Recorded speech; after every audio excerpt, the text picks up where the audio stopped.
Lord of Mysteries, Amon, I'm Here to Steal Your Throne by author Zhi Chi Rou Zong. Chapter 101-147. So, you went to all that trouble to get an invitation just to enjoy a lavish meal. Klein watched with a dark expression as Kornli entered the banquet hall, immediately picked up a plate, scooped a large serving of creamed lobster, and piled the plate high with roasted steak and turkey pie. This action made the people nearby frown slightly, wondering where this bumpkin came from, to be so ill-mannered while eating at such an important banquet. The guests here politely picked up their plates, placing only one or two small pastries on them, as if each person disdained the exquisitely made food. Socializing, to them, was as important as the energy needed to sustain life. A masquerade, Kornli said, putting the exquisite food into his mouth with a fork and nodding to Klein, who would know what happened. Please help me look after Mr. Scatty's safety. Klein instantly realized that at a time like this, enjoying delicious food and earning extra pounds was the most important thing. Since Kornli was here, given his relationship with him, he could definitely enjoy the food and complete the mission. No, you bitch, this handsome man is mine. Go find the man you need. A woman's roar erupted from the center of the ballroom, so loud that even the band members playing the dance music stopped. Oh, there's gossip to be had here. Kornli chewed on a small steak, craning his neck to look at the center of the dance floor where the incident occurred. A woman in a gray dress was ungracefully tearing at another woman's dress, causing her white bra and the silk decorations on her dress to fall off one by one. You know, I haven't found a suitable man for 3 months now. Hey, what's going on here? Kornli looked bewildered. Even if 2 men liked the same woman, or 2 women liked the same man, according to the unwritten rules of high society, they would resolve it in a more civilized manner, not like these village women. The man being fought over by the 2 women looked innocent as the 2 women fought fiercely for him. At that moment, another man stepped forward and unceremoniously punched him hard in the face. Hey, listen up, that's my wife. She can sleep with any man she wants tonight. You have no right to refuse, you pig. The new mayor, Aldrich, shouted loudly at the man. Suddenly, the ballroom descended into chaos. Everyone roared, venting their dissatisfaction and unfulfilled desires. Kornli threw down his plate, grabbed his cane from the wall, and strode forward, knocking out Mr. Scatty, whose eyes had turned bloodshot, with a single blow, giving Klein a run fast look. Klein swung his cane left and right, the sound of pistols, bang, bang, bang, already reaching his ears. He and Kornli crouched behind the carriage they had arrived in, listening to the bullets whiz past them. Yes, just like that, very good, very good. Mr. Z watched with satisfaction as the ritual he had prepared slowly began. Under the influence of the red gems embedded in the chandeliers above, everyone went mad, venting their emotions and dissatisfaction. Guns, clubs, fists, even teeth, everything that could be used as a weapon was used by the people in the ballroom to frantically attack those around them, even the poor servants were no exception. This is the Tingen city I need. He turned around, satisfied, and jumped down from a large tree in the distance, disappearing onto the road.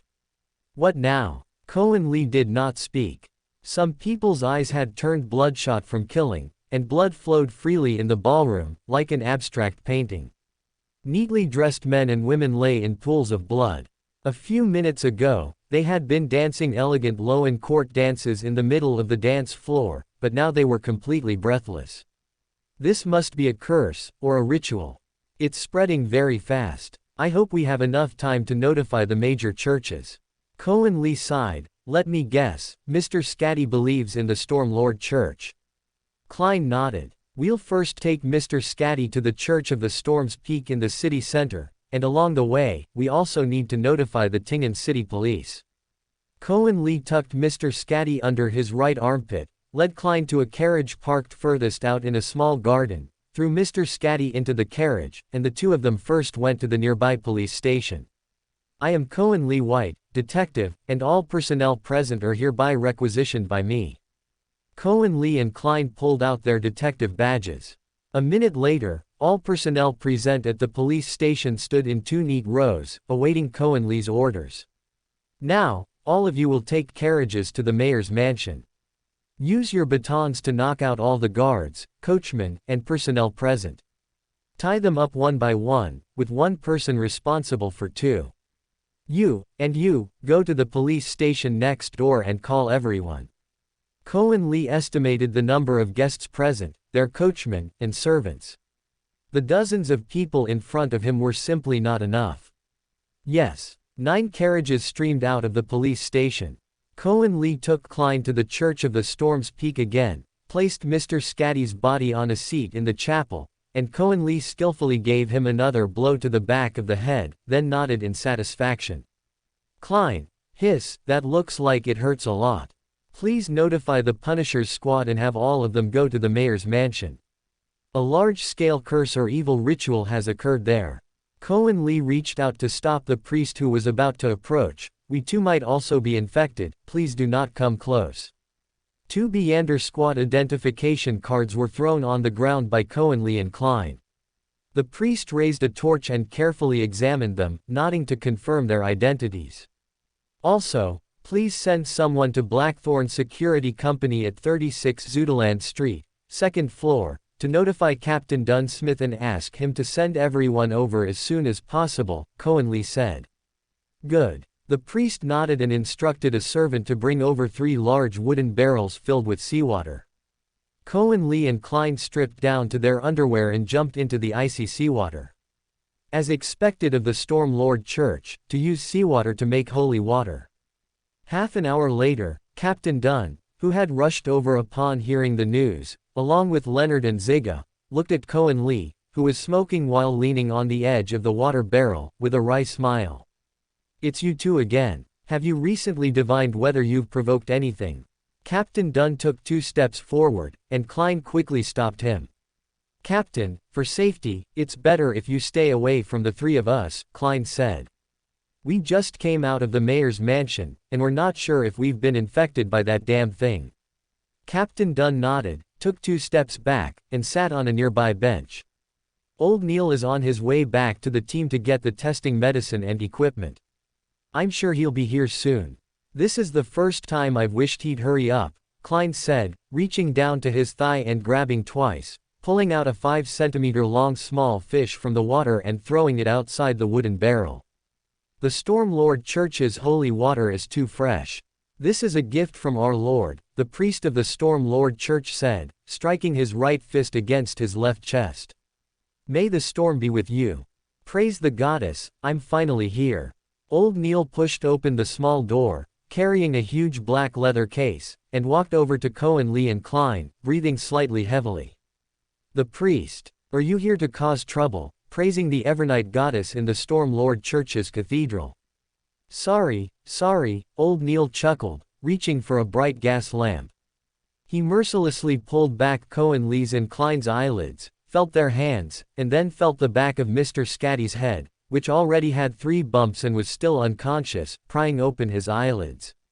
30 milliliters of evening primrose essential oil, 80 milliliters of pure water, 3 grams, no, 4 grams of moonstone powder, 12 dry deep sleep flower petals, plus 2 drops, oh, just 1 drop of fresh snakeroot juice.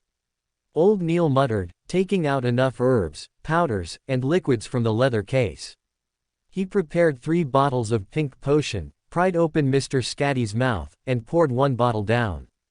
Mr. Scatty, still unconscious, suddenly opened his eyes and vomited violently over the edge of the wooden barrel, with wisps of black and red aura drifting out from his nose and ears.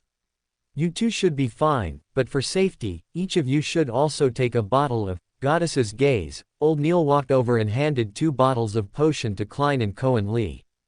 They tilted their heads back and drank the Goddess's Gaze potion, feeling a taste of sweet cream and fig juice in their throats. You two are fine, you can come out now. Old Neil waited 5 minutes, and seeing no abnormal reactions from them, he contentedly closed the leather bag containing the herbs. A servant handed them 2 long towels. Kornli and Klein jumped out of the water bucket, dried their wet bodies, put on their clothes, and after thanking the priest, left the Storm Lord Church. Now you can tell me, Captain Dunn said, sitting in the carriage. What exactly did you two find? Kornli gently nudged Klein with his elbow. Klein then recounted the temporary employment from that evening. Captain Dunn nodded and looked at Kornli. I think I've found out who the portrait behind the Chinese gate belongs to. Kornli scratched his arm. The salt particles on his skin from being soaked in seawater were starting to crystallize, making him very uncomfortable. Oh, Captain Dunn said. That's a very important discovery. The other party is also a female. I believe she should be a member of the demonist sect. I suspect it's related to Triss's death and cremation, as well as Mr. Belter's encounter. How did you get into the mayor's mansion? Leonard asked curiously, sticking his head out from the driver's seat in front.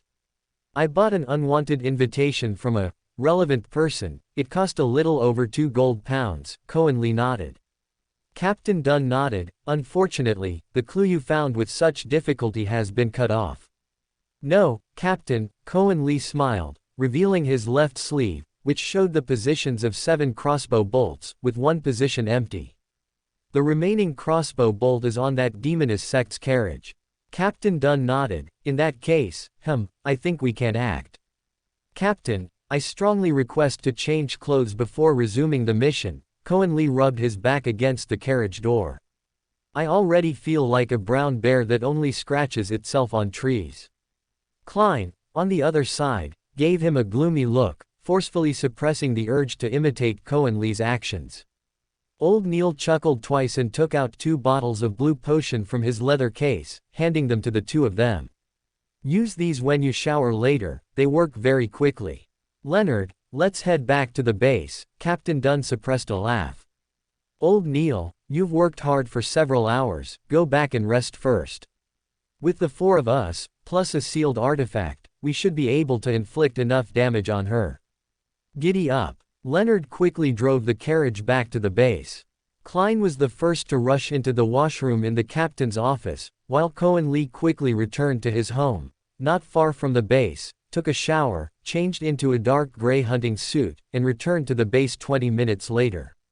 You guys wait for me. Captain Dunn rose from the sofa, preparing to choose a suitable sealed artifact from the Chinese gate. Captain, which sealed artifact do you want to choose? Kornli asked. The opponent is a dangerous fellow. I will choose 30217, the Spirit Medium's Mirror. Captain Dunn stopped and turned to answer. Kornli recalled the description of this sealed artifact in the Nighthawk's records.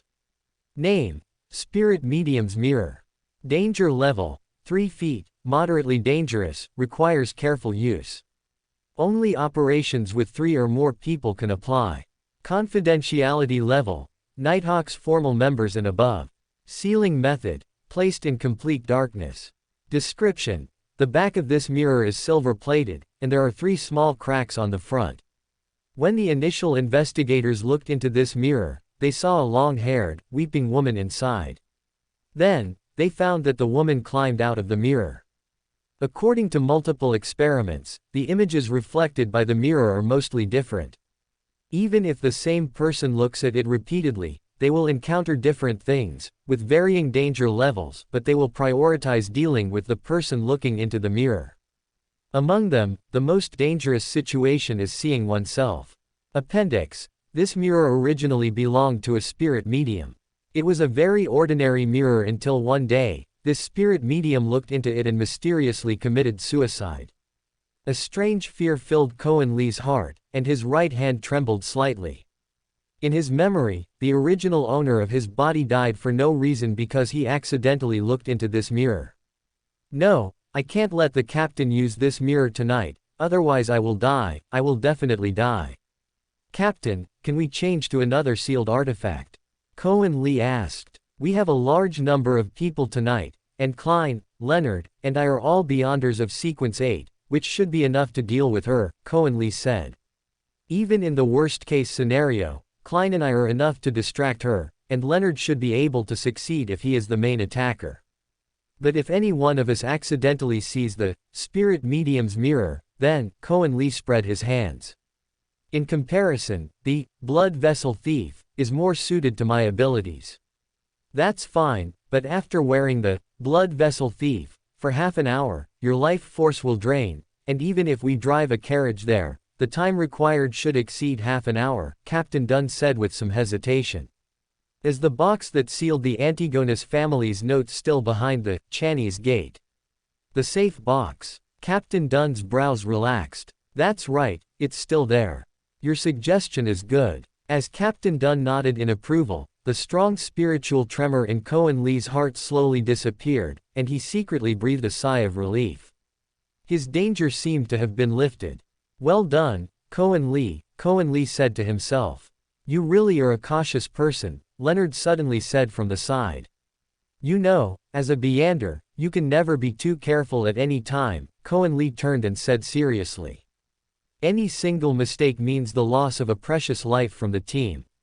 None of our opponents will obediently surrender, right? As a loyal believer of the Go San Jia, 3 families of caution, even if the opponent is an ant, I will call for artillery bombardment before cautiously advancing. Who knows if that ant has a monocle clipped to its head? Leonard opened his mouth, seemingly feeling that anything he said at this moment would be redundant, and silently pulled out 2 extra drum magazines from the drawer, attaching them to his waist. This was the first time in his life he carried more than 3 drum magazines.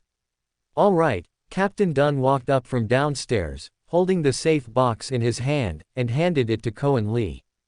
Kornli opened the box. Inside was a thick, petrified blood vessel about 40 centimeters long, which made one think of. It looks like the filling in the large intestine sandwich Fry often buys, Leonard added from the side. Although it tastes very good. Leonard, you are also a heretic. Klein silently put a large intestine-shaped hat on Leonard in his heart, just like the ones on Kornli and Fry. Let's go. The 4 of them went downstairs. Leonard voluntarily took the coachman's seat on the carriage. Kornli handed Klein a brand new crossbow bolt. Here, use this for divination.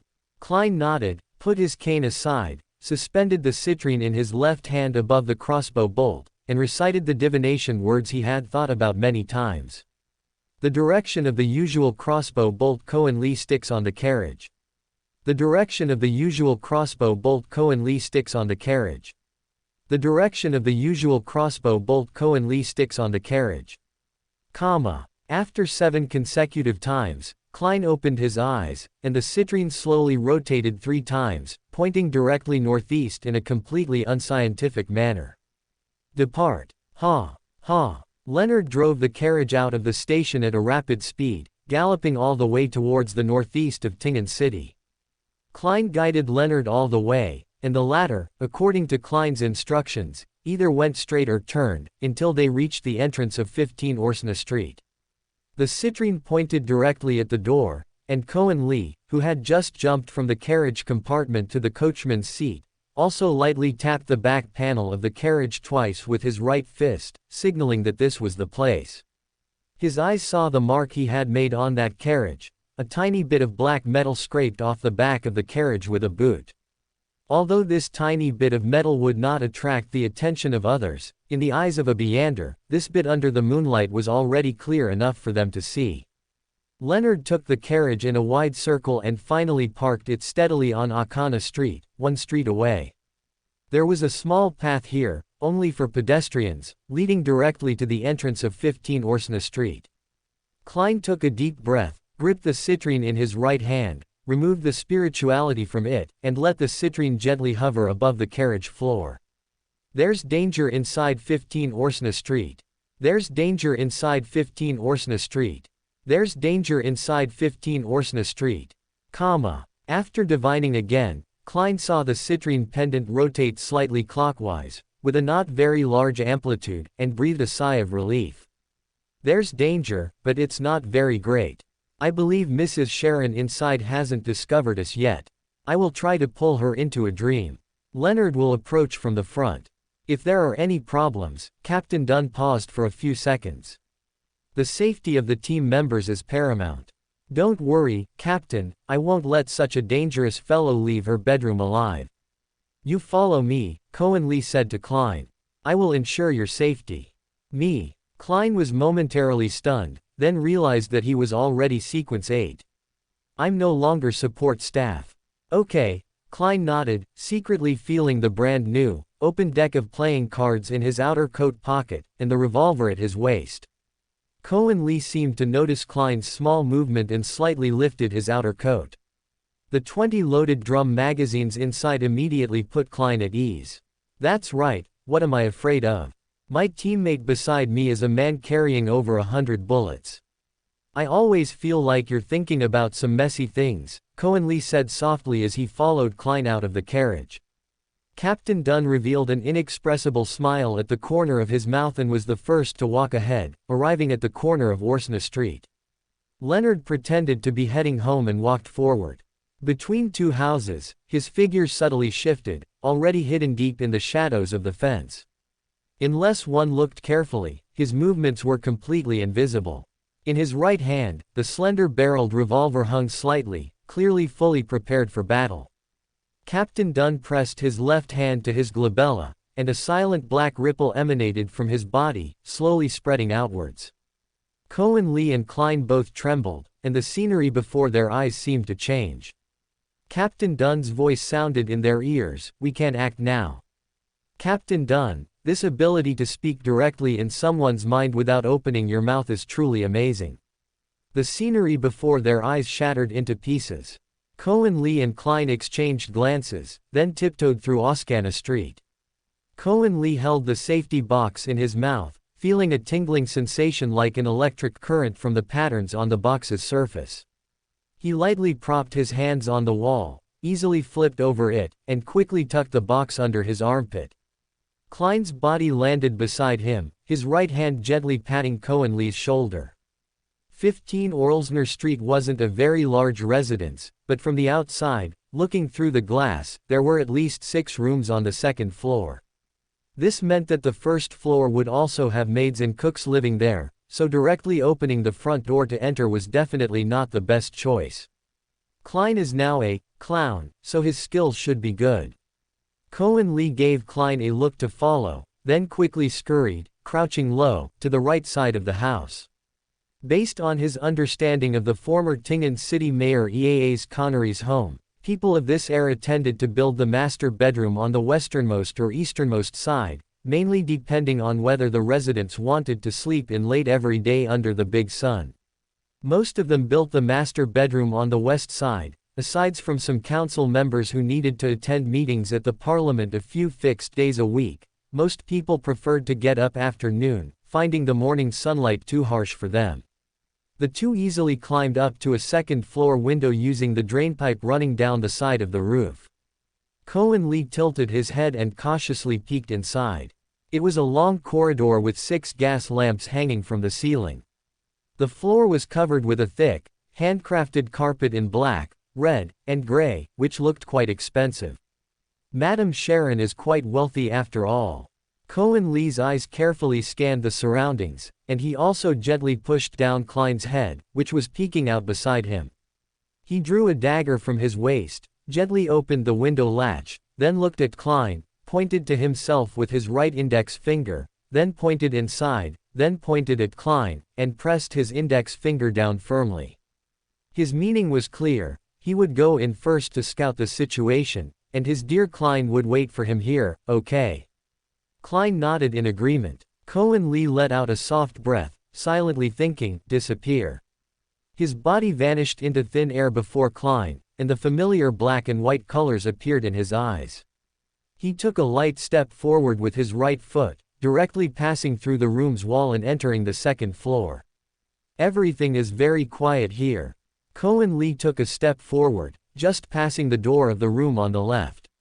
From the doorway, he saw a beautiful woman in a silk nightgown lying on the bed, propping her chin with her right hand, watching him with a playful smile. No, I've already disappeared. Kornli cautiously moved a step to the left. Madame Sharon's eyes slowly followed his movement. On her bedside table, a snow-white statue carved with a beautiful lady's figure suddenly emitted a fierce red light, enveloping Kornli's entire body and pulling him directly out of the black and white world. It's that statue carved with the primordial demoness. If it weren't for this statue, I wouldn't have known that a few little fellows had broken into my house, trying to assassinate me. Madame Sharon let out a sharp laugh, slowly raising her right hand. Tiny spider silks appeared between Kornli and Madame Sharon. Kornli's left index finger quickly flicked open the safety box containing the blood vessel thief. His left middle, ring, and pinky fingers hooked the blood vessel thief, and his right index finger pointed at Madame Sharon. The usage and techniques of spider silk magic immediately appeared in Kornli's mind, and at the same time, all of Madame Sharon's knowledge of spider silk magic disappeared from her mind. Heh, didn't expect that, did you? Kornli pushed off with his feet, propelling his body towards the door. He pointed his left hand forward, and the crossbow bolt on his forearm shot out with a whoosh. Madame Sharon's body vanished from the bed. In a full-length dressing mirror not far away, Madame Sharon's gloomy face appeared. This little rascal actually stole my spider silk magic. Bang bang bang. Kornli held the blood vessel thief in his left hand and pulled out despair from his bosom with his right, emptying all the bullets in the drum. Klein, who had been lurking outside, flipped through the window, holding his revolver in his left hand, and stood behind Kornli. Watch out for the mirror. Kornli only managed to say that much before the door of the adjacent room was kicked open with a heavy thud.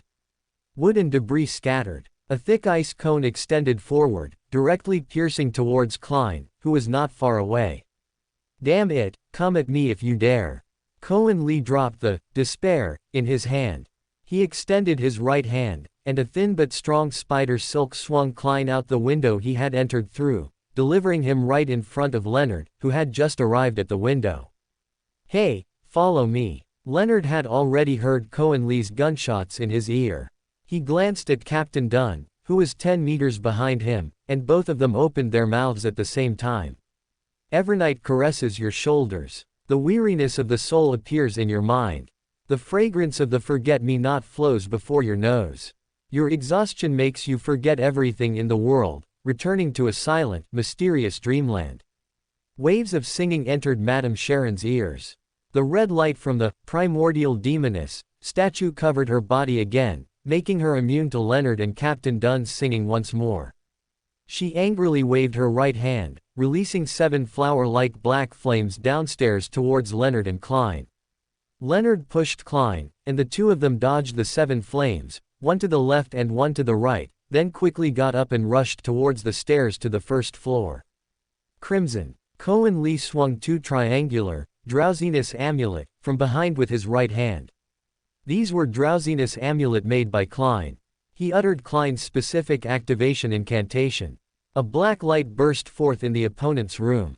Kornli, instead of advancing, retreated, extending his right foot for a spinning kick in the air, directly kicking the primordial demoness statue from the bedside table out the window. Captain Dunn, don't look. Kornli shouted. Captain Dunn, who was still on the lawn outside, took off his black trench coat and threw it towards the statue. He lifted his right hand and threw his cane like a javelin directly at the statue. The sharp cane tip firmly pinned Captain Dunn's coat, fixing both the coat and the statue to the lawn. Good job, Captain Dunn. Deprived of the protection of the primordial demoness statue, Madame Sharon was momentarily at a loss. Her eyes quickly scanned Captain Dunn, who had drawn his long handgun from its holster and was leaning against a tree, blocking her thought of jumping out of the window. Leonard and Klein's hurried footsteps reached her ears. But the most critical factor was the guy opposite her. So far, he had used a Beander item, a charm, a handgun, and a crossbow bolt. Who knew how many other items he had that could harm her? This guy should be the main force of their team. As long as she didn't directly confront him, there was still a chance to escape today. Madame Sharon slammed her hands on the ground, and a sheet of ice slowly appeared from the floor, rapidly spreading outwards, freezing the door to her room and the door between her and Kornli. Her right index finger gently beckoned to Kornli, and her bare right foot took a step forward. Kornli's mind was instantly captivated by that crystal-clear bare foot, and for a moment, only one voice remained in his head. I must go over there, that woman opposite me is mine, she must be mine. HMPH, men. Madame Sharon let out a soft chuckle, her right hand gently pressed on the windowsill, pushing open the window. In midair, she pushed both hands forward, and 7 black flames once again shot towards the large tree where Captain Dunn was, exploding and forcing Captain Dunn to continuously roll on the ground to dodge the 7 black flames. Klein was the first to rush into the room, his right hand sweeping forward. 3 sharp playing cards flew forward at a very strange angle, hitting Madame Sharon's right shoulder squarely. 3 streaks of blood flew through the air, seemingly announcing Madame Sharon's first defeat in her engagement with the group tonight. In mid-air, Madame Sharon turned back to glare at Klein with venomous eyes, pulling out a slender wand from her lower back. She flicked it forward, and her body vanished from her current position, reappearing at the spot where the wand landed on the ground. Move aside. Kornli pointed his hand forward, and a slender spider silk connected him to a large tree downstairs. He pulled the silk hard, and his entire body was launched out like an arrow by the spider silk. He tucked the blood vessel thief he held in his hand into his waist, and dabbed the crossbow bolt on his left arm into a vial of toxic poison. 1, 2, 3 times, Kornli leapt rapidly between the trees using the spider silk, like a true spider, quickly searching for his prey. The distance between him and the fleeing Madame Sharon grew closer and closer. Looks like fun. Leonard looked up at the scene of one person fleeing and another chasing in the night sky. It looks just like Spider-Man, I want to try it too. Klein nodded from the side, thinking with a bit of envy. Madame Sharon looked at Kornli slowly approaching in the distance, a little depressed as she gazed at the 3 blood marks on her exposed right shoulder. Although she could become invisible, the flowing blood would definitely expose her whereabouts, which would not achieve the result she wanted at all. 2 ice blades appeared in her right hand, and taking advantage of the opportunity to turn back, she quickly threw them at Kornli in midair. Kornli performed an elegant 360-degree turn in midair, leisurely dodging Madame Sharon's attack. In her horrified expression, Madame Sharon heard the last giant dragon language word of her life. Vanish. Kornli's figure disappeared in front of Madame Sharon. As she frantically looked left and right with terrified eyes, a small crossbow bolt, almost flying parallel to the ground, struck Madame Sharon's calf. Ah! Madame Sharon shrieked, falling to the ground and rolling several times. A black dizziness flashed before her eyes. Having some knowledge of curses and poisons, only one thought crossed her mind. They are an official Beander team, how could they still use poisoning tactics? Another merciless crossbow bolt, carrying unparalleled speed, plunged directly into Madame Sharon's throat. Kornli appeared in front of Madame Sharon, looking at her with pity. Isn't it better to be a man? Kornli's vision blurred for a moment, this was the consequence of overusing the dream scales. He unhesitatingly pulled out a bottle of blood enhancement potion from his coat and gulped it down. He had vanished twice just now, for a total of about 4 minutes. He would need at least a big meal later to compensate for the blood loss in his body. Here. Klein and Leonard rushed over. The latter pulled out a safety box from under his arm and handed it to Kornli. Kornli gratefully took out the blood vessel thief from his waist, placed it in the safety box, and then closed it. Phew, it should be fine now. You used it for less than 13 minutes in total. Klein opened his pocket watch and confirmed with a nod, definitely less than 14 minutes, you'll be fine. Captain Dunn walked over, holding the primordial demoness statue wrapped in his coat. This is a statue, it should correspond to something very important to the demoness sect. Kornli said with a sigh of relief, it's white, but under its cover, Madame Sharon seemed to be immune to your dream infiltration and Leonard's singing. The new verse is good. Kornli and Leonard bumped fists, the latter grinning. It's Rosal's verse, still a bit of a mouthful to recite. No, I actually think it sounds much better than your previous sonnets. You tasteless midnight poet. The primordial demoness's statue.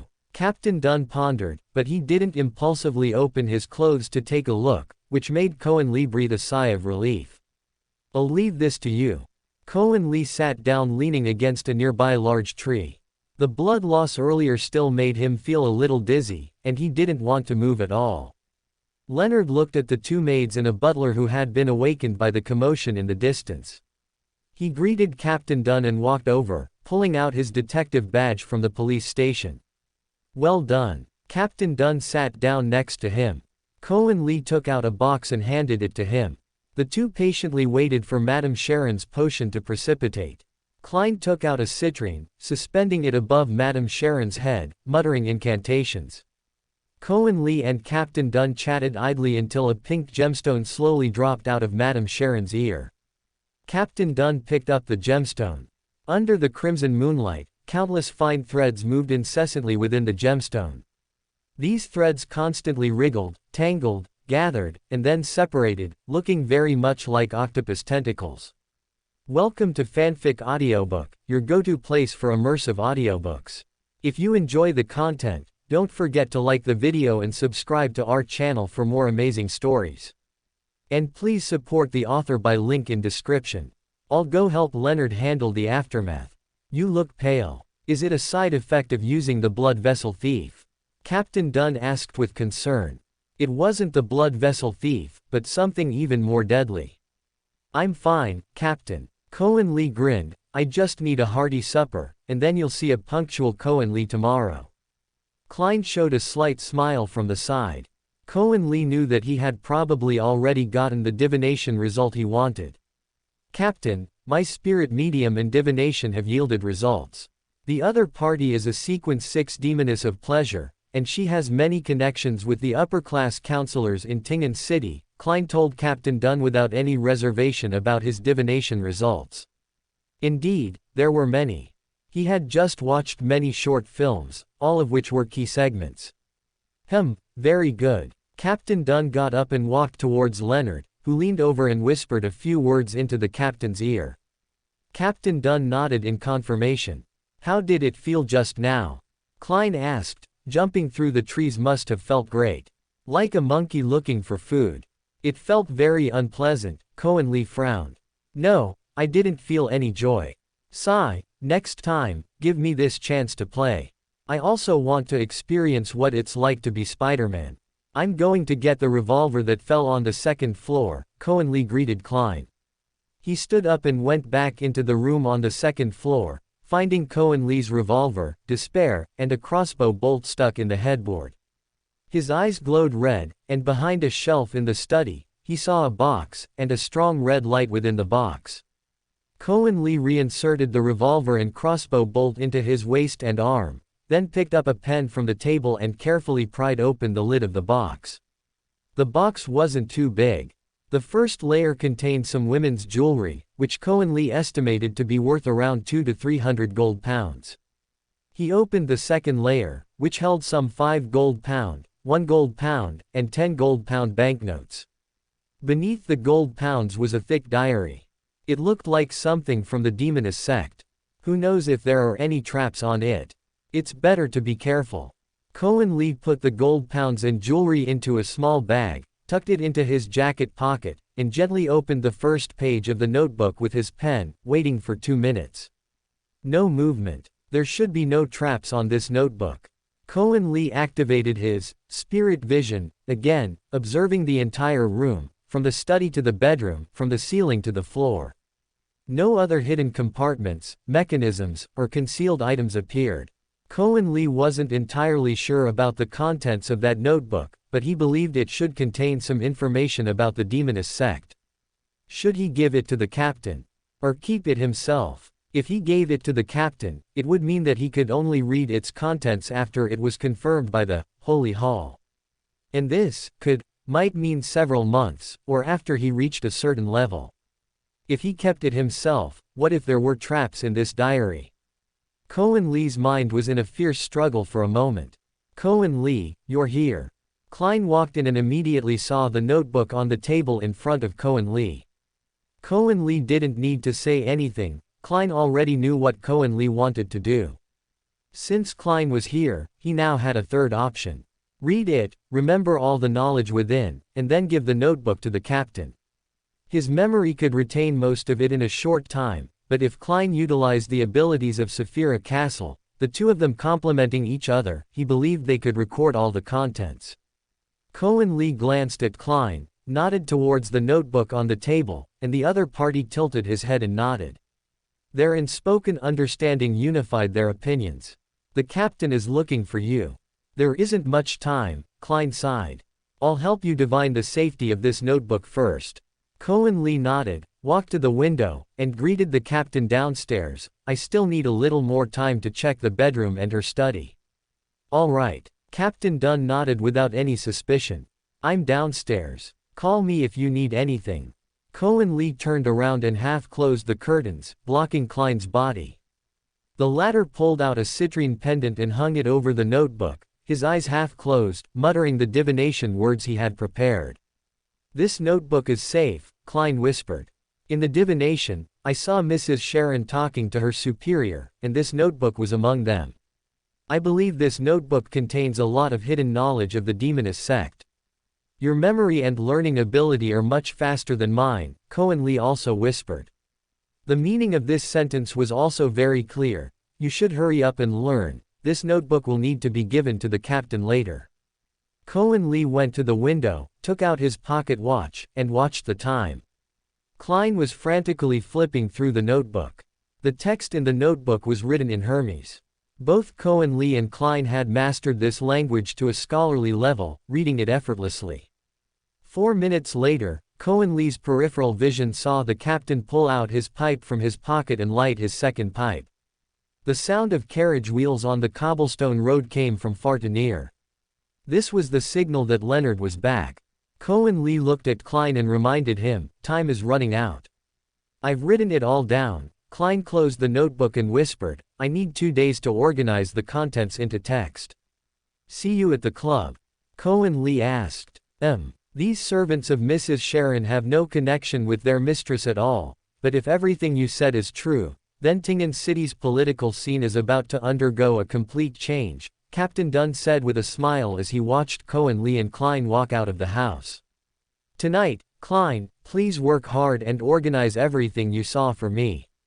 Kornli, after the police officers arrive, Leonard will take you home. Captain, this is a notebook found inside. Klein just divined it, and it's safe to pick up. Kornli handed the notebook to Captain Dunn. He took the box containing the blood vessel thief, then the box containing the Beander characteristic of the sequence 6 demoness of pleasure, then the notebook, and finally, the bundle wrapped in a coat containing the statue of the primordial demoness. I'll help you, Captain, Kornli said with a smile. The police officer following Leonard quickly took over the scene. Leonard waved to everyone, and they all got into the carriage. Kornli, which restaurant should I drop you off at? Leonard smiled, looking at Kornli's pale face beside him. I heard you need a big meal to recover. As long as you don't compose poetry on the way to the restaurant, I can accept it. Kornli groaned, a splitting headache coming over him. He leaned lazily on the back seat of the coachman's carriage. There's an unmarked cafe at 66 Zijinghua Street that should still be open now. The owner and I are acquainted, and it's not far from my home. I should be able to walk back without fainting on the way. Leonard nodded, and the carriage slowly started. Kornli returned home with a bag of food, rapidly devouring 2 crispy grilled sausages, some bread, and half a liter of milk. The feeling of blood loss improved slightly as a large amount of meat entered his stomach. A black light curtain appeared before him, and Grace Tully stepped out from it, nodding to him. I have completed the task you assigned. I personally saw them report to the police station. Your Beander team should receive the report within 2 days at the latest, Grace reported. Is there anything else you need me to do for you, sir? No, thank you. Kornli instinctively handed over the bread in his hand, then remembered that her body no longer existed and she couldn't eat normally like a human being. Sorry. Kornli smiled regretfully. The flames in Grace's eyes flickered, as if amused by Kornli's actions just now, and she vanished before him. Now Klein can get the very useful, Sunflame charm, on time. I need to prepare to deal with wind-blessed Kilangos recently. Calculating the time, that guy should be arriving in Backlund soon. It's been a while since I looked for Svein. I wonder if that guy has gotten any good stuff recently. Kornli gnawed on the last sausage from the bag, munching on it while pondering his next moves. The next morning, Kornli arrived at the team office as usual. Klein was wearing a coat, emitting soft snores. Diagonally opposite him, Leonard had his feet propped on the desk, his arms crossed over his chest, and his trench coat draped over him. Those two. Kornli nudged his chin towards Fry opposite him.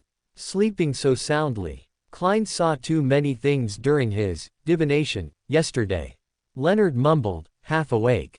It involved more than 20 counselors, wealthy merchants, and key officials. She even had to spend one night in 2 different men's beds. Klein mumbled without lifting his head. In other words, Klein watched more than 20 short films in one night. Some were even mixed doubles. Poor child. Captain Dunn walked out of the room. He had changed into a white shirt and seemed to have washed up quickly, looking refreshed. The nightmare's ability to maintain good mental status without needing to sleep for many hours a day is truly enviable. Leonard, go rest on my bed for a few hours. Kornli, carry Klein to old Neil's sofa. Both of them need a good night's sleep today. Kornli stood up, gently grabbed Klein's collar, and placed him in old Neil's room. The latter looked at the unconscious Klein, mumbled something, and quietly closed the door before entering the team's room. There's one more thing we need to handle today. Captain Dunn looked helplessly at the other team members. We need to work with the police officers to interrogate and arrest these individuals who are corrupting Tingen City's political environment. Kornli, you'll guard the Chinese gate during the day today. Oh, by the way, how are your injuries? You're injured. Old Neil looked at Kornli with a worried expression. I'm fine. Kornli smiled. There's nothing 2 bags of snacks can't cure. I truly envy your physique that can quickly recover stamina just by eating. Luo Yao chimed in from the side. Fry, you go to the police station. The results from the mayor's mansion are out. Captain Dunn pulled out his pipe. A total of 37 people died at the scene, and the identities of many bodies could not be determined. Cannot determine identities, Captain, you mean? Fry's eyes widened. Their rage could no longer be contained, and apart from wine bottles and glasses, there was a lack of suitable weapons at the scene. They could only use the most primitive weapons, fists, legs. Captain Dunn exhaled a smoke ring. And teeth. Horrifying scenes appeared in everyone's minds. Inside the hundreds of square meters of ballroom at the mayor's mansion, men and women punched each other, picked up fallen crystal chandelier shards to stab into each other's eyes, bit hard into each other's necks with their front teeth, desperately tearing at every muscle and blood vessel, blood flowing everywhere. Captain, this should be a ritual. Old Neil said. My ability is more suited to examining the importance of the ritual here. In that case, you follow Fry to the mayor's mansion to investigate. Father Milton Isaac of the Storm Church will be waiting for us at the entrance in an hour. Captain Dunn said, be careful and ensure you have protective measures. Understood, Captain. Old Neil and Fry exchanged glances and replied simultaneously. Since that's the case, Luo Yao, you and I will go arrest and interrogate those individuals. Captain Dunn said, Ziga will rest for a while, the team is yours, Kornli. If there are any problems, you can directly wake up Leonard and Klein. Understood, Captain. Kornli watched the captain leave the room, then carried his snacks and expense report into the room guarding the Chinese gate, relieving Ziga. I'm not tired. If you need extra hands, I can rest in the team office. Ziga took a few roasted beans from Kornli's bag and tossed them into her mouth. I suggest you go back and rest. According to the captain's judgment, there should be enough manpower today, Kornli said. They should be fine after 4 or 5 hours of sleep. All right. Kornli sat behind the desk, brewed himself a cup of black tea, and slowly filled out the expense report. Bang, bang, bang. The large door of the Chinese gate violently shook. Kornli stood up, his despair revolver in his right hand already aimed at the doorframe of the Chinese gate. Hey, you inside, listen up. No matter who wants to cause trouble today, I'm on duty, not Klein. It's the second time, and Captain Dunn isn't even here. What should I do? What should I do? Kornli's mind raced with thoughts. He took a deep breath, his right hand gripping the hammer of despair. If something were to emerge from inside, he was ready to empty all the bullets from his pistol in one go, then immediately pull the rope. 1 minute, 2 minutes, 3 minutes. The Chinese gate seemed to be completely still, eerily quiet. Did this mean nothing was happening?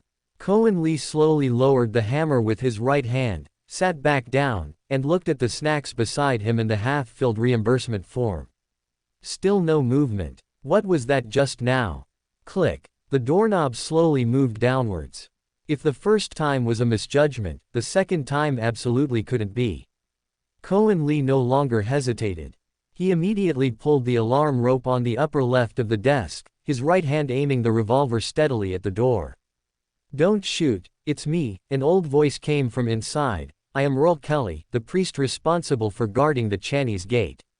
Leonard dashed into the office, his revolver aimed at the Chinese gate, and demanded sharply, "Your entry password, Mr. Earl." "Flower of the Sacred Night." The old voice came from inside the door. "Can I open the door now? I'm injured, very badly." "It's fine, it's Father Earl." Leonard stepped forward, put his pistol back into his waistband, and turned to instruct Kornli and Klein, who had just arrived. "You both have a drowsiness amulet. If I make any unusual movements, throw the amulet first, then close the other large door." Kornli and Klein nodded simultaneously. They watched Leonard forcefully open the great door of the Chinese gate. An old man in a gray cloth robe crawled out from inside, his right hand tightly clutching a wound at his waist, a streak of fresh red seeping from his right hand and dripping onto the ground. Leonard dragged his body into the office, then immediately closed the heavy door. Father Earl sighed in relief, leaning against the wall, his almost pale eyes looking at the three people in the room. "What happened, Father Earl?" "Someone entered the Chinese gate with a priest's warrant and took the white female statue you put in this morning. They also injured me with a pistol." Father Earl took the blood enhancement potion that Kornli handed him, drank it all without hesitation, and a flush instantly appeared on his face. "Huh, the primordial demoness statue was stolen. So fast, and it was stolen from inside the Chinese gate." The Chinese gate was already the church's most secret storage location. Who had the audacity to steal it, and how did the person know it was inside the Chinese gate? How did they even know who to get the warrant from? Countless questions flashed through Kornli's mind. He looked at Leonard in confusion. Leonard was equally confused, but there was no time for him to be so confused at the moment. "Kornli, there's a black envelope in the drawer." "Yes, that one." Leonard nodded at Kornli, motioning for Kornli to hand the envelope to Klein. "Go to St. Selena Cathedral and find Archbishop Gendel Downs. He is the highest-ranking archbishop in Tingen City. Give this to him, and he'll know what happened." "Okay." Klein no longer hesitated and quickly rushed out. "Kornli, the first number next to the telegraph machine." "Yes, that one." "Send the words." Silence. Kornli did as he was told without hesitation. Leonard then lifted Father Earl's robe, carefully examined the wound, and without hesitation, tore off the left sleeve of his own shirt to bandage Father Earl's wound. "Don't worry, you only need a small operation to remove the bullet inside," Leonard said in a low voice. "These old bones of mine have held on for a long time. Even if the Evernight goddess summons me in a moment, I will have no complaints." Father Earl said softly. His breathing became slower and slower. He leaned against the wall, looking extremely tired. "Leonard, what did that telegram you sent mean just now?" "That's the number for the sanctuary," Leonard said in a low voice. "This signifies an emergency. A team will immediately depart to support Tingen City. Our Chinese gate and St. Selena Cathedral here are no longer safe." A carriage stopped at the entrance of St. Selena Cathedral. Klein didn't have time to speak, rushing into the cathedral like a gust of wind, a black envelope in his right hand. All the priests he passed saw the envelope and immediately stepped aside to make way for Klein, silently pointing with their right hands to the stairs leading to the third floor. Klein rushed into the only room on the third floor at the fastest speed. A black-robed priest with a long beard inside turned his head, looking at Klein and the envelope in his hand with a serious expression. Show your identification. Klein Moretti, Nighthawk's team member. Klein held his team identification in front of him. I am Archbishop Gendel Downs. Archbishop Gendel took the envelope, put it aside without even looking at it. Stay here. Don't move. After speaking, he forcefully pressed a corner of the wall, and a thick rope descended from above. He grabbed the rope and pulled hard. Dong, dong. Rhythmic bell chimes echoed over Tingen city. Everyone on the sidewalks and streets stopped, looking towards St. Selena Cathedral.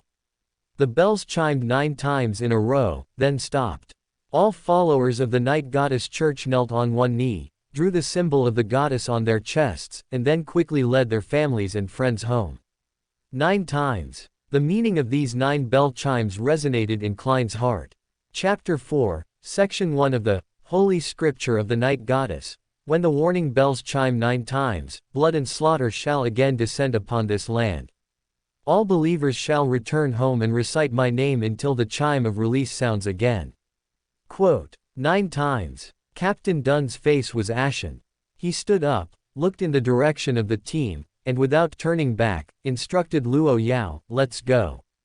These 9 bell chimes meant that the entire Tingen city had entered a very urgent situation. The Night Goddess Church would unite with the other 2 major churches to handle the most difficult cases. Yes, Captain Dunn. 9 times. Fry and Old Neil stood up, drawing 4 scattered stars on their chests with their right hands, and bowed to bid farewell to Father Milton Isaac. May the original storm be with you. Father Milton watched their hurried departure and said in a low voice. He raised his right hand's index and middle fingers, and a divine servant behind him came over and asked in a low voice, your orders, Father Milton. Notify all priests in Tingen city, no one is allowed to go out. Something has happened to the Night Goddess Church. What happened, Leonard? Captain Dunn strode into the room guarding the Chinese gate, saw Father Earl, who was already on the verge of death on the ground, knelt down, and gently placed 2 fingers on his nostrils. Father Earl, who had guarded the Chinese gate for many years, had already lost his breath. Captain, that bullet hit an artery in his abdomen. It's already a miracle that he managed to hold on long enough to open the door with a secret code and tell us what happened. Leonard sat on the ground nearby, speaking in a low voice. Captain Dunn sighed, gently closed Father Earl's eyelids with his right hand, and folded his hands across his chest. The goddess will bless you, Father Earl Kelly. You 2 are the first witnesses. What did you find? Captain Dunn sat opposite Kornli, looking at the 2 of them. Kornli glanced at Leonard and meticulously described the sounds he heard, his discoveries, and everyone's actions. A perfectly sound approach. Even I couldn't have done better. Captain Dunn nodded after hearing Leonard's actions. His Grace Archbishop Gendel Downs from Backlund should be on his way and will arrive soon. A flurry of footsteps came from upstairs. Captain Dunn stood up, looking at his Grace Archbishop Gendel, who entered the door, and Klein behind him. What happened? You actually used an emergency black envelope. Archbishop Gendel saw Father Earl Kelly lying on the ground, his body already cold. He is. The priest behind him stood on tiptoe and whispered a few words in his ear, presumably introducing Father Earl's identity. The latter nodded, tracing the crimson moon representing the goddess on his chest. May the goddess bless his soul. May Evernight send him to a place of eternal peace. Everyone present traced the crimson moon representing the goddess on their chests. Why would someone enter behind the Chinese gate? How did they take the father's pass? Why did they injure Father Earl after taking the item? Archbishop Gendel asked, puzzled, after listening to Captain Dunn and Kornli's explanations. That's what we want to know as well. Captain Dunn nodded and said, now, we need to wait for the people from the Holy Cathedral. No, since I am already here, there's no need to invite people from the Holy Cathedral. Archbishop Gendel straightened the archbishop's insignia on his chest. According to the doctrine, I shall fulfill my duty and become the acting representative of Tingen City. I will form a team loyal to the Night Goddess Church to conduct an investigation until the truth emerges. Excuse me, I disagree with your approach. Captain Dunn said, According to Article 1, Clause 1 of the Captain's Code, once the Seal of Knight is issued, the city will enter a silent state. All personnel, including Your Grace the Archbishop, must wait for the supervisors from the Holy Cathedral to arrive. Apart from that, all activities must be suspended. Your Grace the Archbishop, when the incident happened, you were also in Tingen City. Captain Dunn's meaning was clear. Archbishop Gendel Downs was also a suspect, but due to the other party's extremely high status, he implicitly did not state the latter half of the sentence clearly.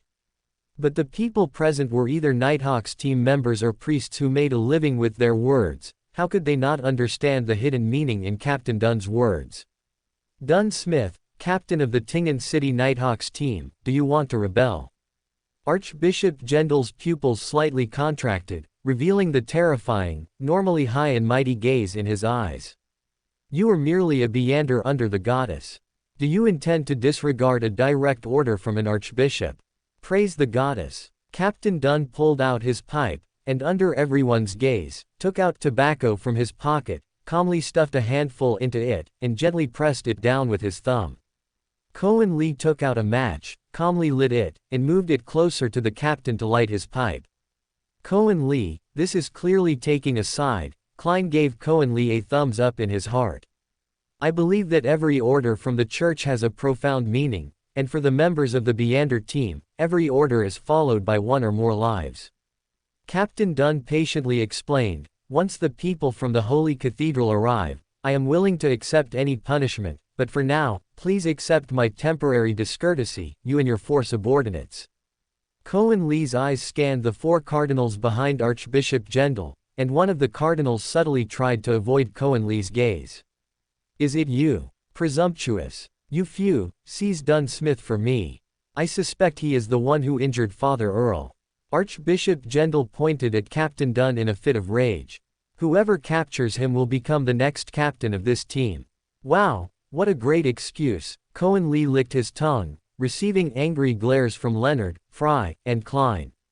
This is an archbishop's order. If you want to act, I won't blame you. Captain Dunn said calmly. Since that's the case, Captain, Kornli smiled, slowly drawing Neptune's edge from his waist. You said you wouldn't blame me. Hey, Kornli, are you crazy from wanting a promotion? No, Kornli, Luo Yao shouted. Kornli, what are you doing? Klein reached for his revolver, surprised to see Kornli quickly move one step, placing Neptune's edge against Archbishop Gendel's neck. This is the first time in my life I've threatened an archbishop. Kornli glared at Luo Yao and Leonard, who was about to open his mouth to sing a hymn to interrupt his next move. You guys, have some faith in your teammate. Damn it, I knew it. How could you possibly lay a hand on the respectable captain? At crucial moments, Kornli was still trustworthy. Kornli, you're stealing my thunder again. When this is over, I'll buy you a week's, no, a month's worth of snacks. Forget it, just a week. You eat too much. Leonard exhaled, drawing his pistol and aiming it at another priest. Sorry, Father Val, please don't move for now. Luo Yao, Fry, and Ziga all drew their pistols, aiming at the other 3 priests. Leonard Mitchell, you little rascal, you don't even trust me. Father Val, with white hair, cursed at Leonard, I delivered you when you were born. Father Val, furious, pointed and gestured at Leonard, recounting all his embarrassing childhood stories. Captain Dunn looked at Leonard speechlessly, the latter already having a dark expression, wishing he could just crawl under the table. Tie them up first, bind their hands and feet. Captain Dunn looked helplessly at the 2 priests he knew. Father Val, if you could be less agitated, I wouldn't have to gag you. What now, Captain? Kornli looked at Captain Dunn and smiled. Wait for the people from the Holy Cathedral to arrive. Captain Dunn sat behind the table. I'll guard this room, you all wait in the team's room. This will take at least a day. Hey, Leonard, did you really smash a window at St. Selena Cathedral when you were 5? Luo Yao patted Leonard's shoulder. Oh, damn it. Captain Dunn and Fry sat facing each other in the guard room next to Channy's gate. Black light occasionally emanated from Captain Dunn, causing Archbishop Geerdel and the 4 cardinals he brought, who were all reduced to wearing only their underwear, to fall into a deep sleep. Do you have to be so thorough? Fry asked, looking at Kornli, who was the first to start undressing them, with a puzzled expression. If they are innocent, then they certainly have no reason to blame us, because everything we did was in accordance with the captain's code of conduct, Kornli explained, his hands not stopping. If they are not innocent, and if they are hiding something on them, then our lives will be threatened. Kornli pointed upwards, and the lives of those innocent civilian staff. Besides, if they want to blame someone, we have Captain Dunn and Leonard above us to take the fall, so it has nothing to do with us. Kornli turned his head. Right, Captain. Captain Dunn silently picked up his pipe and smoked his third pipe of the day. Kornli was right, but it was exhausting to listen to. Fry suppressed a smile, put the 5 archbishops' clothes into different bags, carried them to the team's room, and then came down to sit opposite the captain. I knew it, how could you possibly lay a hand on the captain? Zhiga gently nudged Kornli with her arm. The latter grinned, opened the window, and leisurely lit a rolled cigarette. What are you thinking about? Leonard, who was opposite Zhiga and Luo Yao, could no longer stand their repeated questions about his embarrassing childhood stories. He looked at Kornli, who seemed to be contemplating something. According to the captain, we can't go out now, right? Kornli looked melancholically at Leonard. I'm a little hungry. Leonard, at such a critical moment, all you can think about is lunch. Leonard said angrily. Not just lunch, I'm not as shallow as you imagine, Kornli said. Of course, there's also afternoon tea, dinner, and supper. Leonard was so angry he almost couldn't catch his breath. Kornli watched the smiling Zhiga and Luo Yao, and contentedly sat opposite Leonard. Why is it a primordial demoness statue? Kornli propped his feet on the table and lit another cigarette. Why? This thing is only useful to people on the demoness sequence, unless it has other uses. Or this wasn't their intention, and killing Father Earl Kelly was their true goal. Kornli and Klein exchanged glances simultaneously, realizing something was wrong. Our dear Leonard, tell me, if the guard of Channy's gate dies, who should take over his work? Klein asked. Leonard's eyes widened. It should be Father Val. Kornli pointed downstairs, indicating that Father Val was currently downstairs. You once told me that during the day, because of the prayers and wishes of the believers suppressing the sealed artifacts inside Channy's gate, they wouldn't cause any anomalies. But what about at night? St. Selena Cathedral closed today, so the received wishes are not enough. Something will happen tonight, Klein murmured to himself. Something will happen. Leonard gasped, turning to look at the sun outside the window. This was a vicious scheme, requiring a thorough understanding of all the rules and regulations of the Night Goddess Church to devise such a plan. Once it was deep into the night, if the sealed artifacts inside Channy's gate realized there was no guard, and coupled with insufficient wishes above them, the entire Tingen city would become a dead city. It would be a paradise for Beander items and sealed artifacts, but an absolute living hell for humans. Everyone would die. No time. Leonard stood up, then slumped back down dejectedly. Damn it, the captain can't move right now. The person who devised this plan is very likely Archbishop Geerdel or one of the cardinals he brought. When they came just now, they even tried to kill the captain. If it weren't for Kornli. Zhiga also thought of this possibility. Unless we kill them all. Luo Yao had just thought of this solution when she abruptly covered her mouth with her right hand. The consequence of doing so would be saving Tingen City, but the entire team would be disbanded and split up. The captain would definitely be held accountable, and might even be sent to the stake. No matter what they did, it wouldn't be right. Whether they did it or not, the team would be in trouble.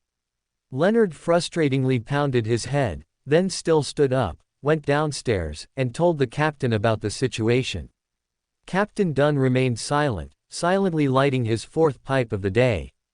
According to the speed of the sanctuary, it would take at least a day and a night to travel from Backlund to Tingen City, and they would need to travel day and night. It's really difficult. Captain, I have a plan. Kornli rushed into Captain Dunn's office, but, you must trust me. Go ahead, Captain Dunn nodded. I accept any outcome.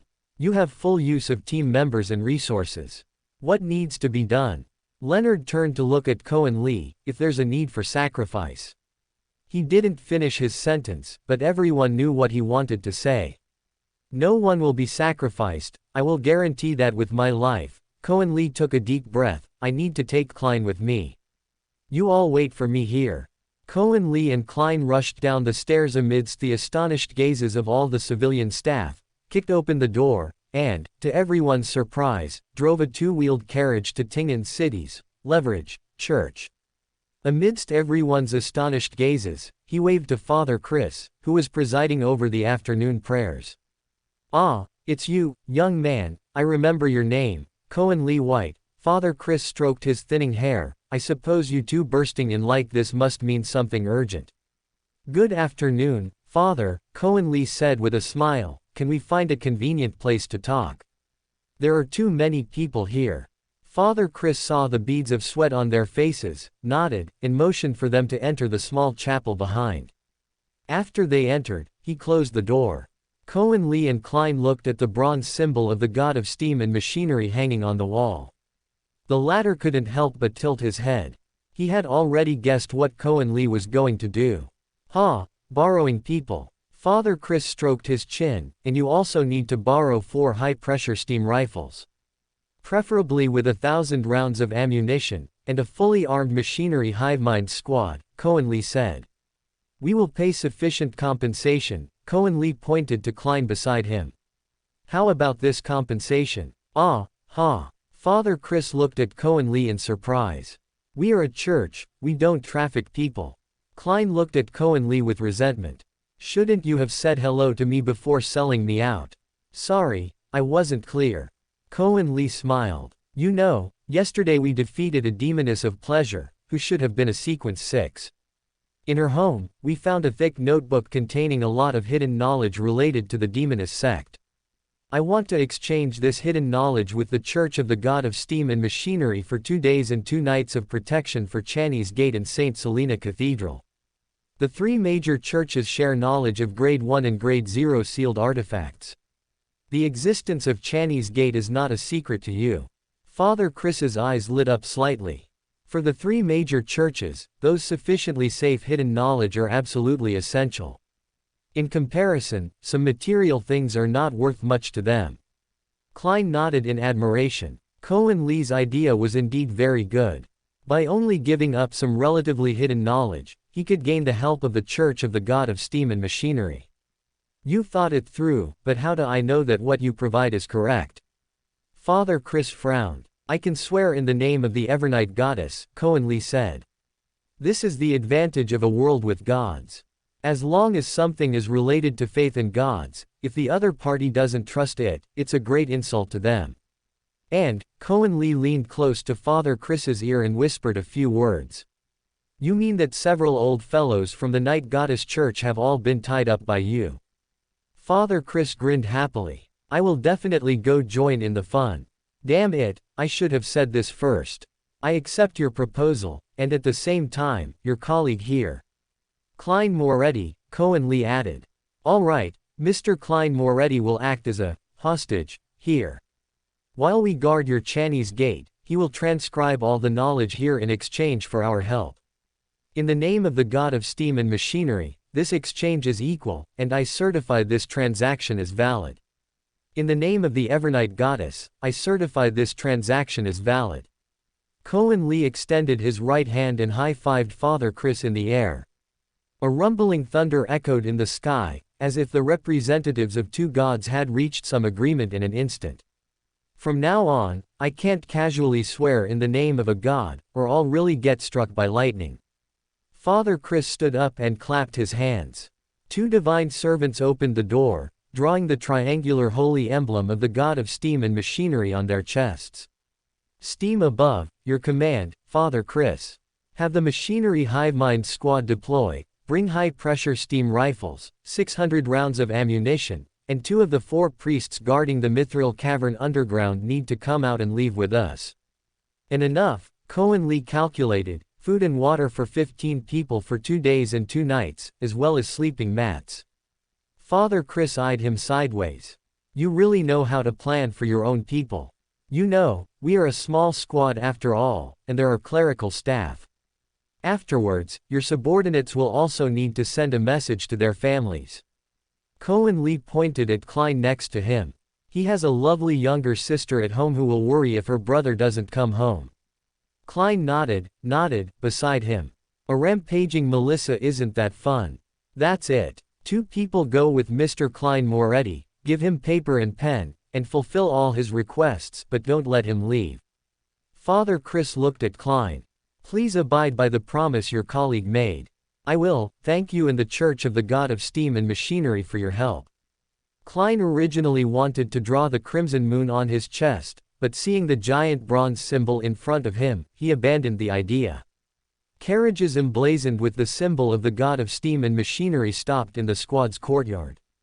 Large amounts of fresh food and water, as well as thick mattresses, were transported into the various rooms.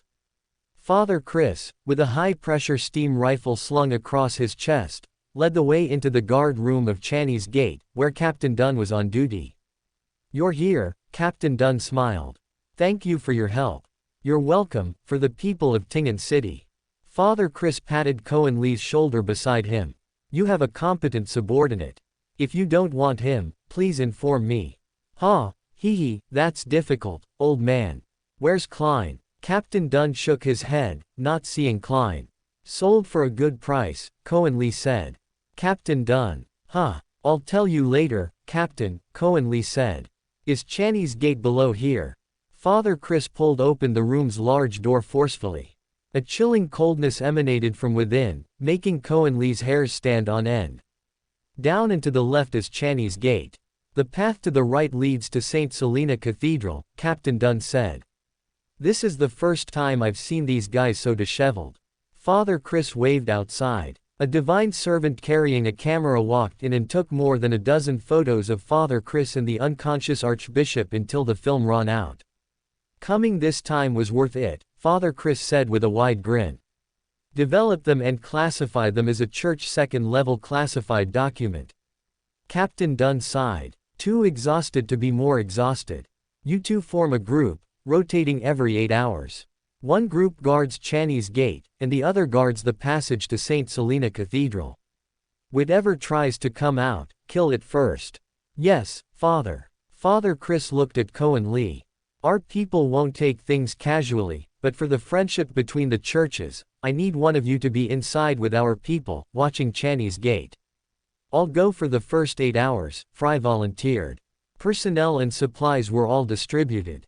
Kornli breathed a sigh of relief and sat opposite the captain. I don't know how to write this report now, Kornli, Captain Dunn sighed. Leave it to Leonard, Kornli said tiredly. I want to go upstairs and get some good rest for a few hours. Captain Dunn nodded, his eyes slightly closed. Archbishop Gehrman, who had just woken up, closed his eyes again with his movement. Kornli looked at the gradually setting sun outside.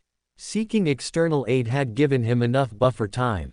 From now on, he should think about problems from the other party's perspective. Time passed by second. Kornli watched the sun set in the west and rise again in the east.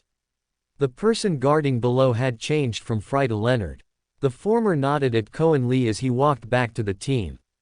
The watchmen of the God of Steam and Machinery are indeed very professional, they even wore thick winter clothes. Let professionals do professional things. We only have one thing to consider now. Kornli let out a huge yawn. No, that is what I need to consider. High-ranking Deacon Cresta Sizima's voice came from outside. He was wearing the same black trench coat as last time, and a fierce killing intent emanated from his slightly tired eyes. Al-Hassan and Ms. Lolota followed closely behind him, with revolvers tucked into their waistbands. Praise the goddess, good morning, your excellency, high-ranking Deacon Cresta Sizima. All the team members in the room stood up and drew the crimson moon, representing the goddess, across their chests. May the goddess bless you. Cresta nodded at Kornli opposite him, then at the other team members. Al-Hassan and Ms. Lolota subtly twitched their lips at Kornli, out of Cresta's sight, as a greeting. They stood on either side of the team's doorway, their right hands resting lightly on the revolvers at their waists. Since the silence system was established in all cities of the LotM Kingdom, you are the first to use it. Cresta sat down in Klein's seat and waved his hand, signaling everyone to sit down. What's going on with the machinery hive mind, team members from the God of Steam and Machinery downstairs? Kornli knew this question was directed at him. He explained all the details thoroughly and then raised his right hand. This decision was made by me. If you wish to punish, the responsibility lies with me. They were all coerced by me. No, it was a decision we made together. Ziga added from the side, I am willing to accept punishment with Mr. Kornli White. That's right, and me too. Luo Yao straightened his back. And me. Fry raised his right hand from the side. You guys. Kornli was momentarily at a loss for words. A faint smile appeared in Cresta's eyes, but his expression remained serious. At this moment, the box in his right hand began to shake, as if the goddess's sword inside wanted to speak. Quiet, please be quiet for a moment. Cresta said. Where are your Captain Dunn Smith and Leonard Mitchell? Captain Dunn is in the guardroom downstairs, responsible for guarding His Excellency Archbishop Gwendol Downs and the 4 cardinal archbishops he brought with him, 2 of whom are from Backlund and the other 2 from St. Selena Cathedral. Kornli said. Leonard Mitchell is underground, with the machinery hive mind team guarding the Chinese gate. Come with me. Cresta stood up and led Kornli downstairs. The first thing he saw was His Excellency Archbishop Gwendol, who was left with only his underwear. Who did this? Cresta looked at Kornli in confusion. Don't tell me you did it. Yes, high-ranking Deacon Cresta, I report, it was Kornli's doing. Fry said from the side. Kornli, you ruined the atmosphere of team members loving each other, you bastard. Good morning, Your Excellency, high-ranking Deacon Cresta. Captain Dunn heard the voice and slightly nodded, opening his already tired eyes. Please forgive me for not being able to get up and greet you at the moment. I still need to maintain the dreams of these 5 people. The room had a slight stench. Father Earl Kelly's body still leaned against the wall, his hands placed on his chest, and black-red blood had congealed on the floor. The wound on his abdomen was horrifying. A reassuring smile appeared on his face, as if he knew he had completed the task entrusted by the church. The inner peace formed a visible halo behind his head in everyone's eyes, making people unable to help but bow in reverence. Cresta walked over, knelt on one knee, and silently recited the Evernight Goddess's prayer. O restful one beneath the veil of Evernight, may the goddess's veil cover your broken body. May the fragrance of silence permeate your parched spirituality. You are a benevolence more noble than the cosmos. Your kingdom shelters the lost lambs. Your sword severs the entwined calamities. This soul shall return to the eternal tranquility of the deep dark kingdom. This body shall surely turn into the silent dust of the divine garden. Until the stars return to their positions, your kingdom will bestow the blessing of eternal sleep. Praise the goddess. Everyone once again drew the shape of the crimson moon across their chests. I understand. Cresta nodded. I need to borrow the alchemy room next door. The one from last time will do. Mr. Kornli White, please come in with me first. All the arrangements here seem to be your handiwork. Sure enough, I'm the first one. Kornli followed Cresta into the adjacent alchemy room, tightly closing the heavy door. Turning around, Cresta bowed deeply to Kornli and said softly. Praise the goddess, praise her favored one.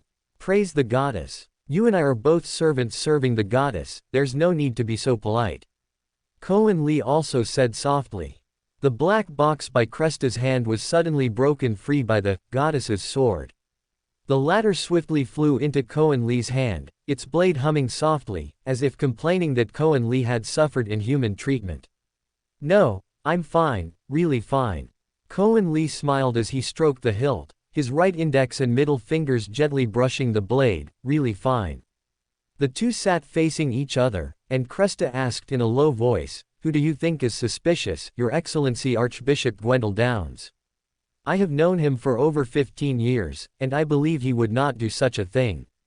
If it were truly His Excellency the Archbishop, I believe he wouldn't do this. Kornli said. A hint of surprise appeared in Cresta's eyes.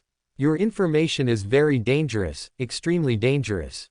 When I wanted to imprison them, I saw that the Cardinal Archbishop he brought seemed a little flustered.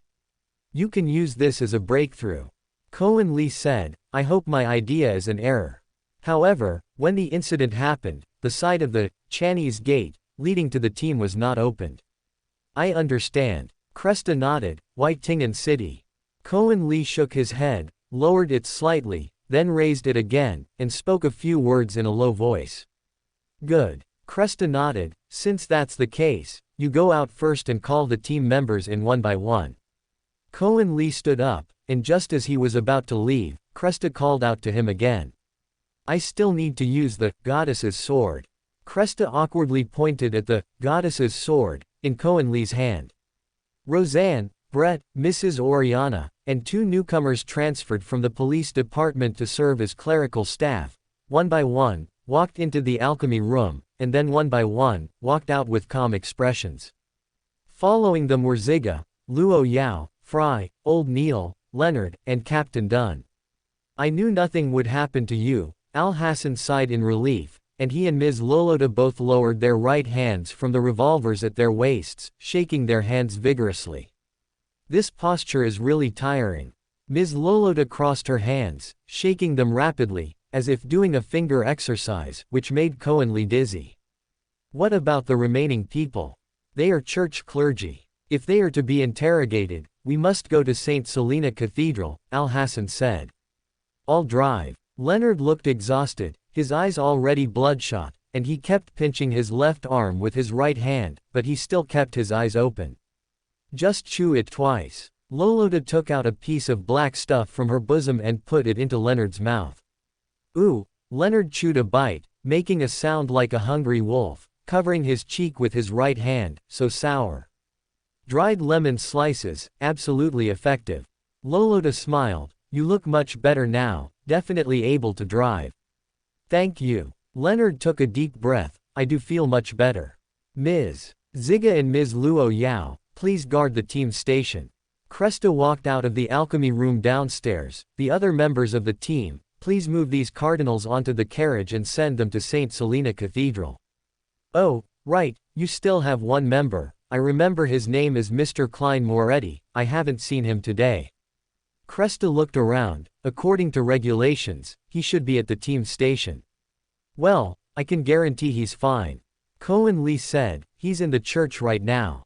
Cresta nodded, not doubting Kornli's words. The 2 largest carriages carried His Grace Archbishop German Downs and the 4 cardinals onto the vehicles. Captain Dunn and Captain Al Hassan took turns ensuring their peaceful state, bringing them one by one into the chapel. All the servants stood by, looking with unfamiliar eyes at the 5 bishops, dressed in their underwear, lying on the ground in a row, asleep. High-ranking Deacon Cresta Sizima walked forward with a black box, standing at the very front, with Captain Dunn and Captain Al Hassan standing on his left and right. High-ranking Deacon Cresta Sizima took a step forward and spoke in a clear voice. I, High-ranking Deacon Cresta Sizima, High-ranking Deacon of the Night Goddess Church. In the name of the Night Scripture, I convene this sacred deliberation, fulfilling my duty, to hereby define the cause of death of the esteemed Father Earl Kelly and to seek the truth. The 2 Nighthawks team captains beside me, Mr. Dunn Smith and Mr. Al Hassan, have already proven their loyalty to the church and are here to bear witness. I am willing to bear witness, may the goddess have mercy. Captain Dunn and Captain Al Hassan both stepped forward simultaneously, spoke loudly, and then simultaneously stepped back again. Praise the goddess. Everyone present simultaneously drew a crimson moon on their chests. What a grand scene I've never seen before. Klein, if you were here, you would probably say that. Kornli thought silently to himself. Bring in the first one, Cardinal Val Stewart. Captain Dunn nodded to Leonard, who nimbly put a red robe on Father Val and then gently woke him up. Leonard, you little rascal. The first thing Cardinal Val did upon opening his eyes was to curse at Leonard in front of him. He scanned his eyes around and suddenly saw Deacon Cresta, whose eyebrows were flying, standing 3 meters away. Be serious, don't laugh. Fry pinched Kornli's lower back, and the latter took a deep breath, forcibly suppressing his smile.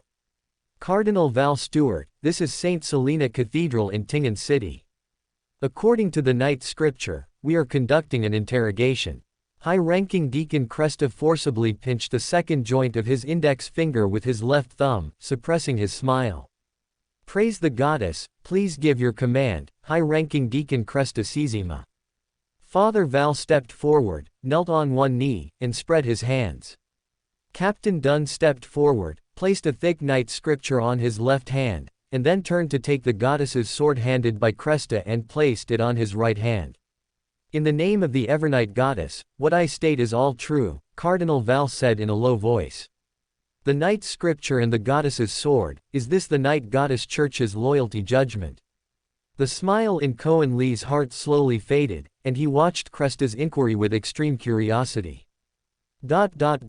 Cardinal Val Stewart, your testimony has proven everything. You are still a faithful servant of the Evernight Goddess. Please rise and stand behind me, Cresta nodded. May the night reveal all truth. Father Val stood up, his hands tucked into his sleeves, and stood quietly behind Cresta. Bring in the second one, Cardinal Valentino Diaz. Bring in the third one, Cardinal Eduardo Kent. Bring in the fourth one, Cardinal Manuel Sharp. This was the cardinal whose gaze I averted when I met his eyes. Cardinal Manuel opened his eyes and immediately saw high-ranking Deacon Cresta with an ill expression. His heart jolted, and feelings of unease and fear filled him. Cardinal Manuel, please step forward. Cresta glanced at Kornli out of the corner of his eye, and seeing him nod slightly, he made his decision. Cardinal Manuel trembled as he walked forward, knelt on one knee, and extended his trembling hands to receive the night scripture and the goddess's sword. A huge black light from the night scripture enveloped his hands, like a pair of invisible handcuffs directly binding them, and the goddess's sword flew up out of nowhere, resting on his neck. Does the night scripture have such great power? I usually use it as a pillow. No, I'll have to use something else as a cushion from now on. Cardinal Manuel, in the name of the Evernight Goddess, please swear that everything you state is the truth. Cresta already had a clear idea in his mind. No, it wasn't me. Cardinal Manuel knelt on both knees, saying in a trembling voice, when I woke up, I found myself already in the passage below, and Father Earl was also lying on the ground.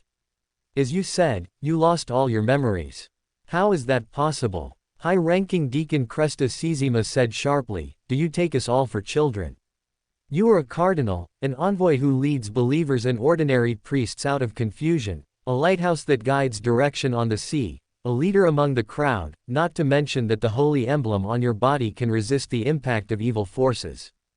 Cresta's gaze swept downwards across his left chest. Where is your holy emblem?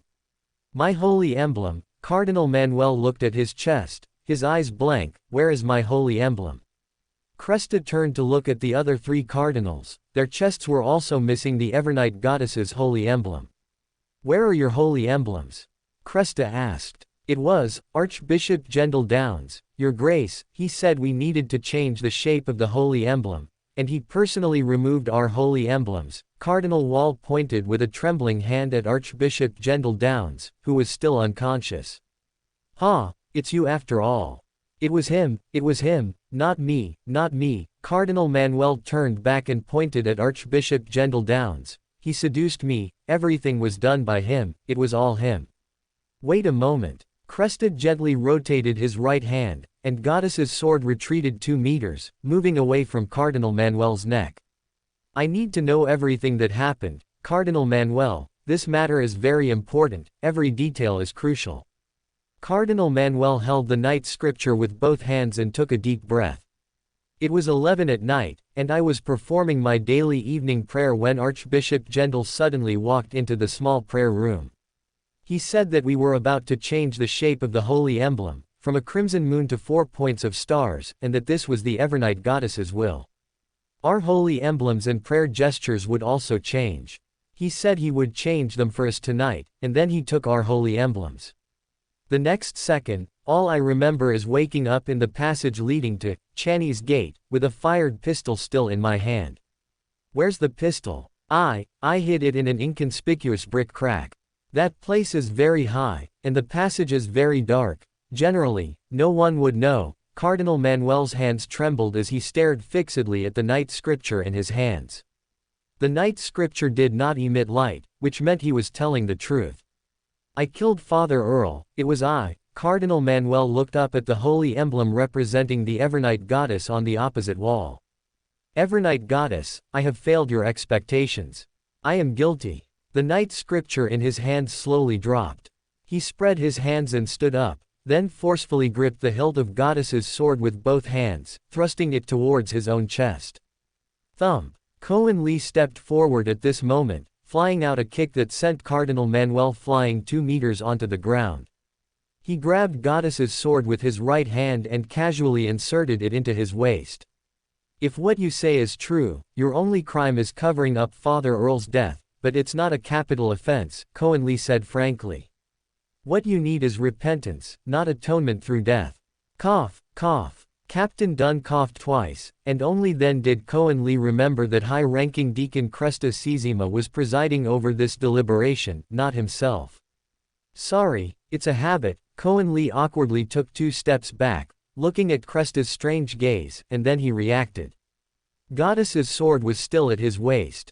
Sorry. Kornli stepped forward again, took Goddess's sword from his waist, handed it to Cresta with both hands, and retreated again. How did you get it in your hand? Fry looked at him with a strange gaze. Legend says that ordinary people who want to touch Goddess's sword will be cut by it. You actually have a connection with the Evernight goddess, Old Neil whispered in a voice audible to everyone in the team. Leonard tilted his head and glanced at Kornli, the meaning in his eyes self-evident. You're strange, I was right, wasn't I? Damn it, I should repent. Cardinal Manuel sat on the ground, muttering. Cardinal Manuel, I still need further proof for everything that just happened. Please stand aside for now, Cresta said in a solemn voice. The wise him had already understood everything. What was needed now was to question the most crucial person in this incident, Archbishop Gendel Downs. Yes, Cardinal Manuel lowered his head and stood to the side. Al Hassan opened his eyes, and his tightly clasped hands slowly relaxed. At the same time, Archbishop Gendel Downs slowly opened his eyes.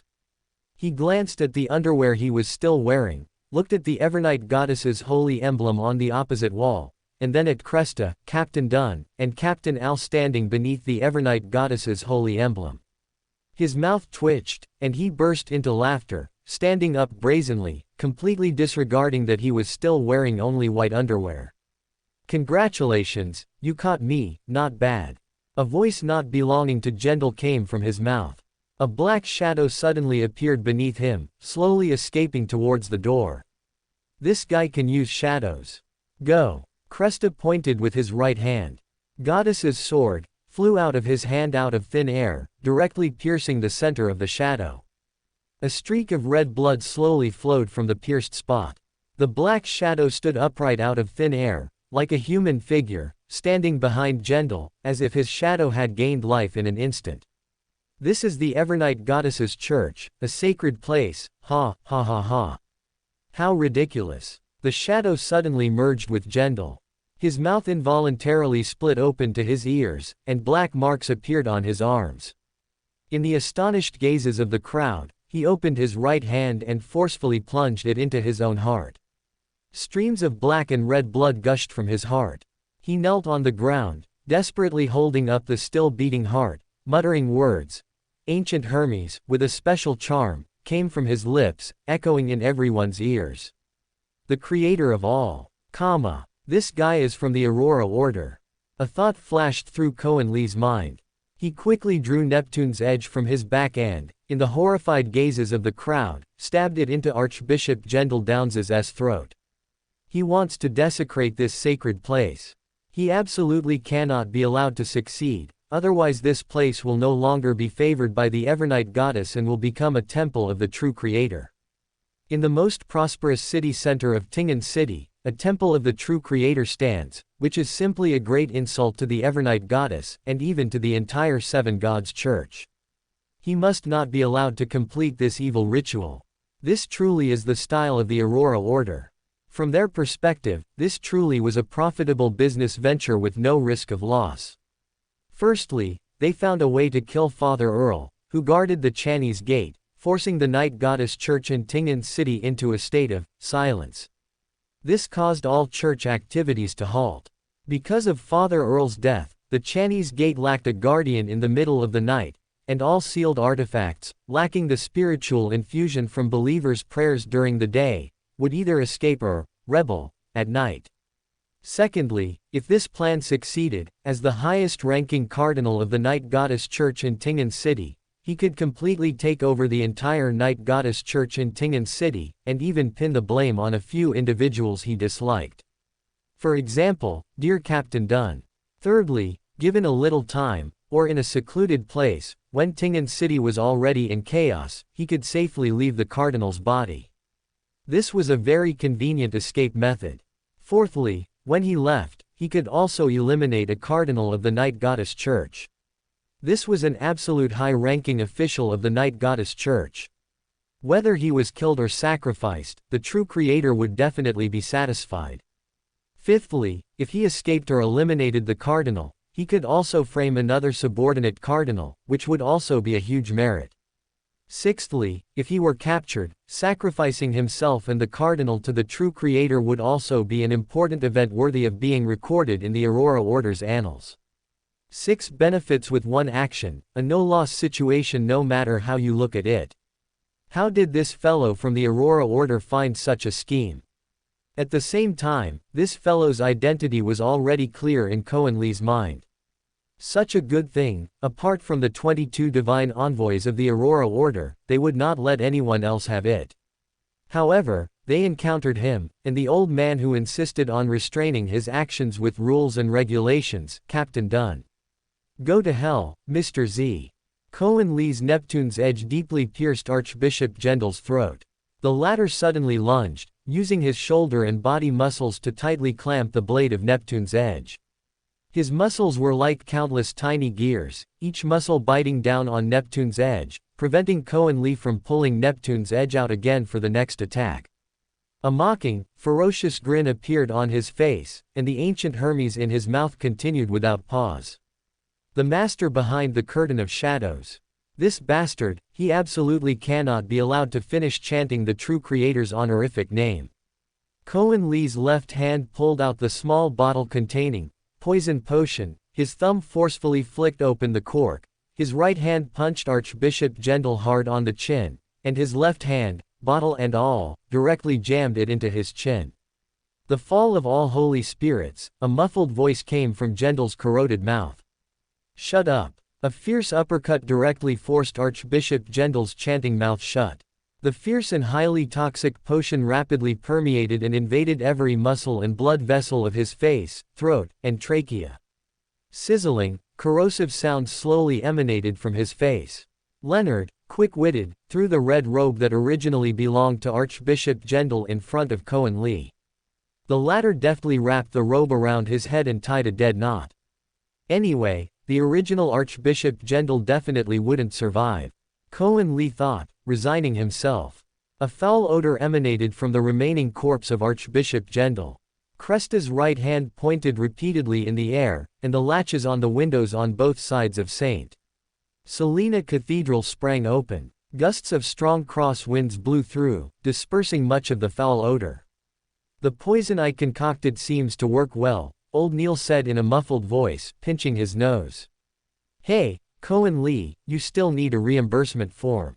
Kornli took 2 steps back, pulled out 3 or 4 blank reimbursement forms from his pregnant, and waved them at old Neil. Captain Dunn raised an eyebrow, looking at Kornli with a half-smile. You actually carry reimbursement forms with you. You truly are a loyal disciple taught by old Neil. At this moment, everyone, including Cresta, finally realized what had just happened. Your Excellency, Archbishop, Cardinal Manuel was the first to kneel on one knee, drawing 4 points of starlight on his chest. May the goddess bless your soul. Your Excellency, Archbishop, other cardinals and high-ranking deacon Cresta Sisima followed suit, kneeling, then the surrounding divine servants. Leonard pulled Kornli, who was still standing, and gestured towards the ground with his eyes. It seems I was the one who killed him. High-ranking deacon Cresta Sisima spread his hands and slowly raised them slightly. A dark gray soul body slowly rose from the corpse of His Excellency Archbishop Gendel. The part that should have been his face revealed his countenance, looking at Kornli. You did well, young man. A rumbling sound came from all around, as if His Excellency Archbishop was preaching doctrine to the believers below. Ha! I killed you, and I still get your praise. I was trapped in my own body, unable to speak, unable to move, only able to watch him use dark, evil magic to control Bishop Manuel and kill the respected Father Earl. Everything was as if I had done it myself. I tried every way to be destroyed along with this evil soul, but he was too powerful. Archbishop Gendel's soul sighed. In the name of the Evernight Goddess, I can testify that all of Cardinal Manuel's sinful acts were not of his own volition. Your Excellency, Archbishop, Cardinal Manuel pressed his head hard against the ground, already sobbing uncontrollably. I shall return to the Evernight Goddess's heavenly kingdom, to enjoy eternal peace. This is my lifelong wish. You need not grieve, need not be sad. Guiding our believers and allowing more people to bask in the Goddess's glory is our lifelong pursuit. Thank you, high-ranking Deacon Cresta Sisima, thank you for your ability, which allowed my soul to be liberated. Praise the Goddess! Praise the Goddess! Everyone exclaimed in unison, drawing 4 points of starlight repeatedly on their chests. Cresta slowly raised his hands, and Archbishop Gendel's gray soul slowly ascended, eventually merging with the Goddess's holy emblem on the wall and slowly disappearing. This is. Did the Evernight Goddess accept his soul? Kornli followed his captain and stood up. High-ranking Deacon Cresta Sisima gestured to a nearby divine servant. 2 divine servants used benches to make a simple stretcher and carried out the remaining parts of Archbishop Gendel's body. Now, we still have some matters unresolved, Cresta said calmly, looking at the people around him. At Kornli's suggestion, all the deacons brought a large amount of holy water and rinsed the floor, prayer benches, and candle holders. Captain Dunn and Al Hassan both felt the surrounding environment and nodded simultaneously. We didn't sense any souls not belonging to the church around here. Neither did I. Cresta breathed a sigh of relief. That Aurora Order fellow is dead. I still don't feel safe without seeing a body, Kornli muttered. However, since you said so, Cardinal Val Stewart, please arrange suitable people to replace our allies guarding the Chinese gate downstairs and relieve them. Yes, Senior Deacon Cresta. Father Val had just turned around when he saw Cardinal Manuel directly take off his red robe and change into a coarse linen robe. It was exactly the same as the one Father Earl was wearing. Please allow me to be the one guarding the Chinese gate. Cardinal Manuel walked up to Cresta and bowed slightly. This is my only wish in this life. No, Cardinal Manuel, Archbishop Gendar's soul has confirmed that everything was done by that sinner from the Aurora Order. You are not responsible for this, Father Val said. After I regained consciousness, I had a chance to correct all of this, and also a chance to save Father Earl, but my cowardice, weakness, and pathetic luck mentality made me give up the best opportunity. If you can grant me this one wish. Since that's the case. Father Val took a step back and drew 4 points of starlight on his chest. Praise the Evernight Goddess. Praise the Evernight Goddess. The new gatekeeper, Manuel, showed a rare smile on his face. Captain Dunn, Captain Al Hassan, follow me. Cresta led the 2 to the only room on the 3rd floor and once again untied the rope of the giant bell above their heads. I declare that Tingen City is released from silence. Captain Dunn stepped forward and pulled the rope forcefully, and the solemn bell once again echoed over Tingen City. Dong, dong, dong, dong, dong, dong, dong, ... 7 times in a row, the deafening bell not only announced the lifting of Tingen City's abnormal state but also the end of this disaster. By the way, where is Mr. Klein Moretti? Cresta, who had returned to the main chapel, looked around. Mr. Kornli, you said Mr. Klein was in the church. Ah. Kornli awkwardly leaned over and whispered a few words into Kresta's ear. Leverage, church, hostage. And it also guaranteed his safety, Kornli quickly added. I think the leverage, church of the god of steam and machinery should be the safest place in Tingen City. Anyone who wants to occupy that place will at least have to face the baptism of several high-pressure steam rifles. Captain Dunn nodded. Indeed. Now, to announce the handling of the team members. Kresta sighed. As captain, Captain Dunn had just taken a step forward when Leonard, from the left, perfectly positioned himself directly in front of him. The decision to silence Tingen City was made by me. I am willing to accept all punishments from the church. I am the captain. Captain Dunn looked at Leonard. In the name of the Nighthawks team captain, I order you to step back. You step back first. This may not be a bad thing, the old man said in Leonard's head. Haven't you realized that this little fellow opposite you is a reasonable person? Leonard tilted his head, feigning reluctance, and stepped back behind Captain Dunn, lightly shaking the golden broken hair on his head. You two don't need to fight over it. Kresta pinched the bridge of his nose with the thumb and forefinger of his right hand. I used the wrong word. In fact, the Nighthawks team resolved a huge crisis, and for this, the church must give commendation. This crisis in Tingen City caused the church to lose a cardinal and a loyal father guarding the Chinese gate, but it also gained a Nighthawks team loyal to the church. Your loyalty, respect for your team members, and willingness to take responsibility for each other deeply moved me. Therefore, in the name of the church, I offer you an opportunity for promotion. If you are willing, any team member who advances to Sequence 7 will directly become an elite Red Glove of the church, without needing a loyalty assessment, and will be directly promoted. Everyone looked at each other, their eyes filled with hope. This was a significant affirmation from the Evernight Goddess Church. Also, the greatest contributor to this case, Mr. Kornli White. Kresta Sesama took a deep breath. You need to go to Backlund with me to accept an inquiry from the Holy Hall. He won't be in trouble, will he? The outspoken old Neil directly asked what was on everyone's mind.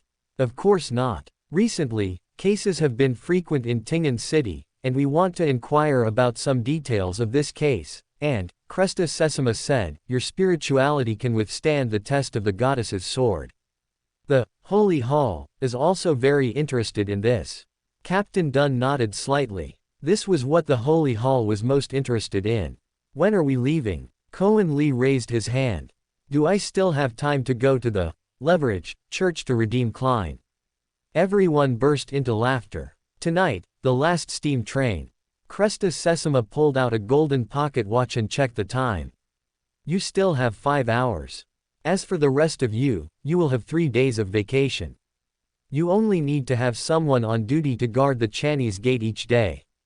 Phew, 3 days of vacation, that's really nice. I'm going to the Chinese gate. There are still some things inside that need to be handed over to the Holy Hall. Captain Dunn pulled out his pipe. Fry, come with me. No, something wasn't right, but he couldn't quite put his finger on it. Since the path to the team is safe, you can go back underground. Leave the carriage to me. Kornli swayed out of St. Selena Cathedral, drove the carriage to the leverage church, and in the small prayer room, he saw Klein, who was sleeping soundly on 3 thick mats on the floor. Ha, dear fool, it really is safe here. Hey, Kornli, is everything all right? Klein's spirituality sensed a familiar presence, waking him from his sleep. He rubbed his eyes and looked at Kornli beside him. It's all resolved. Kornli sat down beside Klein. The mats are very soft. I just can't leave this room, but the food and supplies are very good. Klein stood up and took out a notebook from his pocket, handing it to Kornli. I've already given the copied notebook to Father Chris. I spent another 3 hours copying another one. That primordial demoness statue, was it found? Klein stood up and stretched lazily, asking casually. Kornli's eyes widened, and he finally realized what felt wrong. The statue of the primordial demoness, everyone forgot about it, and that was the key to the entire case. I'm glad you kept your promise, Father Chris said as he walked in. The contents inside were indeed very useful. I'm glad you also kept your promise, Kornli said, drawing 4 points of starlight across his chest. Father Chris was startled. A new gesture. Yes, Kornli said. Thank you for the food and mats you sent yesterday. I'll find someone to send them back. You can keep them, Father Chris said, habitually touching his bald head. The Church of the God of Steam and Machinery can afford a few dozen sandwiches and mats. Thank you for your generosity, Kornli said, nodding and pulling Klein. Let's go, quickly. Klein, still bewildered, followed Kornli back to the team. In the team's office, Leonard and Captain Dunn were sitting leisurely, relaxing their nerves after a day and a night of tension. Cresta Sesama sat in Klein's seat, while Ms. Lolota was guarding the Chinese gate downstairs. Al Hassan sat in Kornli's spot, with Kornli's cigarette case in front of him. 6 cigarette butts already rested in the ashtray. Hey, you're back, Leonard greeted Klein. How was being a hostage? They treated me very well, Klein said, sitting on the sofa in the team's lounge. I highly recommend you try the clam stew with beef from the restaurant next to the Church of the God of Steam and Machinery. It's really good. We were fighting for our lives here, and you were enjoying gourmet food there, Leonard leaned back. If there's a next time, I strongly demand to be the hostage. Heh, Kornli chuckled. Captain, where are the others? I've arranged for them to take turns resting. For the next 3 days, only one person will be on duty in the team, and clerical staff will take 1 day each, using the remaining time to spend with their families, Captain Dunn said, looking at Kornli's serious gaze, and slowly sat up straight. What have you found? Wait a moment, Cresta stood up, holding the box containing the goddess's sword, and pointed at Klein. Mr. Klein Moretti, according to regulations, I need to. I'll go to the alchemy room with you, Klein stood up. Kornli told me on the way. Sit, Al Hassan tossed a rolled cigarette to Kornli. No matter what happens, you always have time for a cigarette. Kornli nodded, sat in Klein's seat, lit the cigarette, and slowly exhaled.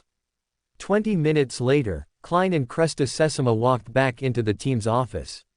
Leonard casually opened the window, letting the cool breeze into the entire office.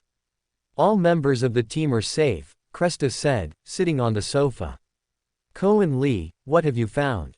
That statue of the primordial demoness, Captain, Kornli said. The ancient Hermes read out by the fellow who possessed former Archbishop Geardle Downs just now showed that he was a follower of the true creator. He had already deceived Father Earl by impersonating Cardinal Manuel. Why did he leave so many sealed artifacts when he left, and instead took a statue of the primordial demoness? Kornli spread his hands. This matter itself is very suspicious. Moreover, Captain, Deacon Cresta, when we killed that fellow from the Aurora Order in the church, his body didn't appear. When you summoned his soul, he didn't appear either. You mean, he's still alive? Leonard blurted out this fact that everyone had temporarily overlooked. There's a third suspicious point, Kornli licked his lips. Klein handed over his coffee cup, and he downed the coffee inside in one gulp. High-ranking Deacon Cresta Sesama, please forgive my bluntness. Your words are very useful, please speak frankly, Deacon Cresta straightened his back. During the interrogation, you once said that although the archbishops and cardinals are mortals, as long as they wear the Evernight goddess's emblem, the holy emblem will protect them from the erosion of any power. Kornli weighed his words carefully. Then, as a member of the Aurora Order, how did he know that His Excellency former Archbishop Geardle Downs would come to Tingen City at this time, and when did he possess Archbishop Geardle? What reason did he use to make him take off the holy emblem from his chest? 3 questions in a row made Cresta's head spin. Al Hassan nodded silently. You're right. You're right, Captain Dunn said. We were immersed in the cause of death of His Excellency the Archbishop and Father Earl, and forgot that finding the truth is the purpose of the Nighthawks team's existence. What do you want to do? Al Hassan looked at Kornli with appreciative eyes. He had greatly admired this young man the first time they met. This time, He was able to find the most crucial question when everyone else's thoughts were immersed in sorrow, which was truly rare. He must find a way to get him into his team in Backlund. Even if it meant falling out with his old friend Dunn Smith. Forget it, he should think of other ways. Whether it was fencing or fighting, he was no match for Dunn. Bribery might be a way. Dunn, that old fellow, probably wasn't short on money. I think the breakthrough lies with Cardinal Manuel Sharp. Oh no, Father Manuel, the gatekeeper, Kornli pointed at Klein. We happen to have Tingen City's best seer right here. It will be a bit dangerous. Cresta bent down, took out a bottle of black potion from his bag and shook it, frowning slightly. Only half a bottle of Goddess's Focuses is left. I will prepare a brand new potion for you, combined with a special ritual, to allow you to enter Father Manuel's brain and see all the truth. Yes, high-ranking Deacon Cresta Sizima, Klein nodded. Remember, don't force it. The guys from the Aurora Order are all lunatics. I don't know what they might do, Cresta emphasized. If you see anything that makes you uncomfortable, immediately come out of his mind. You should still have another chance after that. Okay, Klein nodded again. I'll go prepare a Goddess's Focuses potion for you. Cresta stood up and said to Kornli, please help me watch the Goddess's sword for a few minutes. Ha, can't you just carry it yourself? Now you're not even pretending anymore. The Goddess's sword joyfully leapt out of the bag and danced by Kornli's hand. Klein found it interesting, extended his right hand, and gently grasped the hilt of the Goddess's sword. Everyone else stared blankly at Klein's action. Klein, why did you reach out at this moment? Not only am I a favored one of the Evernight Goddess in this room, but you were also personally placed here by the Evernight Goddess from above the gray fog. The aura of the Evernight Goddess on you might even be stronger than mine. This Goddess's sword, in front of me is like a dog that can detect the Evernight Goddess's aura, just like that, Father Pitting Puppet, from the Antigonus family. At critical moments, it's just as much of a father pitter. I just finished. Cresta pushed the door open and walked in. The first thing he saw was the obedient Goddess's sword in Klein Moretti's hand, and the helpless look in Kornli's eyes. No, there must be some error. He must have entered the wrong room. Ah, Your Excellency Cresta. Captain Al-Hassan pointed to the Goddess's sword in Klein's hand. I remember. Cresta glared at him silently. Captain Al-Hassan wisely closed his mouth, took another cigarette from the box in front of him, tossed it to Kornli beside him, and then used the act of lighting cigarettes for the two of them to pass the time. And to cover up the embarrassment caused by his loose tongue. No, you don't remember anything. At this moment, he had to give an explanation. Everyone's eyes were on him. It's a miracle to have two Beyonders with outstanding spirituality in one team. Cresta walked in and placed the potion in front of Klein. I think we'll have one more person going to the cathedral. It seemed unreasonable not to bring Klein Moretti, especially since Kornli was brought to Backlund under his pretext. I want to try too. Ah. Leonard reached out to touch the hilt of the Goddess's sword. The Goddess's sword, in Klein's hand unceremoniously twirled, its blade lightly grazing Leonard's wrist. A not-so-long wound appeared on the outside of Leonard's wrist. Leonard licked his lips, looking unwilling. You're truly mad. If the Evernight Goddess discovers I'm inside you, how will you explain? The old man roared in Leonard's mind. Leonard, go replace Fry from the Chinese Gate Watch. We might need his strength later. Captain Dunn took out a handkerchief and handed it to Leonard. Leonard nodded and walked out, looking dejected. I'll go find Father Val and have him replace Father Manuel, who is guarding the Chinese Gate. Captain Dunn stood up. Do you think the small chapel of St. Selena Cathedral is suitable? Very good. Cresta nodded. You follow me. About 10 minutes later, several people were in the small chapel of St. Selena Cathedral. Cresta ordered the deacons to move the benches and tables, revealing a large empty space. He used a potion of calming flowers and sacred night grass, as well as various powders, to draw a circle, inside which symbols representing the Evernight Goddess were carved in Hermes. Praise the Evernight Goddess. Father Manuel walked in slowly, his hands tucked into his sleeves. After only a few hours, his face seemed to have aged several years. Father Val told me your intentions. I am very happy that my memory can help you. Father Manuel sat on the only unsymboled floor in the center of the circle. You can begin anytime. Father Manuel now gave Kornli the feeling of an old man who had already seen through life and death. Is it supposed to be like this, or should it be? Kornli and Captain Dunn exchanged a questioning glance, the latter shaking his head slightly in confusion. Perhaps after Father Earl's death, he had gained a deeper understanding of life and death. I'm about to begin, Father Manuel. Al-Hassan led Klein into the circle, down the goddess's focus potion in one gulp, and closed his eyes slightly. Klein only felt a blur before his eyes. He and Captain Al-Hassan had already arrived at the entrance of the Chinese gate. In front of them was Father Manuel. He carried a lantern in his hand and walked slowly downwards.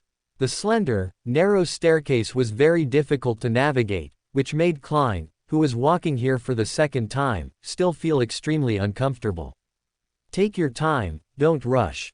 Captain Al-Hassan followed one step behind Klein. Don't fall down. Father Manuel walked in front, along the narrow passage, and soon reached the entrance of the Chinese gate. Father, what are your requirements for being here? Father Earl stood up. In front of him was only a dilapidated table, with a flickering candle about to go out, and a holy scripture of the Evernight goddess. Strangely, that candle gave Klein a different feeling, it seemed to warm his heart. Even in his dreams, Klein felt a hint of warmth. Sealed artifact, 3-364, the ever-burning candle. Captain Al-Hassan explained softly from behind, it can provide light and warmth within 2 meters of its surroundings, and it can also warm people's hearts. At the same time, its flame will not be attracted by other sealed artifacts. Such a good thing, what are the side effects? Klein asked. The fuel is human life. Captain Al-Hassan said, every minute it burns, it consumes 1 minute of the life of the person who lit the wick. Damn it. His Eminence Archbishop Grendel has ordered me to conduct a routine inspection. Father Manuel took out a sealed document from his sleeve and handed it to Father Earl. Document correct. Father Earl stood up. Please come in. I must remind you, according to the rules, please do not walk to the last row, otherwise you can easily be contaminated by sealed artifact. 1097. I know. In fact, I came precisely for this, sealed artifact. Father Manuel walked a few steps forward, looking at the rows of stone shelves dug into the wall. On the bottom row of the first shelf, was precisely the notebook Captain Dunn had sent over. Next to it was the statue of the primordial demoness, covered with a black cloth. I can confirm its safety, if that's the result you want. Father Earl stretched his legs, which had become slightly numb from sitting for a long time, and smiled. Very good. Father Manuel's face showed a sinister smile. He turned his right hand and pulled out a brand new revolver from his robe. Bang! Father Earl slowly fell, his hands grasping helplessly in the air. The sleeves of his coarse cloth robe happened to knock off the cloth covering the statue of the primordial demoness. The statue's eyes emitted 2 terrifying red lights, shining directly at Father Manuel. The latter's eyes showed a bewildered expression, and he slowly fell in front of Father Earl. So that's how it was. What happened next? Between the two, the first to wake up was Father Manuel, who had been illuminated by the red light from the eyes of the primordial demoness statue.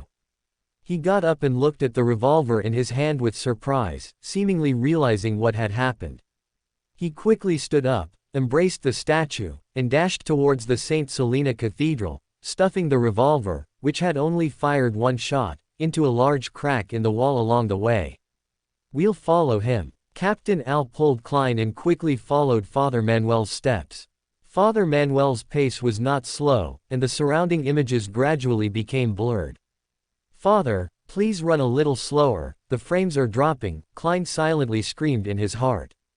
The two of them saw Father Manuel, who had put the primordial demoness statue into his cuff, climbing vigorously up the steps leading to St. Selena Cathedral.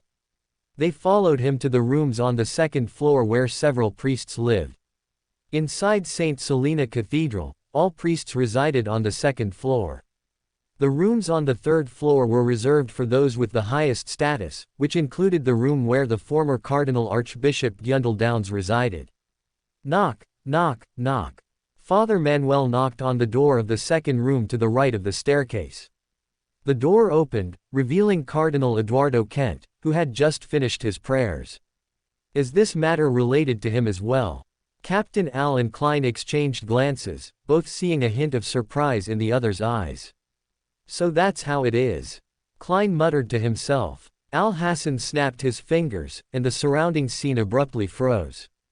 He gently nudged Klein with his elbow. What did you find? I generally know what the subsequent plot is, Klein said with a wry smile. I didn't expect a statue to possess such high intelligence. Let's continue watching, Mr. Al. Captain Al snapped his fingers again, and time in the memory slowly flowed forward once more. Father Manuel walked into the room and cautiously said, I found something very good. Would you like to see it? His memory abruptly stopped. Al Hassan and Klein opened their eyes, hearing Captain Dunn's exclamation. Father Manuel. So that's how it is. Red and gray liquid gushed from Father Manuel's nostrils, eyes, and ears, defiling the ritual circle on the ground and the bodies of Klein and Al Hassan opposite him. His body softly collapsed to the ground. Captain Dunn stepped forward to check Father Manuel's breath, shaking his head regretfully. At the same time, outside the chapel, there were gasps of surprise from the working deacons.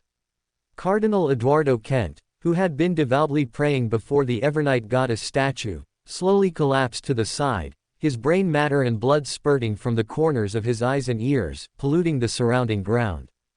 2 more dead. Klein, quickly. Kornli said. Immediately communicate with Cardinal Eduardo's soul. We must know where that damned statue went. Klein nodded, rushing out without a moment's hesitation.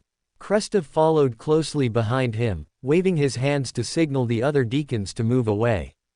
Klein supported Cardinal Eduardo's deceased body with his left hand, hung the citrine pendant from his wrist above his head, and gently closed his eyes. The face of a coachman with gray pupils and short black hair appeared in Klein's mind, and this was the only image he could see. Klein looked up, took paper and a pen from a nearby deacon, drew the man's face on it, and handed it to Senior Deacon Kresta beside him. Sorry, this is the only image I could get. There are thousands of coachmen in Tingen City who fit that description. Senior Deacon Kresta said with a wry smile. How are we supposed to find him? Fry walked out of the small chapel, silently taking off Captain Dunn's gloves and signaling the nearby deacon to immediately discard them. The cause of death is a curse. It won't contaminate others, but... You mean the curse was triggered by that hidden memory fragment in his mind? Kornli reacted immediately. Exactly, Klein said. Klein, are you going to reveal your secret? It seems you must have seen or guessed something. Is it related to the demonist sect notebook we've been hiding? Captain, it's like this. Klein deliberated over his thoughts. Do you remember when we killed Madame Sharon? We found a notebook in her study, the one Kornli used to exchange for help with the Church of the God of Steam and Machinery. Yes, I know, Captain Dunn frowned slightly. I haven't read it yet, but what's recorded inside? One of the materials used to create the primordial demoness statue is the trace of resentment from the brain matter of 9 people who were tortured to death by a demoness, Klein said regretfully. Everyone gasped. The primordial demoness statue has many abilities. Although it has no offensive power, it will try every means to return to the side of those who have seen it, meaning members of the demoness sect. It's alive. Al Hassan interjected. No, if you don't look closely, it doesn't possess the power of being alive, and its power is only effective against members of the demoness sect, but it will try every means to escape. Klein spread his hands. I believe that in a few hours, it should be on a carriage, awaiting its fate to be received by its own people. What other abilities does it have? Fry asked curiously. It enhances some demoness abilities. Most importantly, in the same city, only one person can possess a primordial demoness statue, Klein said. I don't quite understand the meaning of that sentence. Only the leader can possess the primordial demoness statue and command subordinates. Kresta nodded, This case was a complete coincidence, but we've lost too much. One cardinal archbishop, 2 cardinal bishops, and 1 priest guarding the Chinese gate. The Night Goddess Church's losses this time were indeed significant. I will send a telegram to the Holy See. There are still 3 hours until the last steam locomotive departs, so prepare yourselves. Deacon Cresta nodded to Al-Hassan, who understood. 3 hours. Time is tight enough. The distance from Tingen city to Backlund means I need to ride the steam locomotive for 12 hours to arrive.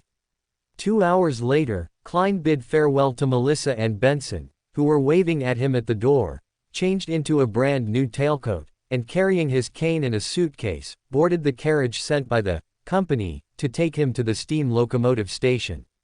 Do you really need to pack so much stuff? Kornli looked at Klein with a serious expression, finding it amusing.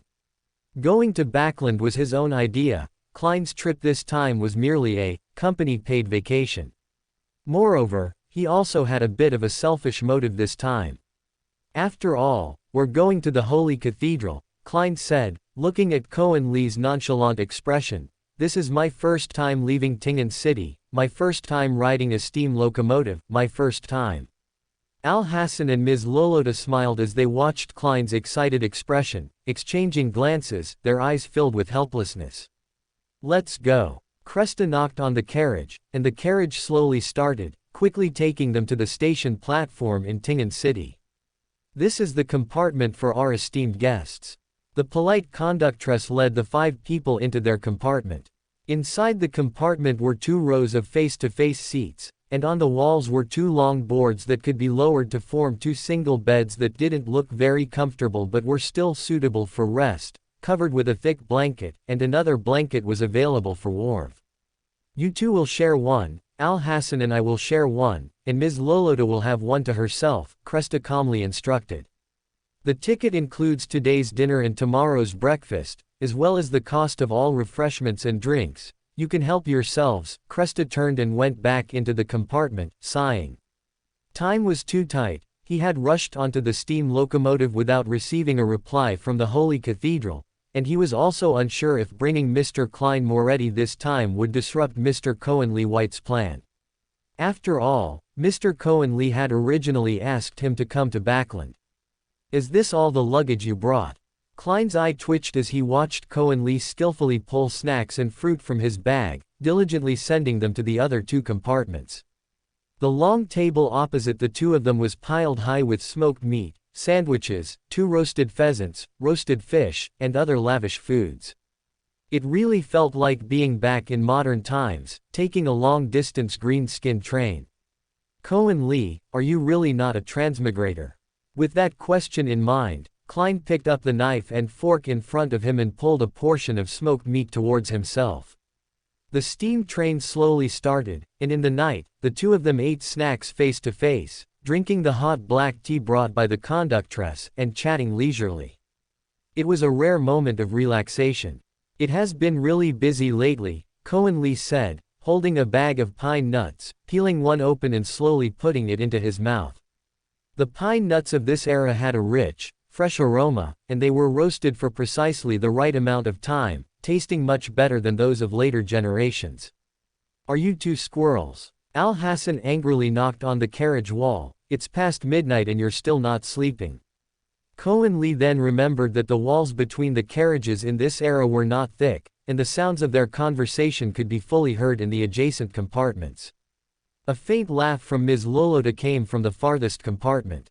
Aren't you all beyonders? Do you even need to sleep? Kornli mumbled, then lay down face to face with Klein and fell into a dream. At 9:30 the next morning, Kornli was woken by Klein.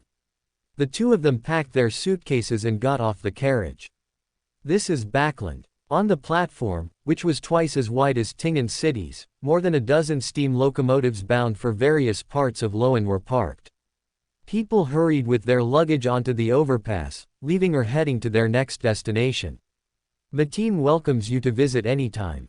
Al-Hassan handed over a business card with the address, No. 40 Kensal Street, South Borough, Backlund, Orlando. Human Relations Processing Center. Human Relations, Processing. I swear, That name has nothing to do with me, Al-Hassan said, seeing their surprise at the name. Raising his hands, that name has been used for 10 years, ever since I joined this team. We hope to see you soon. Ms. Lolota and Al-Hassan shook hands with Kornli and Klein, bidding them farewell. The two walked out of the station and boarded a private taxi carriage. It must be said that the streets of Backlund were much wider than those of Tingen city, and shops were everywhere, truly living up to its reputation as the city of 10,000 capitals. You two are both first-time visitors to Backlund. I can give you a brief introduction. Cresta also hailed a private carriage, letting the two of them get in first. To the Church of Evernight in West Borough. All right, sir. The coachman slowly started the carriage. On the streets on both sides, men and women in formal attire hurried past, their steps quick, as if anticipating something. The central area of Backlund is Empress Borough, where George III's palace and the mansions of many ministers are located. That area is the absolute center of the entire city, and also the safest area in all of Backlund. East Borough and the dock area are a paradise for laborers, dockworkers, artisans, and criminals. More than half of our cases each year originate there. Although we have added 2 Beander teams in recent years, we still cannot curb the high crime rate there. South Borough, Sherwood Borough, and Hillston area are home to large and small companies and financial enterprises, hailed as the economic center of the entire Loan Kingdom. Al-Hassan's team is stationed there. They are very lucky, as the crime rate there is not too high. West Borough is a residential area. As for other things, if you join the Red Gloves later, I would be happy to explain them to you. Cresta smiled at Kornli. To join, you need to reach at least sequence 7. How enviable. Klein looked at the black cathedral in the distance, a solemn, sacred, and majestic aura washing over him. The carriage slowly stopped at the cathedral's entrance. Cresta paid the fare and led the two young men, visiting the Church of Evernight for the first time, inside. Praise the goddess. Good morning, Archdeacon Cresta. Greetings to you, Archdeacon Cresta. Praise the goddess. Along the way, all the priests and servants respectfully greeted Cresta. The latter politely returned their greetings and led the two up to the second floor, into a small chapel decorated very simply. You two wait for me here for a few minutes, I need to report on the situation this time. Cresta nodded to Kornli and Klein, closed the door, and left. Sigh. A faint, almost imperceptible sigh sounded in their ears. Who? Klein cautiously looked around. This was the night goddess church, so he didn't have to worry about his safety, but the sudden sigh still sent a shiver down his spine. Black mist slowly rose from the cracks in the floor, gradually forming a human shape. She was barefoot, with long black hair reaching her waist, casually tied back with a hemp rope. She wore only a black robe that exposed her arms, and a belt made of what appeared to be ancient tree bark was tied around her waist. Her eyes held a faint smile that seemed to see through everything. Hello, I am Ariana, a servant of the Evernight goddess. Ariana, the servant of concealment, the chief of the night goddess church's 13 archbishops, the leader of the ascetics. She actually appeared before us. Praise the Evernight goddess. Hello. Kornli pointed out 4 stars on his left chest. Klein looked at Kornli. His calm demeanor made him realize many things. Hello. Ariana showed a calm smile on her face.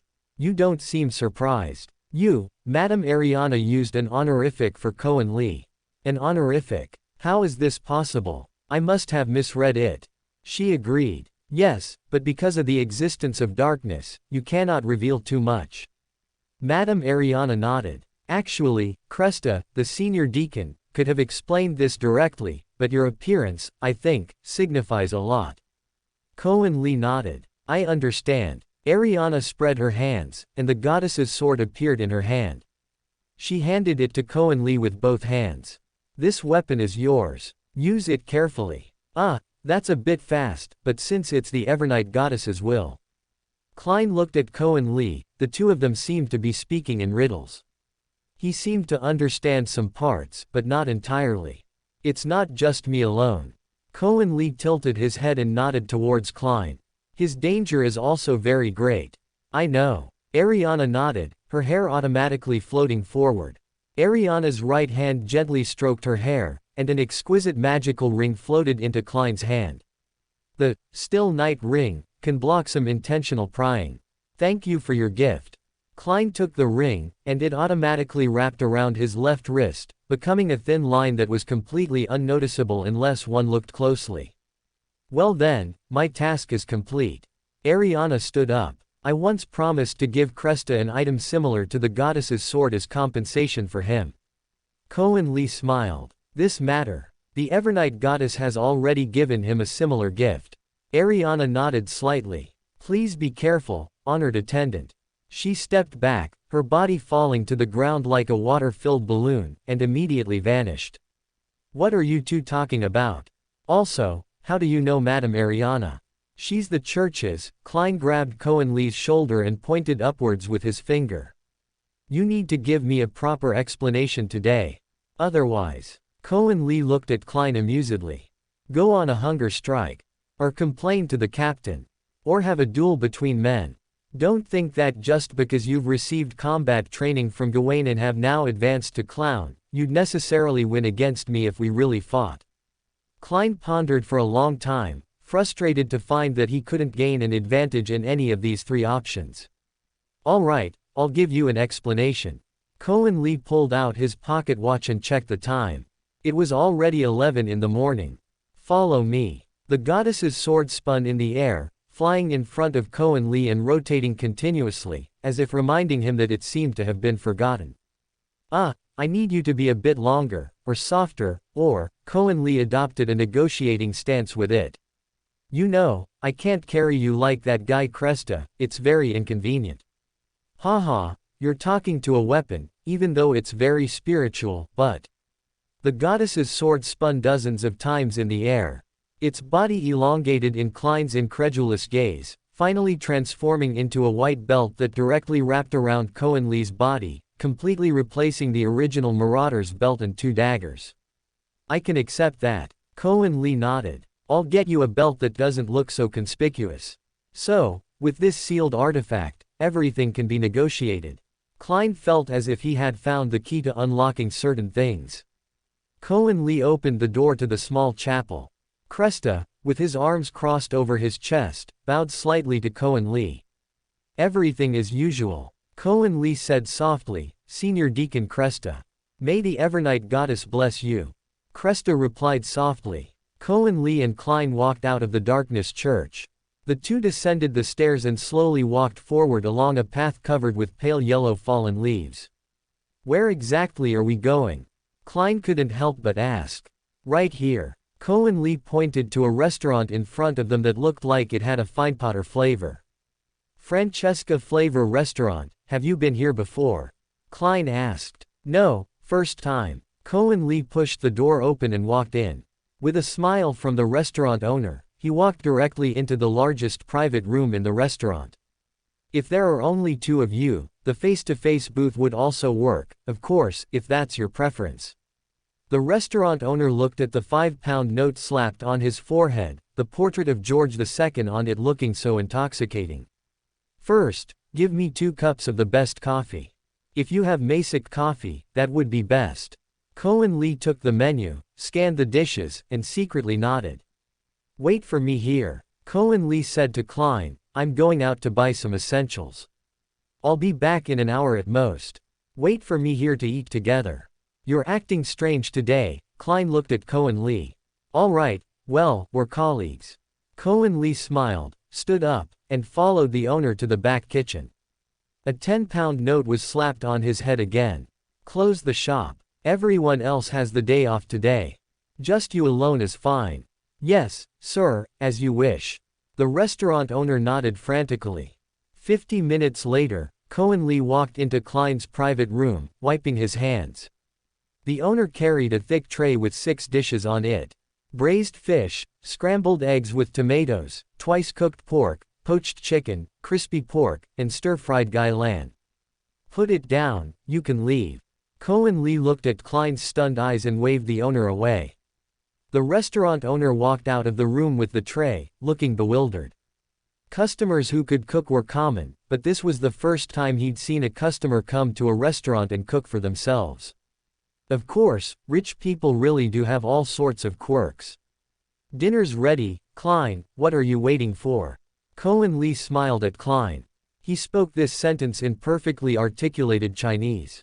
Klein's eyes widened as he looked at the table laden with authentic hometown dishes, then at Kornli's intelligent eyes. He finally understood why he felt a sense of familiarity when he was with Kornli. No wonder he had told himself what reasonable income was with such righteous indignation during their first mission. No wonder he had so skillfully prepared so many snacks when they boarded the steam locomotive yesterday.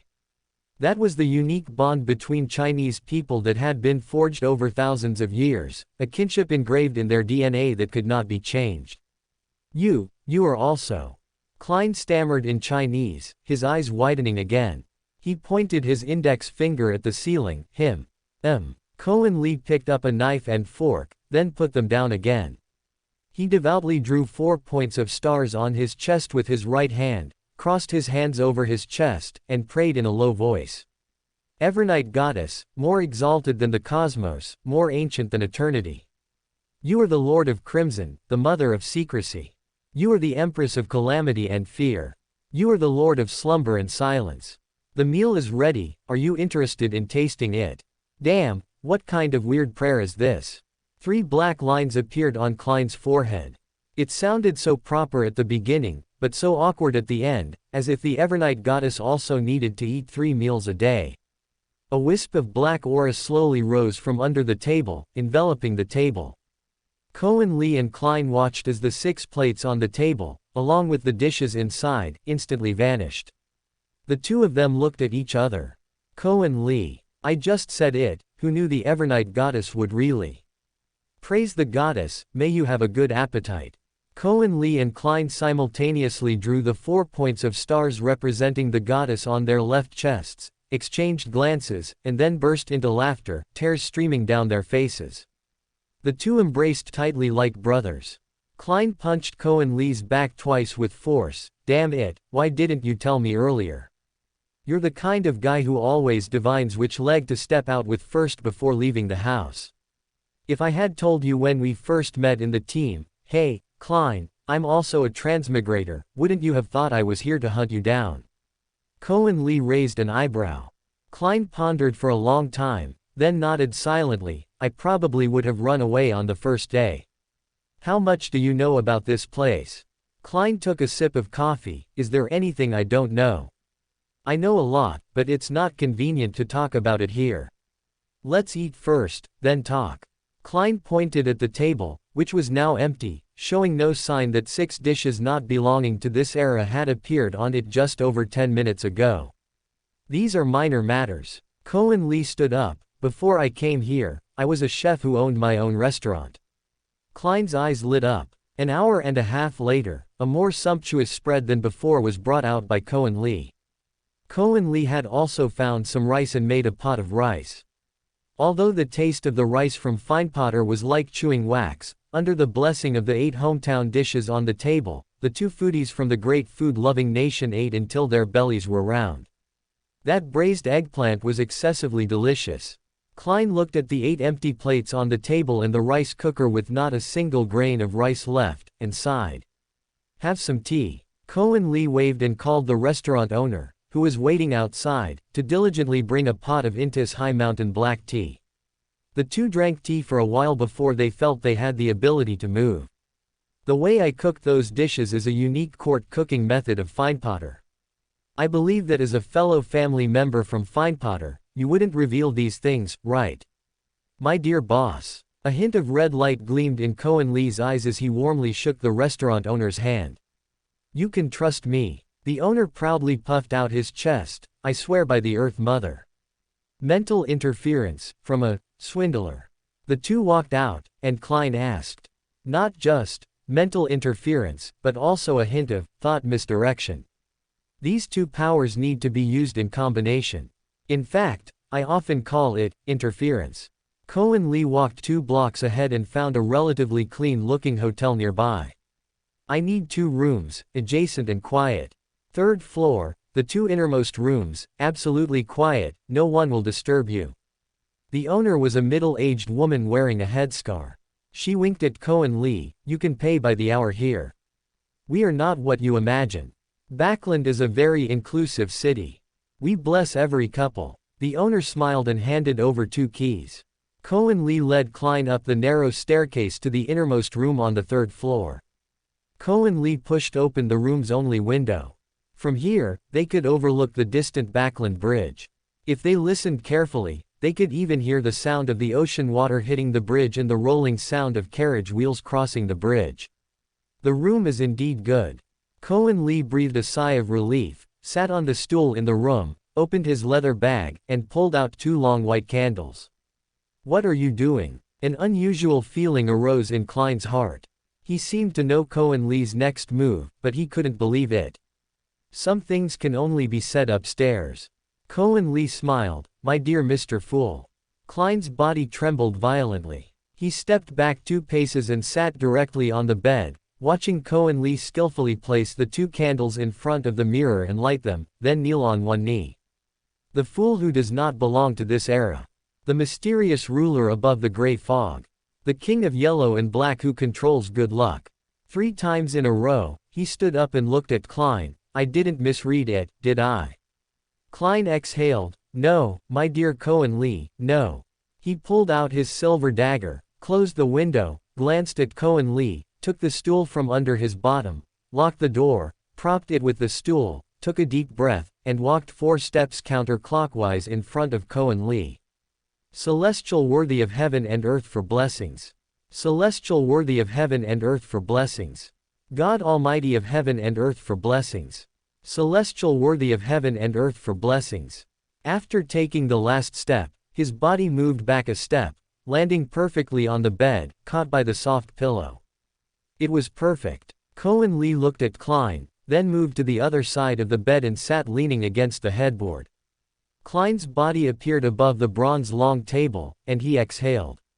Around him, an exceptionally bright red star orbited, completely different from the 2 red stars of the Hanged Man and Miss Justice in the past. In the bright light, 2 thin lines intertwined and tangled, seemingly nurturing something in the ethereal void. He gently tapped with his hand, and Kornli's figure appeared in the seat next to him, slowly becoming clear and visible. Hey, so this is what it feels like to enter Saphira Castle. Kornli appeared at the 2nd position to the left of the long table, precisely below the Hanged Man Alger. Behind him, on the back of the chair, an emblem that only Klein could see slowly shifted, transforming into a symbol composed of a thumb, an index finger, and abstract lines. The symbol was exceptionally bizarre, and gazing at it abruptly made one uncomfortable, as if time had lost its meaning within the shape. Kornli sat down in his seat and suddenly felt a strong sense of control, as if he could manipulate a trace of Saphira Castle's power. He raised his right hand, and a wisp of Saphira Castle's gray fog slowly coiled around his index finger, as if with just a thought, he could. No, he couldn't have that thought, nor should he. This was Klein's Saphira Castle. He could use it, he could borrow it, but he had to get Klein's permission. Klein saw Kornli's actions, and at the same time, he saw the gray mist on his finger. His eyes narrowed, and he instinctively raised his hand, wanting to expel Kornli from Saphira Castle. The other party might be an enemy. No, no, absolutely not. Klein shook his head, banishing this absurd thought from his mind. As 2 people from the same, Big Eater country, they shouldn't harbor thoughts of betraying each other. I can use a trace of Saphira Castle's power, Kornli suddenly said. I don't think I should keep this from you. I know, Klein changed his posture. And I won't keep it from you either. The 2 brothers exchanged a smile, and the tension that had briefly existed between them instantly vanished. This place should be safe, and with the Evernight Goddesses, Night Quiet Law ring, that she gave you, it can obscure some people's vision, but definitely not all. Kornli looked around. The setup here is too monotonous. Can't you change it a bit? This is the Tarot Club, not. Klein reached out and grabbed something, then let go weakly. What kind of look do you want? Kornli raised his hand. Can I make some changes? Yes, Just try not to change too much, Klein said weakly. After all, I might forget what it looked like before. Kornli raised both hands and elegantly drew a circle in the air. The bronze long table, the palace spires in the background, the high-backed chairs, and the 2 bronze candelabras with 10 bases on the table all vanished like a painting. In their place appeared a Peru, a tea table covered with a tablecloth and flowers, 2 soft sofas, and a glass of ice-cold cola in front of everyone. I just said not to change too much. Klein frantically picked up the cola. It really tastes good. Why didn't I think that food and drinks could be materialized here? After the tarot club ends, if you want to discuss things, you can use this background. Kornli took a big gulp of cola. You heretic who drinks sugar-free cola. I don't know why it's sugar-free cola, and it's Pepsi flavored. Klein waved his hand, and the bronze long table reappeared. Klein was at the head, and the familiar layer of mist appeared before him. Don't dwell on the cola, Klein waved away the mist between them. What can you tell me? From your conversation with Ms. Ariana, her meaning is very clear. What exactly does, can't reveal too much, mean? Klein asked. Literal meaning, Kornli spread his hands. You know about the butterfly effect, right? Klein nodded. A butterfly in South America flapped its wings, and as a result, a huge storm arose in the Pacific Ocean. That's pretty much what it means, Kornli said. You are that butterfly now, my dear fool. If I tell you too many things, whether it's what happens in Backlund, Tingen City, or even the LotM Kingdom, Intis Republic, and Fainapotter Kingdom, everything will be completely different from what I know. What you know? Are you from the future? A hint of doubt appeared in Klein's eyes. He had to listen very carefully to Kornli's every word now, trying to find a trace of truth within them. Continue, Klein nodded. Damn it, I think I said something I shouldn't have. Kornli sighed. In short, some things we need to treat very carefully. When you need it, I will tell you in advance. All right, Klein nodded. What are you going to do next? I want to know if Kilangos had already arrived in Backlund during your last gathering. You know about this too. Klein sighed. Yes, he should have arrived, but there's no news of anyone being harmed in the newspapers of Backlund and Tingen City yet, so I can assume he hasn't succeeded for now, Kornli said. He himself is a sequence 7 wind blessed. I think as long as we are careful, we can deal with him. What do you want to do? Klein looked at Kornli curiously. What good would killing him do for you? A lot of good, Kornli counted on his fingers. Getting along well with the upper echelons of LotM, his Beander characteristic can be sold for money, and his glove, creeping hunger, is very useful. Money is very useful, Kornli said. Your next potion, my next potion, both need money. No wonder you care so much about money normally. Wait, when we first met, you gave me 10 gold pounds. Could it be that you already knew then? Klein felt that Kornli had set a huge trap for him, and he had unknowingly already entered that trap. Kornli looked at Klein's furrowed brow and couldn't help but find it amusing. I swear, I won't lie to you, Kornli raised his right hand and swore in a way Klein was familiar with. If I deliberately deceive you, I will lose my sense of taste and never be able to taste any delicious food for the rest of my life. Such a vicious oath. Okay, I believe you, Klein said. At least tell me what I need to worry about right now. Do you still remember the huge single eye you saw with your spirit vision the first time you were with old Neil? Klein was stunned. This answer was not what he expected. He had originally thought it would be the Aurora Order, the Demonist sect, or the Secret Order or something similar. You mean the Sage? Don't mention that damn name when we're outside, Kornli said. I even think that when you reached out and touched the goddess's sword, you were already affected by him. That time. Klein crossed his arms over his chest, silently recalling the scene in his mind. You might as well try divination. Kornli was happily sipping a cup of milk tea. A cup of milk tea that never runs out, and it tastes pretty good. Should add more pearls. Klein watched helplessly as Kornli happily played in Saphira Castle using his memories. He took off the citrine pendant from his left hand, suspended it in the air, closed his eyes, and muttered to himself. My act of wanting to touch the goddess's sword is influenced by supernatural factors. My act of wanting to touch the goddess's sword is influenced by supernatural factors. My act of wanting to touch the goddess's sword is influenced by supernatural factors. Comma. After 7 consecutive repetitions, Klein opened his eyes. The citrine pendant on his wrist spun rapidly clockwise, clearly giving full affirmation to his divination result. Influenced by supernatural factors. I don't understand. Klein looked at Kornli, who was licking ice cream. What is the deeper meaning behind her actions? Variables. Kornli said, my dear butterfly. Variables. This word made Klein's whole body turn cold, even a little chilling. You are a variable, and so am I. Kornli casually threw away the endless ice cream. You still remember the name of the Beander potion old Neil consumed, right?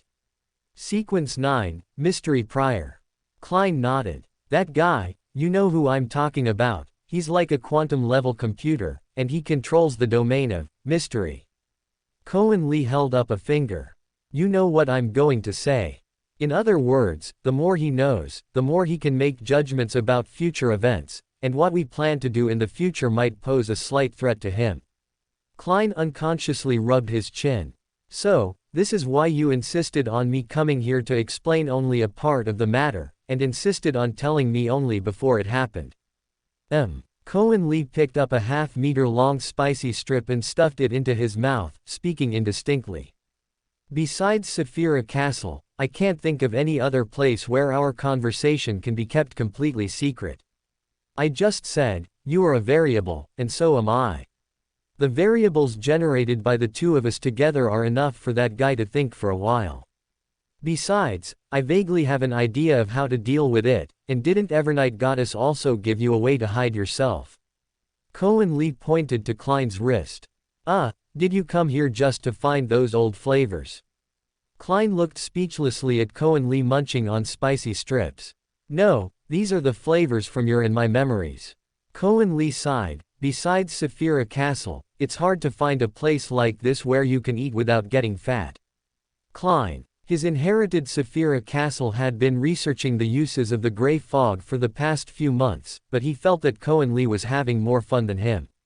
His head felt slightly dizzy in waves. This indicated that his spirituality was already nearing exhaustion. According to the principles of the Tarot Club, you need to choose a tarot card as your title. Klein reached out and pointed at the long table, and 19 major arcana cards appeared before Kornli, who unhesitatingly drew one and placed it in front of him. The man, eagle, ox, and lion occupied the 4 corners of the card, symbolizing the 4 great elements that make up this world: earth, water, fire, and wind. The world. This one will do. Kornli nodded. Actually, according to the choices on the major arcana cards and the Beander potion in his body, he should have chosen temperance, but for some unknown reason, he still chose the world. Starting with the Fool, and ending with the world. A smile appeared on Klein's lips. This was a good choice. Well, that's enough for today. Klein exhaled. I'm just a clown right now, and maintaining Saphira Castle for 3 hours is already my limit. Okay, the remaining matters we can discuss after the weekly Tarot Club ends. Kornli stood up, took a small step back with his right foot, placed his right hand on his chest, and bowed slightly to Klein at the head of the table. Praise the Fool. Klein's body trembled violently, but his thoughts had already moved, so he could only watch Kornli's figure disappear from his sight. Klein opened his eyes, watched Kornli sway his body, get up from the head of the bed, and grab Kornli's arm with his right hand. Why did you just? Klein didn't know what to say for a moment. Kornli's actions just now felt extremely abrupt to him, yet also reasonable.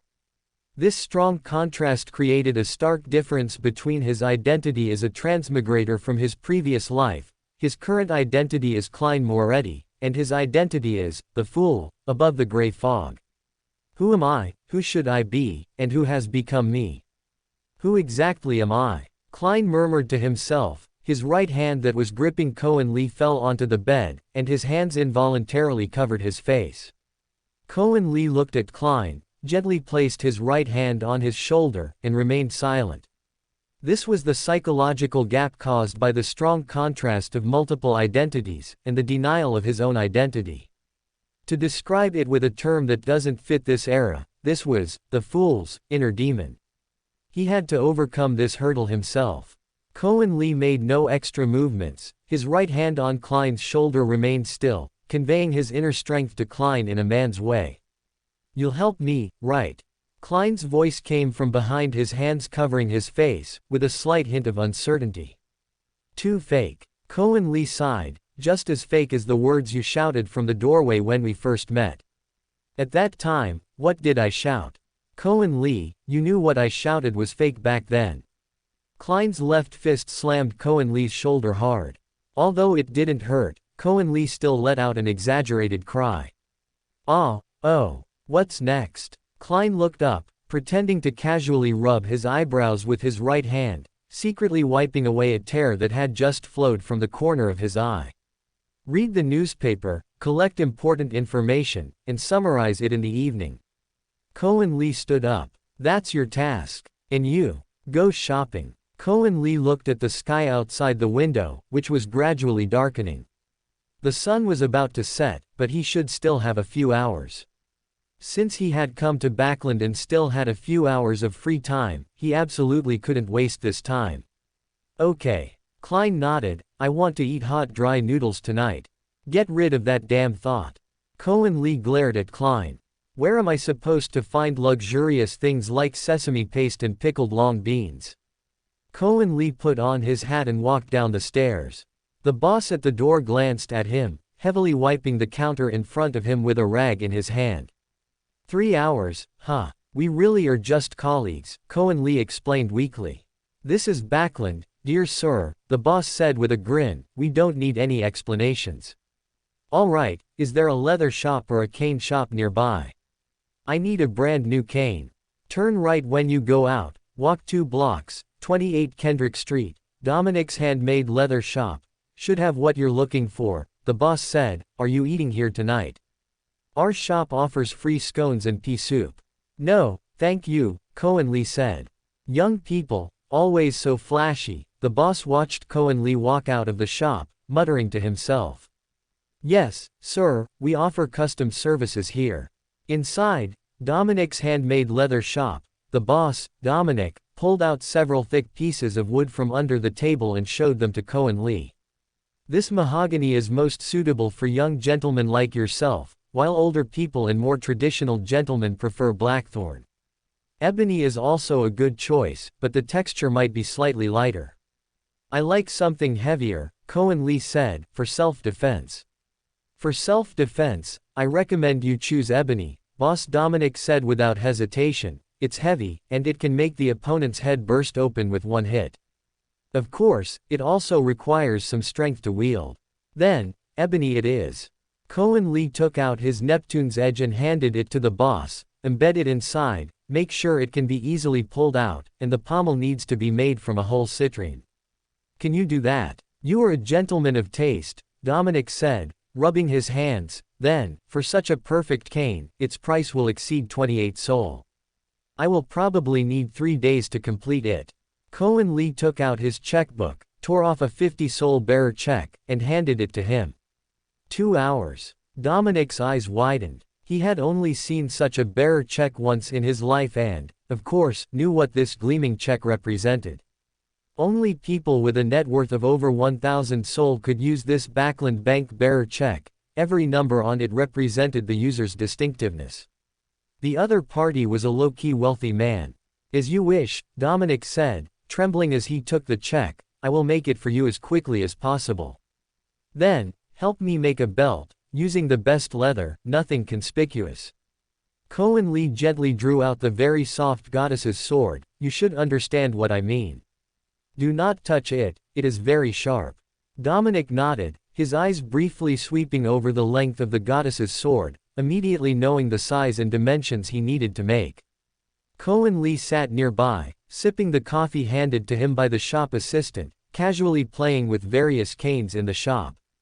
2 hours later, Boss Dominic handed over a belt made of unknown python skin. Kornli inserted the goddess's sword into it, and the sword's hilt automatically revealed two snowy white fangs, latching onto the other end. This is the cane you wanted. Dominic handed over the cane with both hands. Kornli took it and swung it. The whooshing sound confirmed that the cane was very heavy. A citrine on the cane was wrapped in thick leather, making it look very understated. Kornli applied a little force, and Neptune's edge leapt from the cane into his hand. The citrine had been directly embedded by the boss onto the grip of Neptune's edge, looking slightly abrupt but very suitable to be used as a divination staff tool. Klein should really like this cane. Very good. Kornli stood up and, after bidding farewell to the boss, walked out of the shop. Hello, dear sir, are you looking to rent a suitable house? In the office of DeVille Family Rental Center, at 63 Adrian Street in the South District, the receptionist, Miss Rena Bailey, had just closed her folder, preparing to leave work, when the door was gently pushed open and Kornli walked in. The person carried a valuable ebony cane, worth over 30 sol. His clothes and semi-top hat were not too expensive, worth about 15 sol.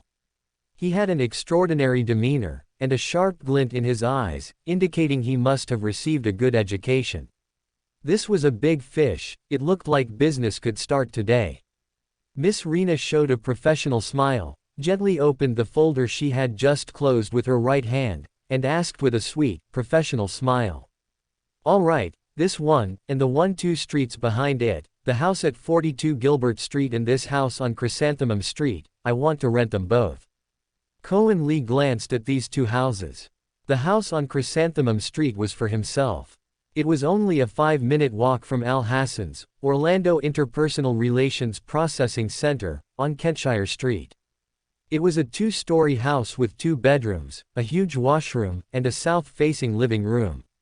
Kornli chose this house not only because of its proximity to Al Hassan's workplace but also because it had a huge red brick basement, and the basement also had a very hidden back door, convenient for Klein's comings and goings.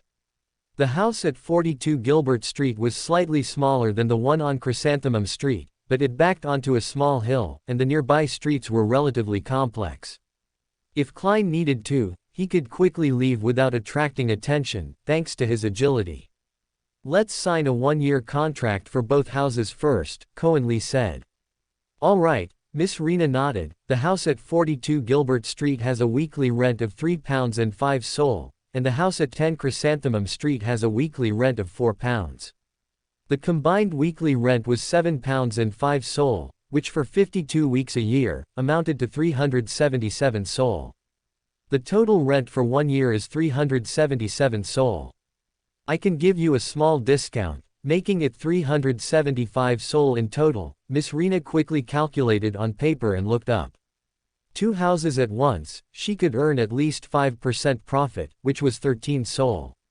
This was much more than her weekly salary of £2 and 7 sol. After all, it wasn't every day that she encountered such a straightforward tenant. Kornli took out his money pouch, quickly counted out 375 sol, and handed them to Miss Rena. Miss Rena was overjoyed. She quickly prepared the contract and promptly issued a receipt. The right to use these 2 houses is now yours, dear. Miss Rena lowered her head, quickly scanning the signature on the contract. Mr. Bruce Wayne, this is yours, Kornli said, returning to the hotel and tossing the cane to Klein, who was drinking coffee and reading a newspaper in the room. Klein took the cane and gently caressed it, looking as if he couldn't bear to part with it. His finger quickly touched a button on the cane. The citrine inlaid pommel tilted to the right, and the Neptune's edge, hidden inside, extended, which Klein gently grasped. This isn't yours. Klein looked at the familiar Neptune's edge, and turned to Kornli. I have the goddess's sword, now. You can use this for self-defense, though I highly doubt it will be of much use to you. Hitting people with a cane is probably enough for you, Kornli said, sipping his coffee and handing 3 of the 6 takeout boxes from the nearby restaurant to Klein. After becoming a Neptune, this item might be a bit more useful, but for now, this weapon is just a slightly sharper knife than a regular one. Klein opened the boxes. Inside one was roasted lamb chops, mashed potatoes, bread, and a creamy soup made from several unknown vegetables. Another box contained 2 roasted fish and scallops stewed with various spices. Normally, this meal would be exquisite enough, but compared to the 8 side dishes from lunch today, this was completely inadequate. My hot dry noodles. Klein looked innocently at Kornli, who put down his own food and angrily clawed at the air with both hands. Meow, you must have been an orange cat in your previous life. All right, I'll make them for you when I have time. Kornli said helplessly, at the very least, we need to wait until we have a permanent residence. Klein nodded, patiently picked up his knife and fork, and casually pushed over several newspapers. These are the records and venues of recent balls and banquets in Backlund that you asked me to find when we left. I don't understand, are these things very useful? Of course, Kornli said, stuffing a third of a roasted fish into his mouth, speaking indistinctly. You should know that nobles holding balls requires a lot of tacit understanding.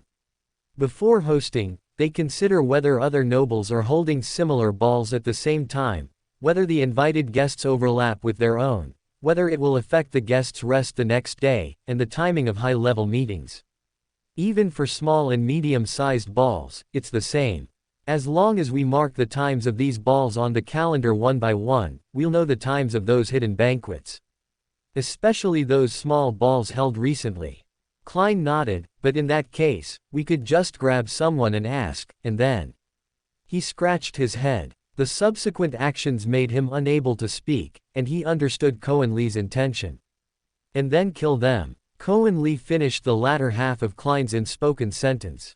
If we didn't have the detective's identity, we absolutely could, but if this behavior can pass your sense of justice. I can unhesitatingly kill a blood-soaked thug or a criminal, but if you ask me to kill an ordinary person. Klein shook his head, let's use our brains a bit instead. This cheap sense of justice can sometimes be deadly. The two of them quickly finished their dinners, then took the newspapers and calendar, marking all the balls and banquets listed in the newspapers on the calendar. Sunday. Kornli looked at the only blank date on the calendar, tomorrow night. Time really is tight. It seems so. Klein rechecked all the newspapers and the calendar, cross-referencing them carefully. It should be. Thankfully, there's still time. Kornli exhaled, stood up. Good night, Klein. We have a mission starting tomorrow morning. That fast? Klein breathed a sigh of relief, took off his coat, collapsed onto the bed, and quickly fell into a dream. Kornli took off his coat and looked out the window. The crimson moonlight shone on the quiet city of Backlund, creating a sense of tranquility and peace. But only he knew how many restless undercurrents and madness were hidden beneath this tranquility. He took off Alex's ring from his left finger, brought it to his right eye, and 3 owl-like markings appeared in his eye. East Borough, North District, and West District. These were the locations of the Jacob family's black markets in Backlund. Kornli secretly noted these 3 locations in his mind, put the ring back on, and lay on the bed. The soft, clean bed, combined with the breeze from the window, allowed him to sleep soundly until morning. Hey, sleepyhead, wake up. Kornli pounded on Klein's door with his fist. The latter reluctantly opened the door, toothbrush in mouth, and went to the washroom to freshen up. What's my mission today? After washing up, Klein sat at the room's table and asked Kornli. Go to Earl Hall's mansion, observe the surrounding terrain, and potential escape routes for the target, Kornli said seriously. The target is a wind-blessed, and also a sailor. Waterways are most familiar to him, so he is very likely to escape by water. Klein nodded, he had also thought of this. What about you? Me. Today is shopping day, Kornli said. Earl Hall's mansion isn't that easy to get to. You'd best rent a carriage, patrolling by carriage is more convenient. Renting a carriage would cost at least 1 sol per hour. Klein calculated the funds in his purse and nodded, gritting his teeth.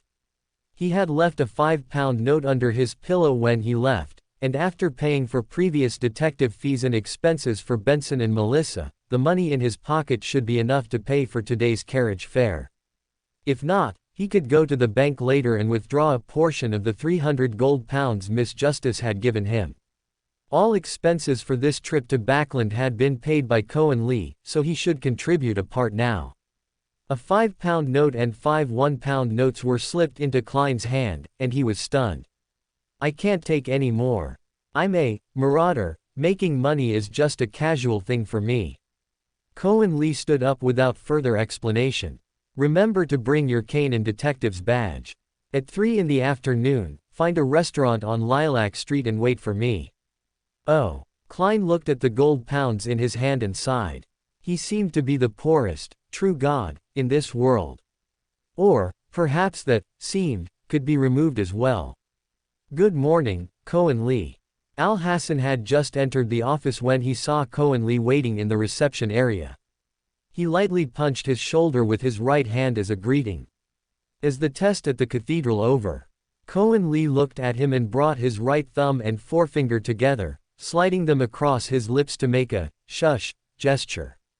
The latter understood, pointed to the office inside, and motioned for him to follow him into the last room. The room next door belongs to Senior Deacon Cresta. Captain Al pushed the cigarette case and matches on the table to the opposite side, motioning for Kornli to use them freely. He doesn't come over often, at most twice a month. Most of the time he's at the cathedral participating in the Red Gloves training. Al paused. You know about the Red Gloves, right?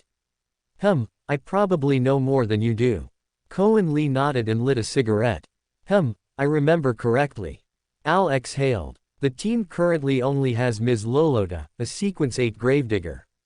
Borgia went to Connaught in Dacey County. They need experienced team members there. And there's another member, Miguel Henderson, a Sequence 7 warlock. He's hard to see on weekday mornings, but since we don't need to guard the Chinese gate, it usually doesn't matter. Wait, what are you doing? Why are you introducing the team to me at this moment? Counting you, the team now has 4 people. Captain Al took a cigarette and lit it. The team is small, there aren't extra rooms for team members like in Tingen City. That table in the corner is yours. He extended his right hand, rubbing his thumb and forefinger together twice. Give it to me. What? Kornli was confused. The report in documents. Kornli looked at Captain Al, utterly bewildered. You're not here to report in.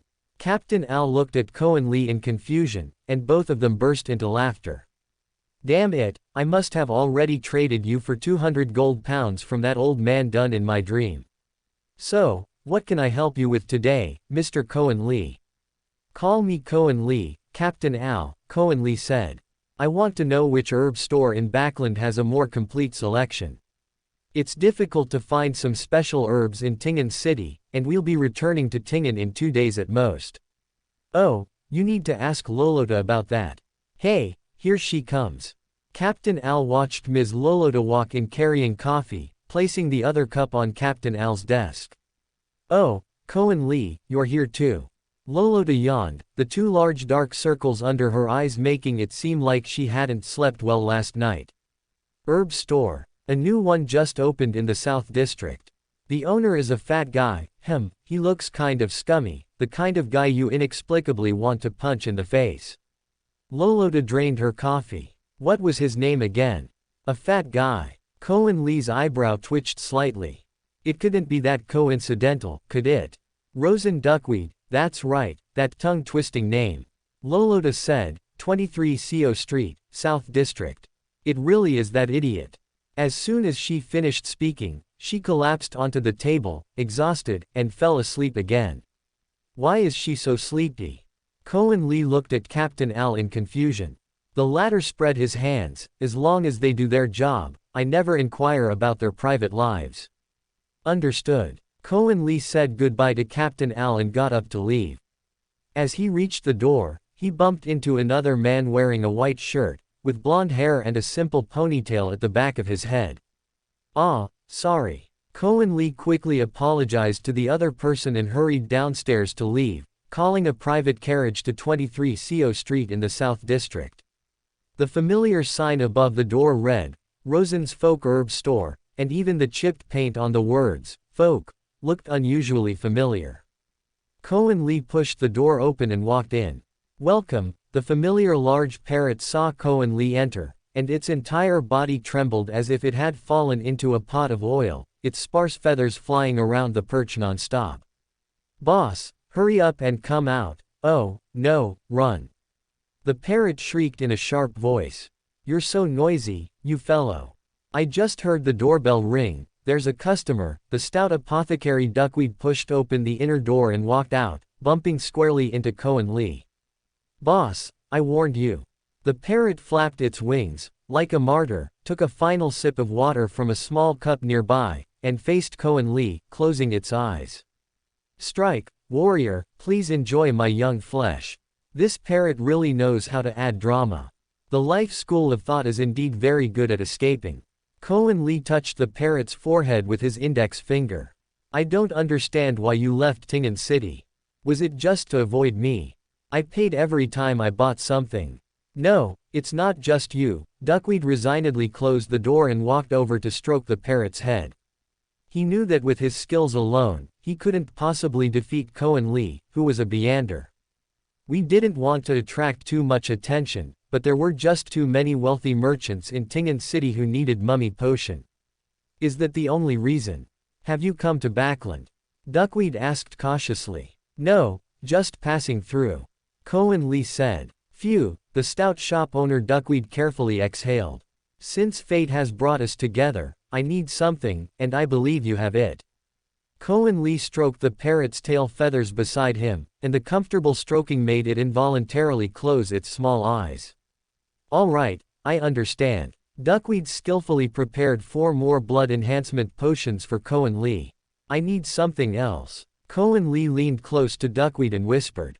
Duckweed's parrot also leaned in, and the stout shop owner's face darkened as he pushed its little face away in disgust. This thing, all right. A few tens of minutes later, Kornli pushed the door open and left. The shop owner watched Kornli's departing figure and sighed. Time to move again. Kornli took a private carriage to the outskirts of Rhosid's mansion, sitting at a table outside a restaurant on 16 Lilac Street. He ordered a cup of coffee and a dessert, appearing like a gentleman enjoying his morning tea. Out of the corner of his eye, Klein slowly passed by in a private carriage from the north. The two exchanged glances, confirming their positions. Here, and here. Klein handed a map he had drawn to Kornli, then reached out for the white wine-cooked mussels a waiter offered, along with some bread and sausage, and began to eat heartily. If I were him, this path should be my best choice. Klein pointed to a small path on the map. Next to it is a branch of the Tussock tributary, and following the river downstream, one can easily reach Pritz Harbor, and also. There won't be many people guarding these two sides. When I went to look just now, even the fishermen there were still casting their nets to fish. But I have no way to make him not choose the other path, a small path that leads directly to Backlund, and it's also unguarded. A very accurate judgment. Kornli nodded, put away the map, and looked around. Balls in Backlund usually start around 8 p.m. Then, tonight, this is how I'll arrange things. Kornli took advantage of the waiter's absence to whisper a few words to Klein. Me. Klein pointed to his nose. Hidden security measures. According to you, he has 2 ways to escape. So, what we need to do now is this. For this, I need you to do this, Kornli said. All right. Klein nodded. At 7 p.m., Kornli changed into a brand new suit and arrived at Duke Negan's mansion in a rented private carriage. The carriage slowly stopped in front of the guards. Kornli pulled open the carriage window, feigning the arrogance of an old-fashioned noble from a fallen family, and handed over the invitation. Welcome, dear Baron Jur. The guard politely returned the invitation to Kornli inside the carriage, instinctively scanning the carriage and its interior with his eyes. The carriage had no family crest, so it must have been rented. There was only the Baron inside, no butler or attendants, and he hadn't brought a dance partner. It seemed like another impoverished noble hoping to use the ball as an opportunity to approach Duke Negan. Such nobles were as numerous as termites on a wooden foundation in Backlund. Ahead, turn right. Your carriage can park over there. The guard pointed forward, bowed slightly, and then returned to his original position, guiding Kornli with impeccable court etiquette. Tonight, Kornli, intent on being guided, directly alighted from the carriage, handed the fare to the coachman, and walked straight inside, carrying Klein's cane, in front of the guards. Even the most impoverished noble would not be so impolite as to directly dismiss an employed coachman, just to save the 1 sol per hour fare. This Zhi family truly had fallen to its limit. The guard shook his head, watching Kornli walk inside, completely oblivious that behind him, a dark figure hugged the wall, closely following Kornli, moving through the shadows of carriages where no guests would notice, and appearing naturally side by side with Kornli at the corner, as if the two had been walking side by side the entire time. Well done. Kornli reached for 2 glasses of champagne, handed one to Klein, and also passed him the cane. After entering the ballroom, the two nodded to each other as if they were strangers, then separated. Kornli walked to the window, holding his glass and quietly observing the surroundings, while Klein found a not too large changing room, went inside, locked the door, and sat down.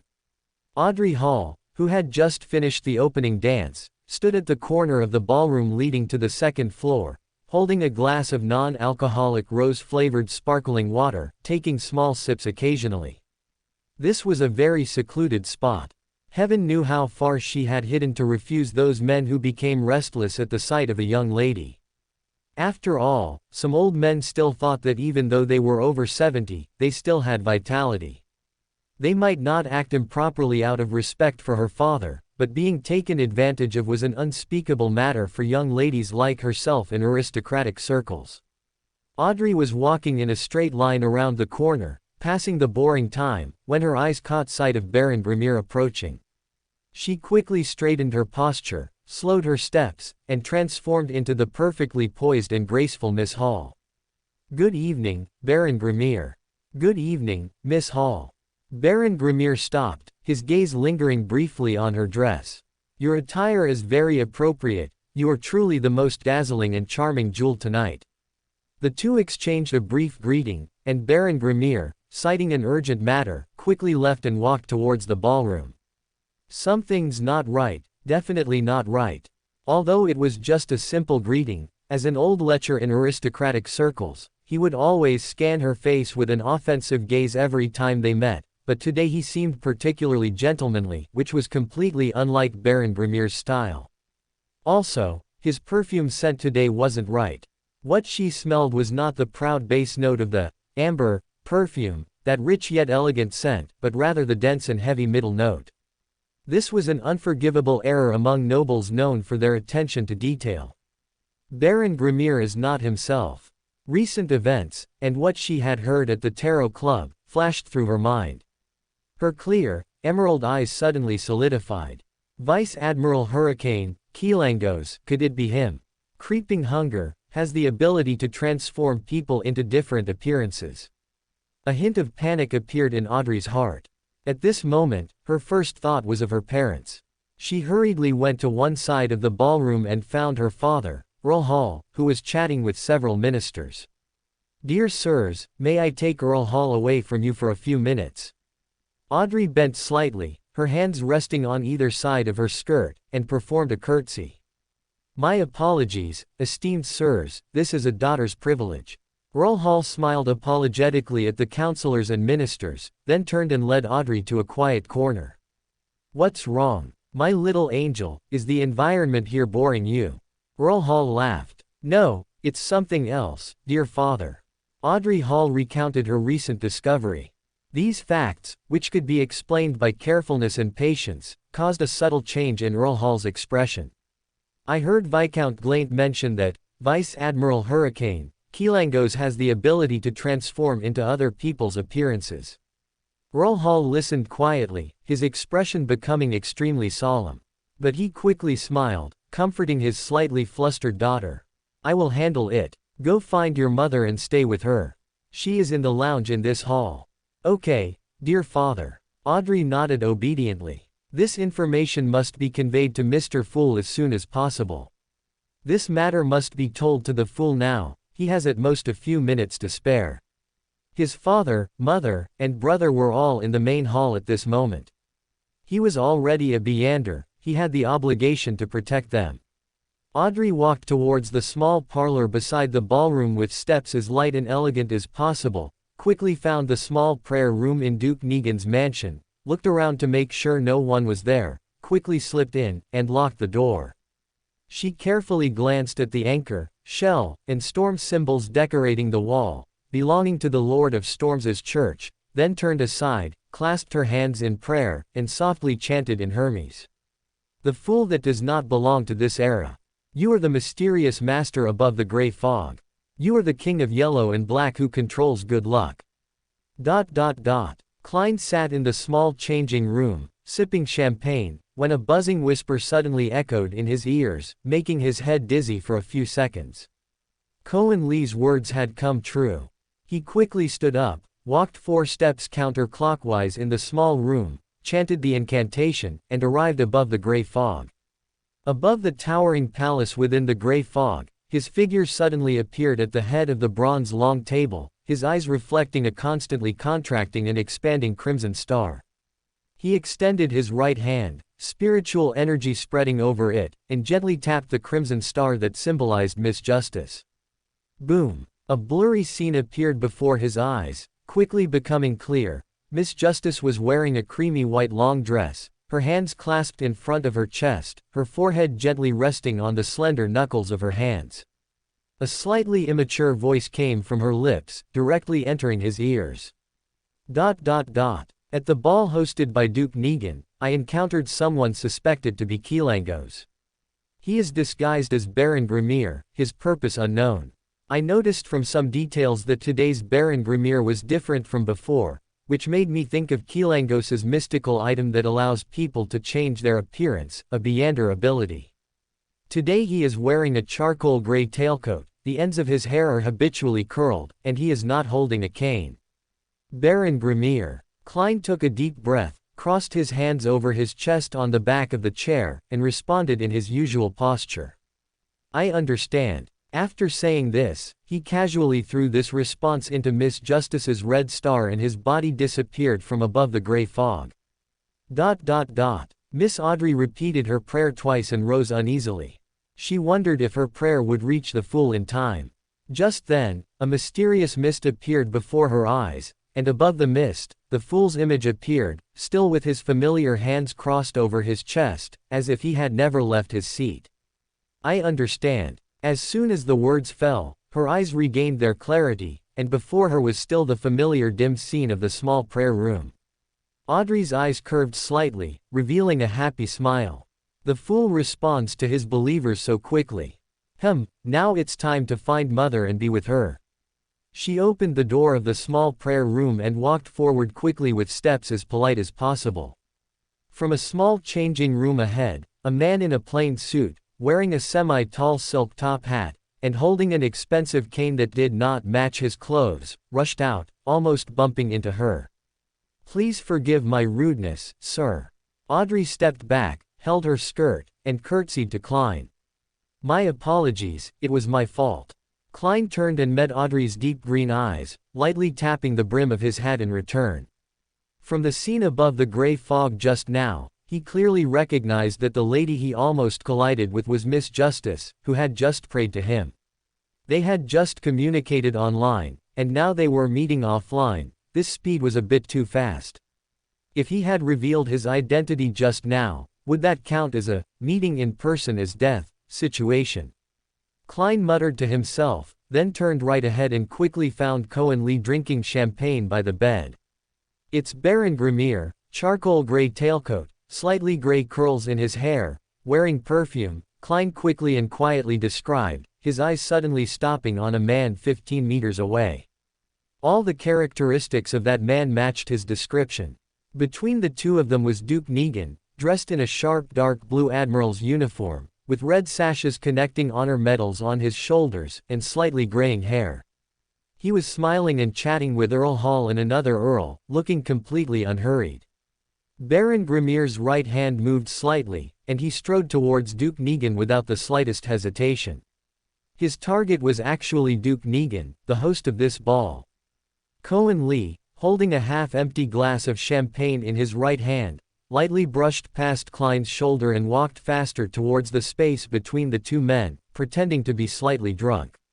The champagne glass in his right hand tilted, spilling precisely onto Keelangos's shoulder, who was passing by, disguised as Baron Grimir. "I am terribly sorry, dear sir. Oh, it's Baron Grimir. Hey, you'll surely forgive me, won't you?" Kornli feigned clumsiness, pulling out a handkerchief without explanation, and frantically wiped Keelangos's body twice. Keelangos stared blankly at Kornli. Where did this drunkard come from? Duke Tingen watched Kornli with a slight smile. When Baron Grimir's gaze fell upon him, that almost irresistible malice instantly made him, who had been involved in the Beyonder world for many years, notice his presence. Kornli's presence and appearance, however, made him quite curious. Baron Grimir was merely a low-ranking baron, he wasn't even on his invitation list today. Duke Tingen was certain that his attempt to approach him was for some ulterior motive. Did he want to assassinate him? What a joke. He himself had been immersed in the Beyonder world for many years and had kept this secret very well. Except for those very close to him, no one knew this secret at all. The other party seemed to be like himself, also a mid-sequence Beyonder, perhaps with one, at most two, Beyonder items, and he also had a Beyonder bodyguard by his side. Who could the other party be? His eyes shifted slightly, and the content of a report appeared in his mind. Hurricane Admiral, Keelangos. Is it you, Keelangos? Do you want to assassinate me? The champagne on his shoulder carried a faint scent of Cheryl grapes, mixed with hints of rose and oak, which was the unique aroma of the most famous Cheryl champagne in the LotM Kingdom, but at this moment, Keelangos's anxiety left him no time to care about any of this. This was supposed to be a perfect sneak attack.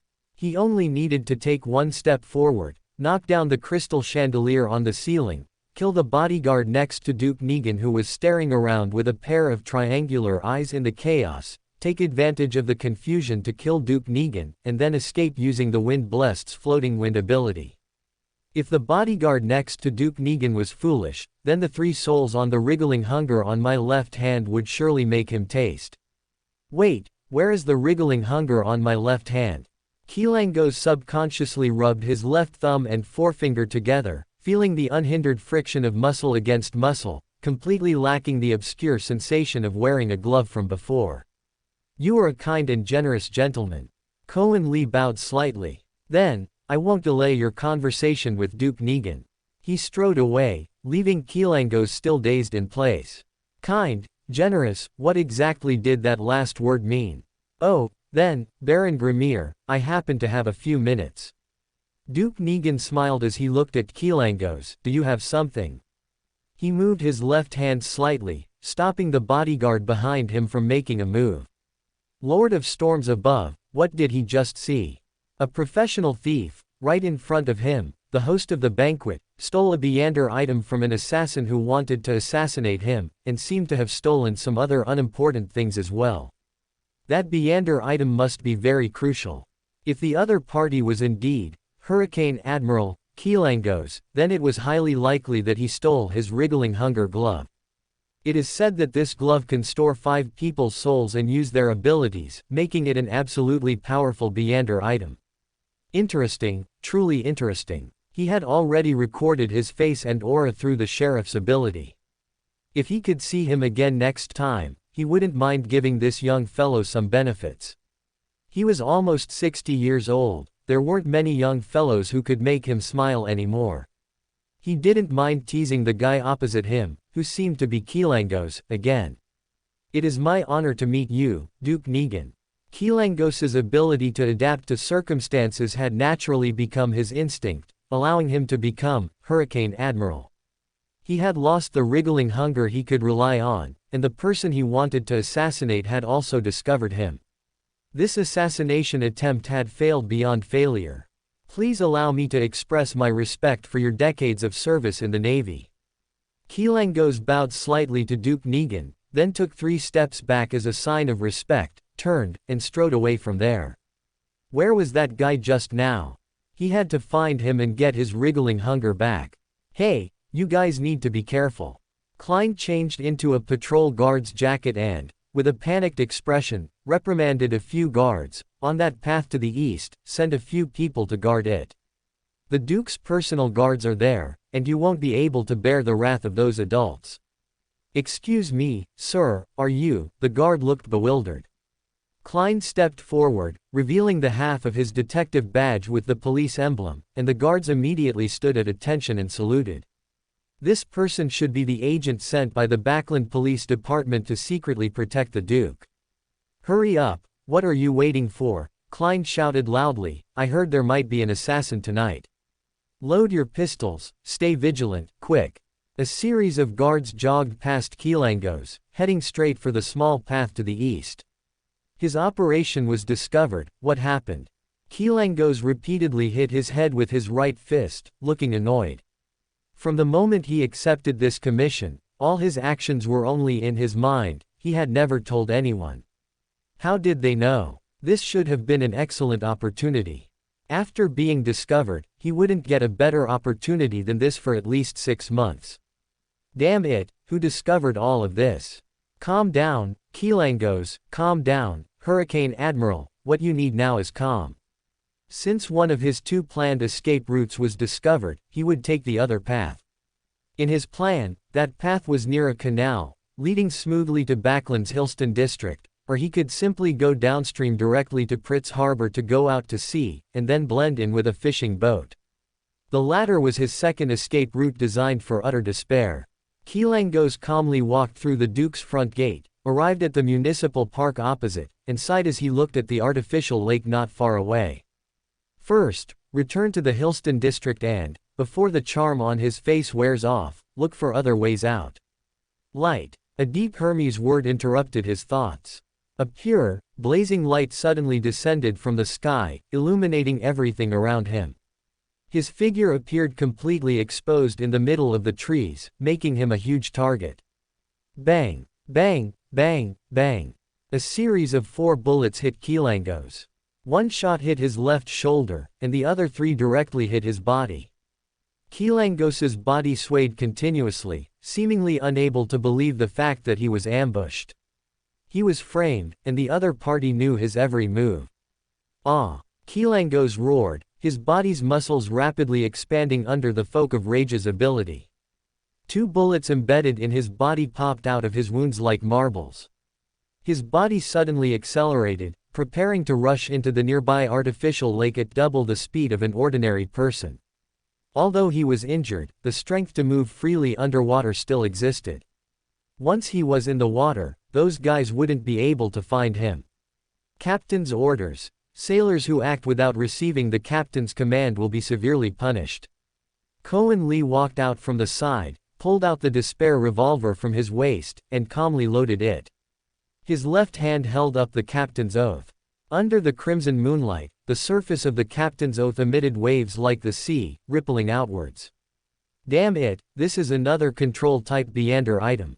Kilangos let out a roar, his entire body rotated 180 degrees, hands on the ground, head down and feet up, shifting, towards Kornli. Aha! Forget it, this works too. Kornli squatted down, aiming the despair in his right hand at Kilangos's forehead. Bang! Kilangos roared, his entire body spun 360 degrees, and he sprinted towards Kornli with his feet on the ground, 2 wind blades forming in his hands, ready to deliver a fatal blow to Kornli. The real me is 10 meters to your right. Kornli's pupils turned slightly red, and he used the power of mental interference just as Kilangos was about to throw the wind blades from his hands. In Kilangos's eyes, Kornli's figure vanished, and a blurry shadow appeared 10 meters away. He unhesitatingly threw 2 wind blades, one after another, at the Kornli, 10 meters away. The shadow of Kornli, 10 meters to the right was shattered by the 2 wind blades. Kilangos was stunned again, the fury in his eyes seemingly about to burst forth. He pressed his hands down again, and a huge air cushion, visible only to him, appeared before Kornli. Only by kneeling can you show your respect. Kornli twirled despair in his right hand, holstered it under his left armpit, and swiftly pulled out the goddess's sword from his waist. The goddess's sword was very pleased to be making such a quick appearance. It vibrated slightly in Kornli's hand, seemingly also waiting for Keelangos to come forward so it could deliver a fatal blow to him. Keelangos stared intently at the short sword in Kornli's hand, his speed gradually slowing, his mind constantly calculating. According to the ancient captain's oath, if he knelt within 3 meters of the other party, he would be considered to have followed the rules. And on the cushion he summoned, if he exerted even a little force, he would fly high, and at that time, he could use the wind of levitation to fly away, far from. PFF'd. Keelangos looked in disbelief at the fist-sized hole in his chest, his vision turning black. His knees clattered to the ground, and in his final moments, a pure white light flashed before his eyes. He had once mercilessly pulled the intestines of captives from their abdomens, and had personally crushed the hearts of sailors who disobeyed his orders, but he had never imagined that one day he would die at the hands of a low-sequence Beander he had met for the first time. He's dead. Klein walked over and poked Keelangos's body with his cane in disbelief. Keelangos lay motionless on the ground, the residual warmth of his body slowly dissipated by the September evening breeze. Yes. Kornli gently patted the goddess's sword hovering in the air. Well done. That shot was a bit off earlier. Kornli grimaced at Klein. It would have been great if you could have directly hit his head when I hit him with light, just now. A clown's body is very agile, but its running speed is indeed a bit slower than a marauder's, Klein said helplessly. Besides, I also had to make sure he didn't take another path. Being able to keep up with his speed and hit his body with a revolver from 50 meters away was already the limit. That's true. Klein is not yet a magician and doesn't have the ability of flame jump, otherwise this would have been an easy task. Kornli nodded. It was my oversight. The sudden apology left Klein momentarily bewildered. He watched Kornli squat down, pull a glove from his pocket, put it on his right hand, rummage through Keelangos's body, and pull out a small piece of greenish-gray feather. The base of this feather was entwined with sparse electric arcs, and each tremor in the wind seemed to stir a gentle breeze, its edges sharp as a blade. This is, Klein asked involuntarily. In his heart, he already knew the answer. Sequence 6, a wind-blessed Beander characteristic, Kornli replied. He took a piece of iron from under his coat, formed it into a small box, carefully placed the feather inside the box, put it into the inner pocket of his coat, stuffed the already dirty glove into another pocket, and covered Keelangos's corpse with wriggling hunger. A huge mouth appeared out of thin air, rapidly devouring Keelangos's corpse, quickly consuming everything on him, including his flesh and blood, until nothing remained. Kornli took off wriggling hunger and unhesitatingly handed it to Klein. Here, it's yours. Mine. Klein couldn't believe his ears. This is your spoils of war. I have the right to decide its ownership. Kornli pushed wriggling hunger into Klein's hand. I have the captain's oath, it's already powerful enough. The captain's oath was a powerful control Beander item, but Klein still hesitated. Don't hesitate. If I need it, I won't be polite about borrowing it from you. Kornli pulled out a black money pouch, which he had conveniently stolen from Keelangos's pocket when he stole wriggling hunger. He opened it and saw only a paltry 30 gold pounds and some loose change inside. What a pauper. All right, I'll return this favor to you. Klein put wriggling hunger into his pocket and nodded. Back to the hotel. No, to Baron Grimir's house. Kornli was about to take a step when a dizzying sensation made him feel instantly disoriented. He had just used wriggling hunger once, and then used the captain's oath once, 2 uses of the trickster's power. His spirituality was almost exhausted, and the dizziness he felt just now proved that he needed a good night's sleep.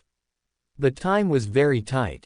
After tonight's banquet, which was only a few hours away, Duke Negan could find any excuse to dispatch a team of Beyonders to Baron Grimir's house. The time he had available was only these few short hours. Although he really wanted to rest, those 2 words were too luxurious. As a low-sequence Beander, a sequence 8, he had to race against time. Klein unhesitatingly took 2 steps forward, pushed Kornli's right arm with his shoulder, and supported him. "You're in such a hurry, you must have your reasons." "That's right." Kornli told Klein the result of his thoughts. "If I'm not mistaken, for Keelangos to come from the sea to the land to assassinate Duke Negan, the other party must have given him great benefits, and according to Keelangos's personality, such benefits would certainly not be ordinary money. Nor would it be a Beyonder item, otherwise he would have used it just now." Klein continued Kornli's line of thought. "Then, what the other party gave him must be valuable enough to make Keelangos take such a risk. And Keelangos is a cautious fellow, he would definitely carry this item with him. You suspect that this item is hidden in Baron Grimir's house. I heard that all pirates store their lifetime collections and treasures in the same place, and if they unfortunately die, they will always leave a treasure map somewhere for future generations to find." Kornli was led out of the municipal park by Klein, walking along the path. "I am the man destined to become the Pirate King, aha." Klein told a joke that only the two of them in this world could understand. "Ha ha ha." The laughter traveled far with the wind. "It's here." The white light in Klein's eyes slowly faded, and his cane pointed to a building on the left. Kornli slammed the carriage board of the private rental carriage with his right hand. "Please stop here." "Hello, is this Baron Grimir's home?" Kornli took off his hat and asked with his altered appearance. "Yes, my master has not returned yet. May I ask who you are?"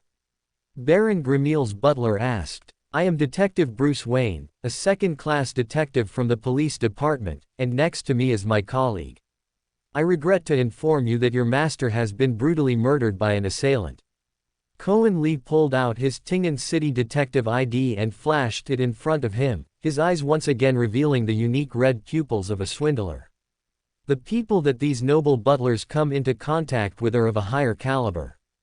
Although a clown can also be persuasive, when it comes to stealing identity, a swindler's ability is clearly more convincing. Bruce Wayne, Spider-Man. What a good alias. Do you really think no one in this world knows that name? Kornli used the power of the swindler again with the little spirituality he had just recovered. His feet felt a sense of emptiness, as if he were walking on cotton, powerless. Klein stepped forward, pressing his cane firmly against Kornli's back, supporting his body. He took off his hat and said, "I apologize, we just returned from the scene, you wouldn't believe how bloody it was." "Oh my God," the butler covered his mouth with both hands in surprise, his eyes seemingly filled with tears. "I'm very sorry, although your master is the victim, I still need to inspect your home, hoping to find some clues," Klein explained.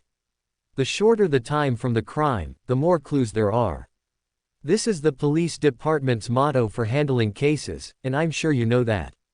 Yes, of course, please come in, please come in." The butler stepped back, inviting Kornli and Klein into the room, then hurried to the master's frequently used bedroom and study, turning the gas lamps to their brightest. "Can you hold on?" Klein whispered when the butler was not around. "I can use divination." "Good." Kornli sat on the sofa in the study and replied softly. He needed at least 20 minutes of rest here before he could use his Eye of Fortune to find wealth. Although the name wasn't great, given Kornli's naming ability, it was already the best he could come up with. "Mr. Bruce, you can wait for us at the door. In the name of the police department, we will try our best to maintain the integrity of the scene, and you don't have to worry about losing anything," Klein said with a smile to the butler. "We are professionals." Indeed, a thief who was more than professional, and a professional charlatan. Klein silently mocked himself and Kornli in his heart. "All right, I'll wait at the door. If you need anything, just let me know." The butler stepped back 2 paces, opened the door between the study and the bedroom, and stood quietly at the door, a hint of sadness appearing in his heart. After dealing with this matter, he would probably have to look for a new job. Klein turned sideways, using his body and the bookshelf to block the butler's view, and his left hand's citrine pendant hung slightly, as he silently chanted. "There are hidden spaces in these 2 rooms. There are hidden spaces in these 2 rooms. There are hidden spaces in these 2 rooms. Comma. A strange red light appeared in the middle of the citrine in his hand, and Klein's eyes were covered with a layer of red light. After looking around, he saw that on the third shelf of the bookshelf behind Kornli, there was a small, not too large compartment. A human figurine on the bookshelf was the key to opening the space. Detective Wayne. Klein walked up to Kornli and gently turned the human figurine with his hand. The third shelf of the bookshelf slowly rose, revealing a not-so-large space, inside which was a box the size of a pen holder. What could be inside? Could it be a trap? Kornli and Klein exchanged glances, both thinking the same thing. "Excuse me, could you get me a cup of coffee?" Kornli looked at the butler. "I need something to refresh myself, I've been busy all day." The butler's eyes looked at the small box. As a professional service staff in a noble family, he clearly knew his duties. Some things he didn't need to see. "The kitchen is downstairs. Please wait, I'll be up in 10 minutes. The butler bowed slightly and turned to go downstairs. 10 minutes, a clever fellow. Klein released the citrine pendant from his left hand and suspended it over the box. His current spirituality for divination could ensure that the first 3 divinations of the day would be relatively accurate, but it still required appropriate interpretation to be effective. This was the second divination of the day.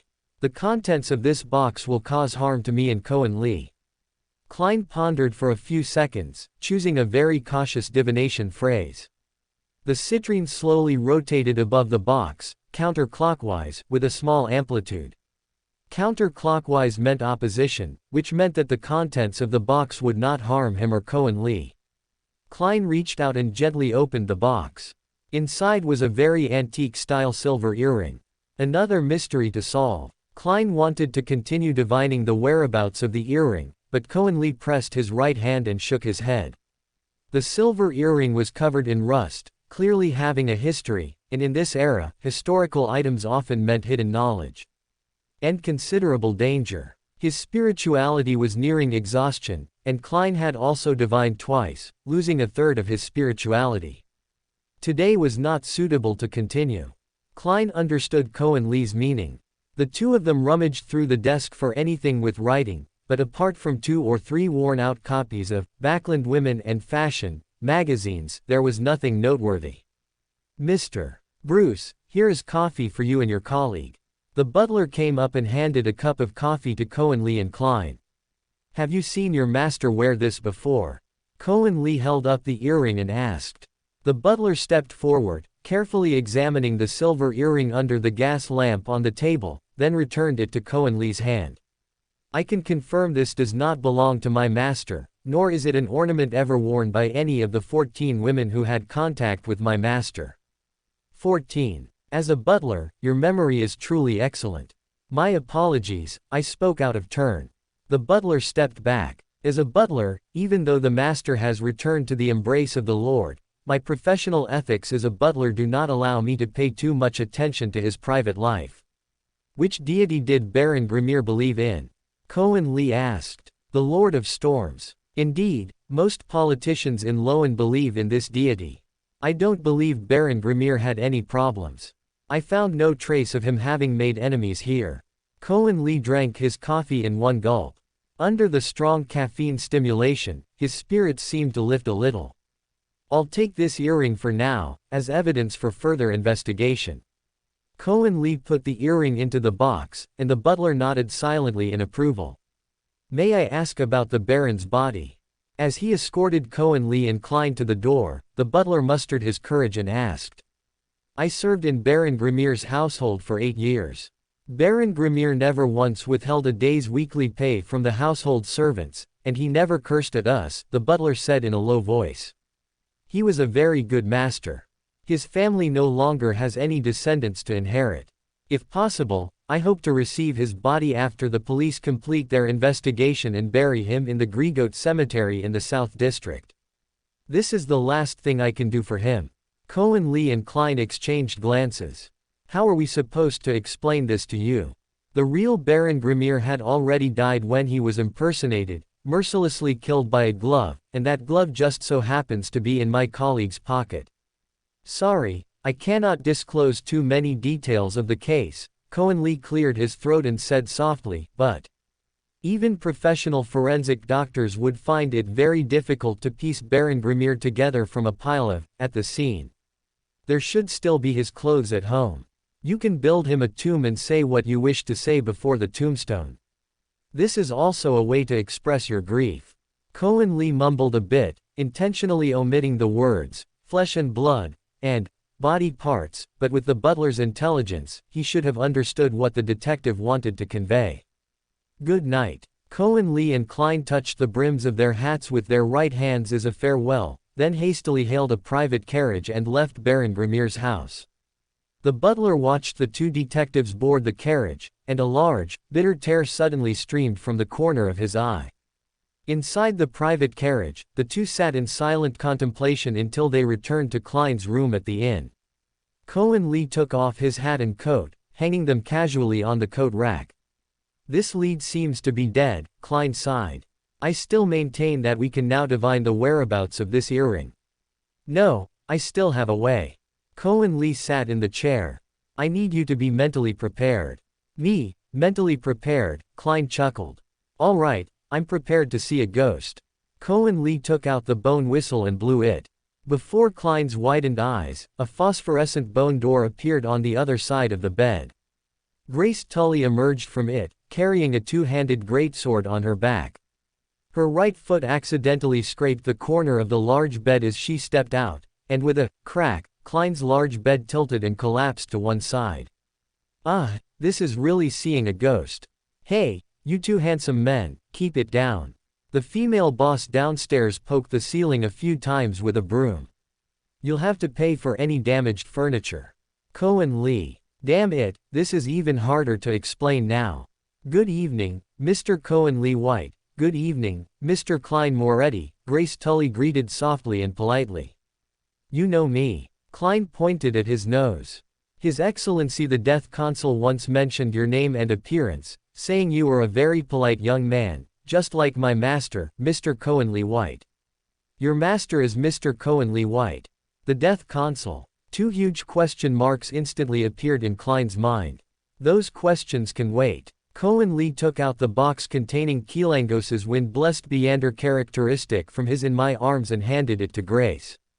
Can you help me find the whereabouts of this soul? Grace nodded, reaching out to take the box.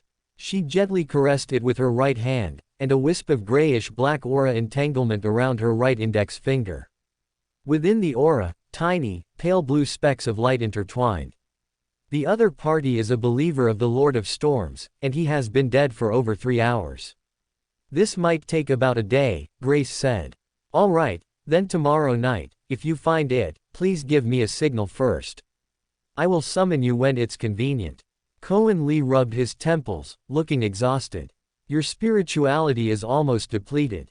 Please rest as soon as possible, Grace nodded. Farewell, Mr. Klein, Mr. Kornli. The spiritual consumption of summoning the messenger left Kornli with no strength to answer. He weakly raised his right hand, watching Grace walk back into the bone door and disappear before their eyes. Then, he fainted in his chair, emitting soft snores within a minute. Klein opened the door, laboriously helping Kornli back to his own room's bed, then returned to his room, looking at the collapsed mattress in the bottom right corner. If he slept in this position tonight, he definitely wouldn't sleep well. He closed the door, drew Neptune's edge from his palm, and holding another bed leg in his right hand, he forcefully chopped down with one stroke. Before the sharpness of Neptune's edge, the remaining 3 bed legs were no match at all, chopped down one by Klein.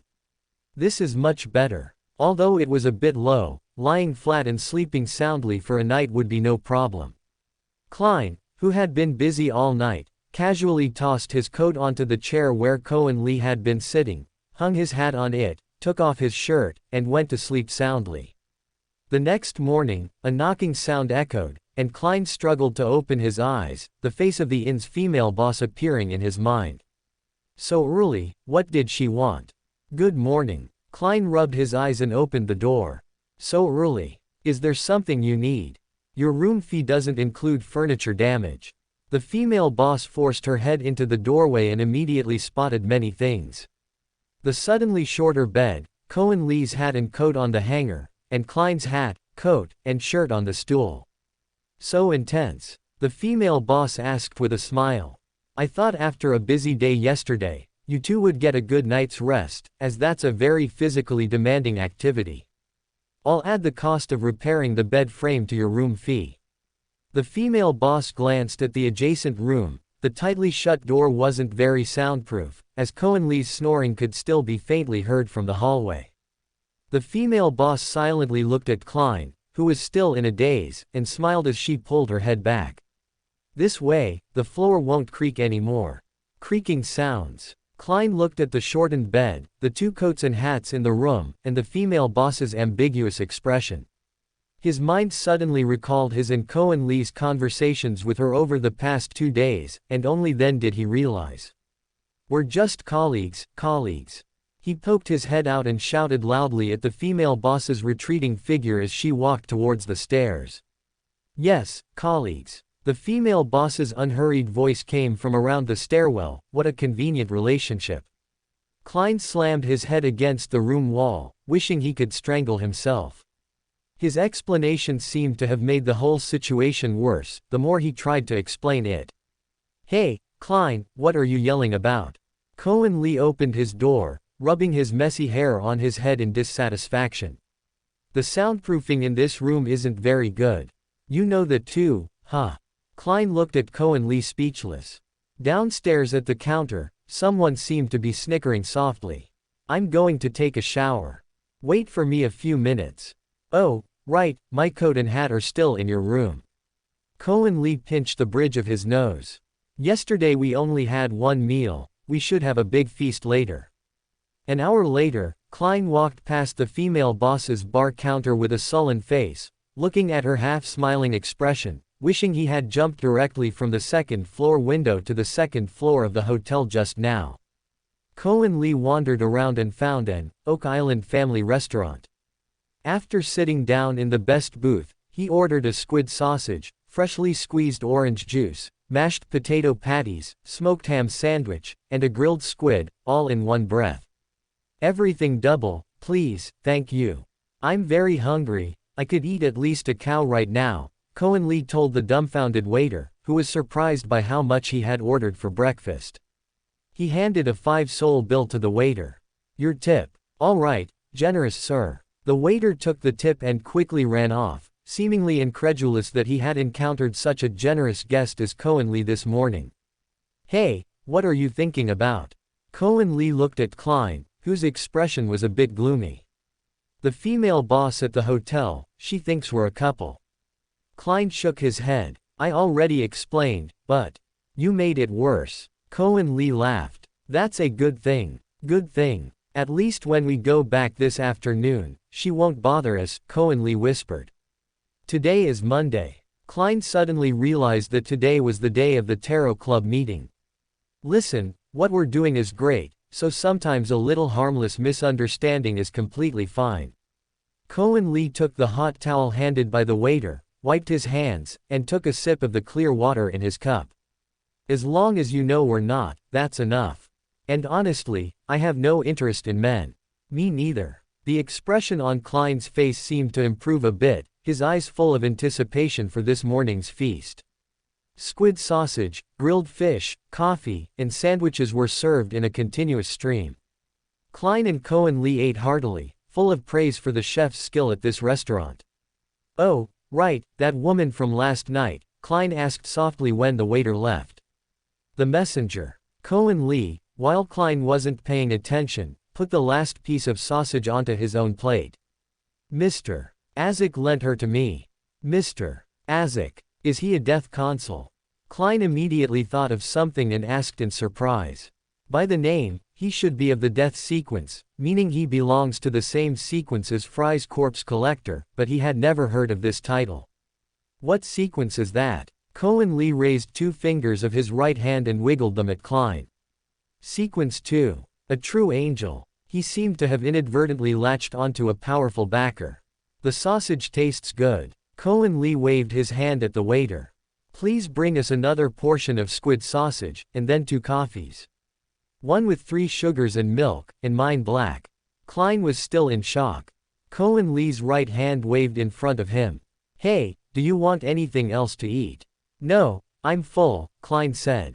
How did you know? It's a long story, a long, long time ago, Kornli said in the tone of someone telling a story to a child. Klein bared his teeth in dissatisfaction, looking like a small black cat threatening its owner.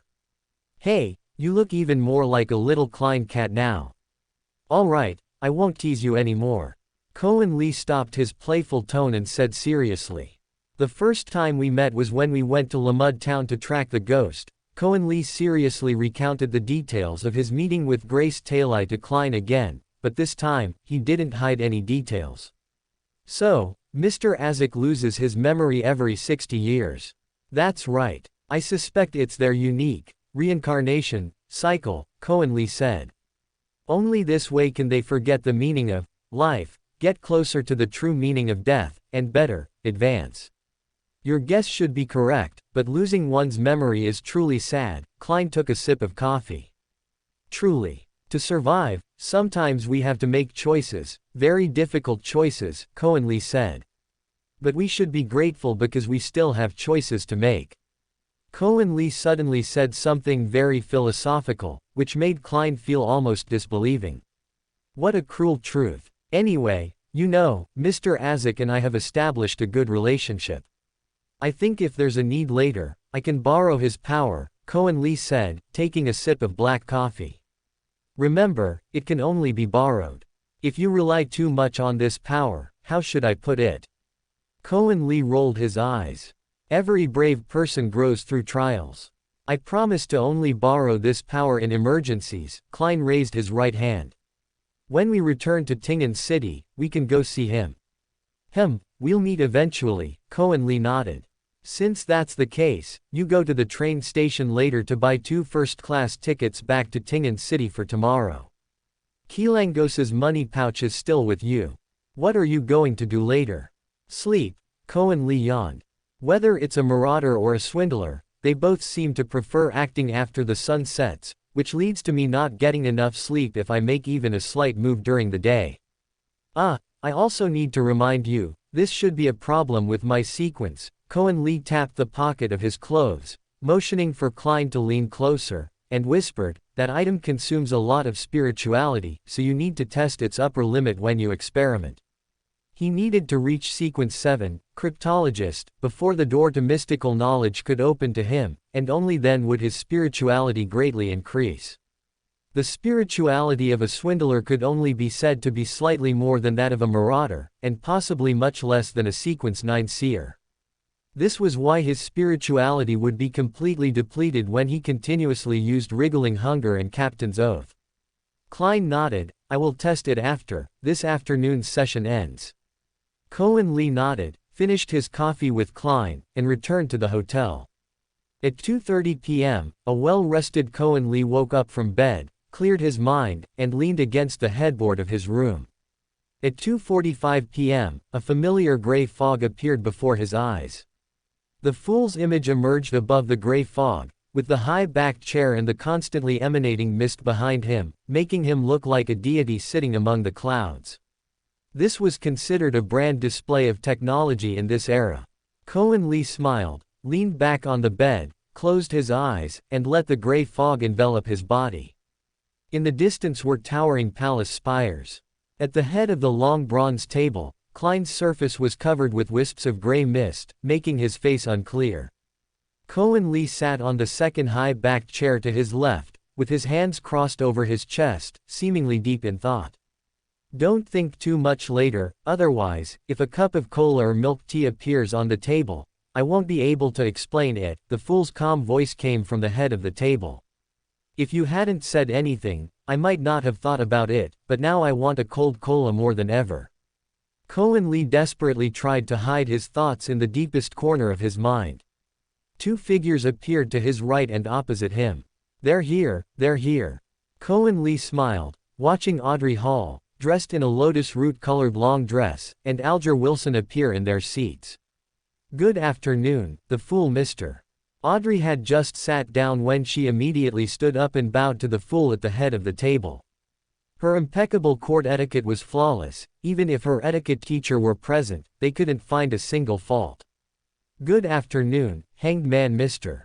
Her gaze lightly swept over Kornli. A silk semi-top hat typically worn by men, a standard three-piece tailcoat, a watch chain hanging from the second button on his chest. She didn't see his leather boots, but they were likely a very ordinary pair. Standard men's attire. Even including the value of the pocket watch, his entire outfit was no more than 50 gold pounds. Audrey's gaze gradually moved upwards, sweeping over Kornli's face, which was surrounded by gray mist. Although she couldn't see Kornli's true face, as a spectator, she still detected something from Kornli's subtle movements. The other party is a male, coming to the tarot club for the first time. His expression looks very calm. Compared to the nervousness I and hanged man Mr. felt during our first tarot club, his calmness seems particularly out of place. His right index finger is slowly tapping on the armrest of the high-backed chair. The rhythm should be that of an intis waltz, which indicates that he is in a very good mood and has no initial confusion about coming to a strange place. The other party is not here for the first time, but has been here before. In contrast, when hanged man Mr. and I came, we both showed a bit of panic, but when the other party came, it was already his second time.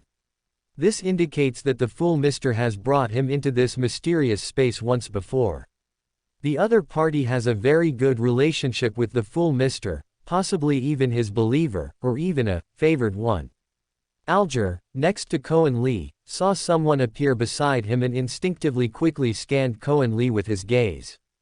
He saw no tattoos or any marks on his arms. On the contrary, his fingers appeared slender, looking like those of a teacher or a university lecturer.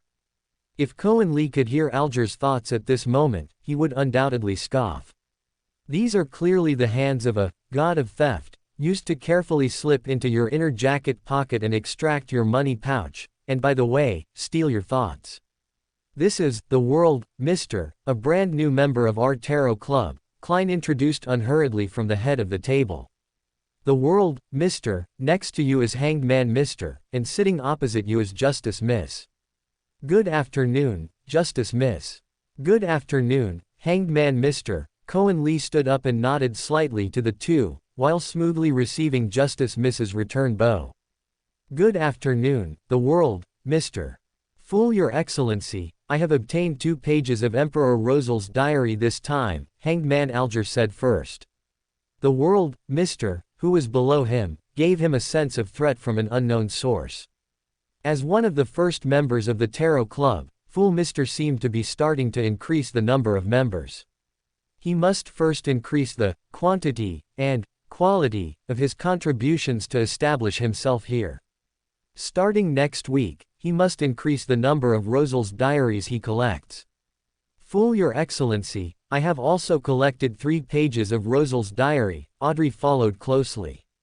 Very good, Klein said without a hint of emotion. Paper and pens materialized in front of the two, and they quickly wrote on them, passing them across the table to the fool at the head. Kornli said nothing, only silently observing their every move. His previous understanding had all been gleaned from books, but now, seeing the real Audrey sitting opposite him, Kornli seemed a little excited. His index finger moved slightly, causing a tiny wisp of the gray fog in front of Audrey to dissipate, allowing him to clearly see Audrey's every action. Last time at Duke Negan's mansion in Backlund, Kornli had wanted to get a closer look at this most dazzling jewel of Backlund, but time was truly limited. By the time Kornli found an opportunity, Kilangos had already appeared and was preparing to act, so there was no chance to meet directly. This time, did he seem to have an opportunity too? As soon as Kornli made a move, Klein keenly sensed a hint of it. His ring fingers twitched, and the wisp of gray fog that Kornli had pulled open sealed itself perfectly. His lips moved slightly, do not act directly in the tarot club. The fool's voice reached Kornli's ears. He subtly looked left and right, Justice and hanged man seemed not to have heard. After all, this was still the fool's domain, it was not good to make small moves here. You may now trade freely. The fool, having finished reading today's 5 pages of Rosal's diary, placed them on the table and said in a calm voice. I want to know the spectator sequence 8 telepathys's formula. Audrey immediately said, I can offer some gold pounds, or do something within my ability, even though I am only a spectator. Her voice grew softer and softer, as if she was ashamed that she could only offer insignificant non-mystical items like gold pounds. I will help you find it, after all, I brought you onto this path. The hanged man, Alger, said. I have it. Kornli's voice rang out beside the hanged man. Ah, how could you have the formula? Then do you have my magician formula? Klein secretly licked his lips, his hands subtly moving back about 5 millimeters, watching Kornli's performance with leisure. Audrey raised her head and looked at the world mister with expectant eyes. You really do. Then, what price do I need to pay to obtain such a valuable formula? I haven't traded on the underground market for a while. How much should a sequence 8 telepathist formula be worth? Dear hanged man Mr. Kornli turned to Alger beside him. You seem quite familiar with market prices. Please allow me to seek your wisdom. Do I look like that because I was busy when I came today and wore a Hawaiian shirt that pirates usually prefer? Alger subtly rolled his eyes and said in a calm tone, a pure sequence 8 formula should be around 700 or 900 gold pounds now. Then, how about 800 gold pounds? Dear Justice Miss. Kornli said. No problem, how do I give it to you? Audrey asked happily, it would be great if you could have a trading location in Backlund like hanged man Mr. Everyone, I need to test something. Klein said quietly from above, if possible, the Tarot Club will have the ability to quickly send items. That amazing. Kornli smiled, watching Klein explain the steps, incantations, and corresponding rituals to the other two, his hands still clasped in front of his chest. As Klein spoke, he watched Kornli. The other party showed no concern for his research results, which could only mean 2 things. First, he must believe this matter will fail, so he doesn't need to care at all. Second, this matter will definitely succeed, so he cares even less. Klein was curious about what Kornli knew that he didn't, allowing him to sit so calmly. So, if these incantations you give, fool, can allow us to send items to another party regardless of distance. Audrey said happily. That's right, remember to use the 2-element sacrifice method, and the words must include, door, harvest, and similar terms. Klein said, either Hermes or ancient Hermes will do. Okay, fool mister, I'll go back and try it now. Audrey said happily. In her several prayers with the fool, she felt the fool's selfless and benevolent feelings, and had no objection to the fool's words. At the same time, the hanged man, Alger's eyes were filled with a look of despair. He was intimately familiar with the meanings of door and harvest in sacrificial terms. This meant he would open a passage to the unknown, placing his life and soul on the altar. Is the fool really an evil god? When he communicated with him, and when he communicated with Justice Miss, he didn't seem like an evil god at all. Moreover, if this was a sacrificial ritual, what should he offer to satisfy the fool? The heads of several weaklings as offerings, or blood, or their souls. Alger's mind was already filled with many things that shouldn't be there. Kornli lightly coughed. If you don't know what to choose for the ritual, then you can symbolically offer 10 gold pounds, or other currency equivalent to 10 gold pounds. Fool Mister should not object. Do you agree with my suggestion, Fool Mister?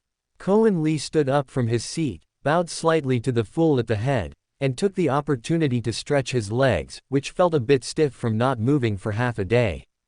No matter. The fool's calm voice came from the head. This is a consciousness space, so do legs also become numb? Kornli returned to his seat, resuming his previous state.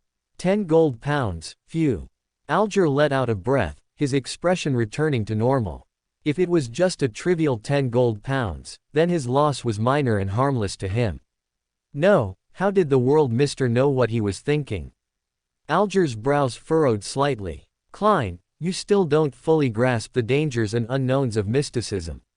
The word, door, In Hermes doesn't just mean a physical door, it also carries the meanings of passage, penetration, and connecting to unknown places. Alger himself is a pirate, and he's on the Pale Avenger, a Tudor family ghost ship from the 4th epoch, so he naturally has a certain vigilance towards such mystical terms. If it weren't for your previous few meetings being very safe and giving him some limited confidence, that child with paranoid delusions might have run away after going offline. At this moment, let me take action. As you wish, fool, mister, I will attempt this mission as soon as possible, Kornli said. I'm looking forward to it. Did Kornli voluntarily offer to try in order to dispel some people's doubts? Klein's eyes shifted, sweeping over Alger, and he understood the intention behind Kornli's words. That fellow, the hanged man, seems to only trust himself. He always maintains sufficient caution in the realm of the unknown and the mystical.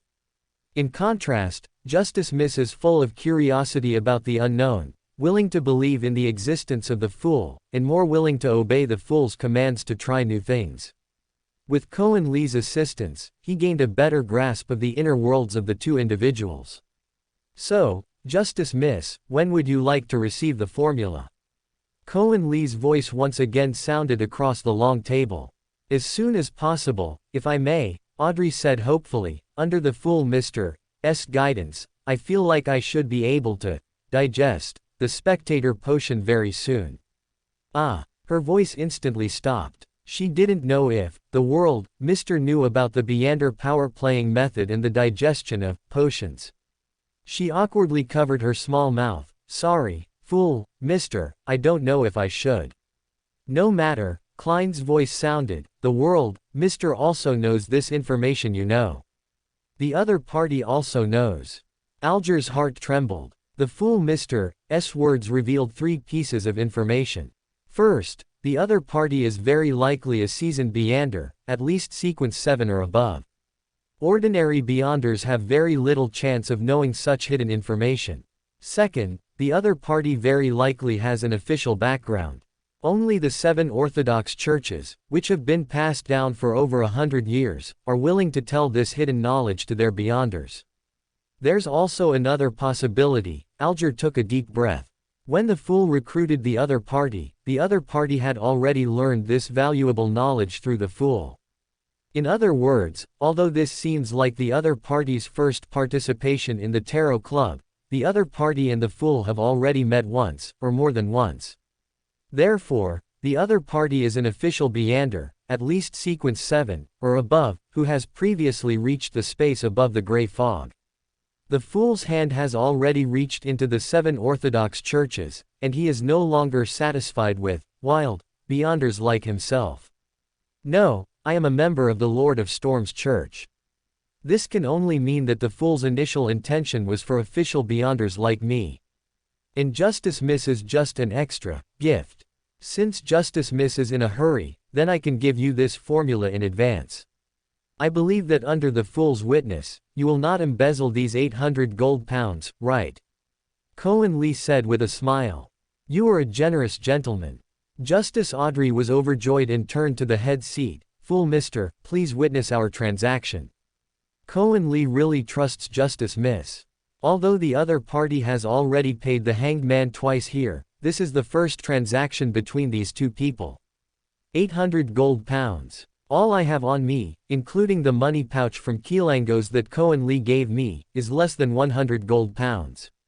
Klein thought gloomily. Yes, Klein replied with a calm voice. Kornli materialized paper and pen in front of him. The quill automatically scribbled on the paper, and after a few minutes, it fell to the side. Kornli picked up the paper in front of him and habitually fanned it twice with his hand, seemingly to make the ink dry quickly. Only then did he realize that this action of his was somewhat superfluous above the gray fog. He pushed the paper forward, directly to Justice Miss opposite him. Audrey happily picked up the paper. It read, Sequence 8, Telepathus. Beander Materials. 1 portion of adult 7-colored lizard dragon's pituitary gland, 10 milliliters of falseman rabbit's spinal fluid. Auxiliary materials. 5 grams of chestnut tree spores, 8 grams of dragon's tooth grass powder, 3 petals of pure white elf flower, 100 milliliters of pure water. What is an adult 7-colored lizard dragon? I've never heard of it. And what is that falseman rabbit? You can take it for appraisal. Kornli leaned back.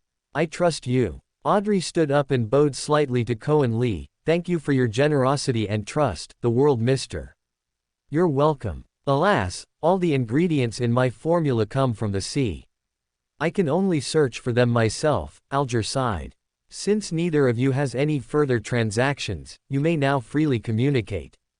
Klein's right index finger gently tapped the armrest, initiating the last item on today's Tarot Club agenda. Fool mister, I want to know, is Admiral of Hurricanes Keelangos still in Backlund? Audrey asked impatiently. You don't need to consider that fellow's existence anymore, Kornli said in a relaxed tone before the fool could speak. Don't need to consider existence. Alger licked his slightly dry lips and asked incredulously, you mean? Audrey looked at the world mister opposite her with an incredulous gaze. Exactly, literally, Kornli smiled, saying confidently amidst their astonished looks. Of the 7 generals of the sea, only 6 remain for now. Damn it, was it the world mister who acted? But how did he know?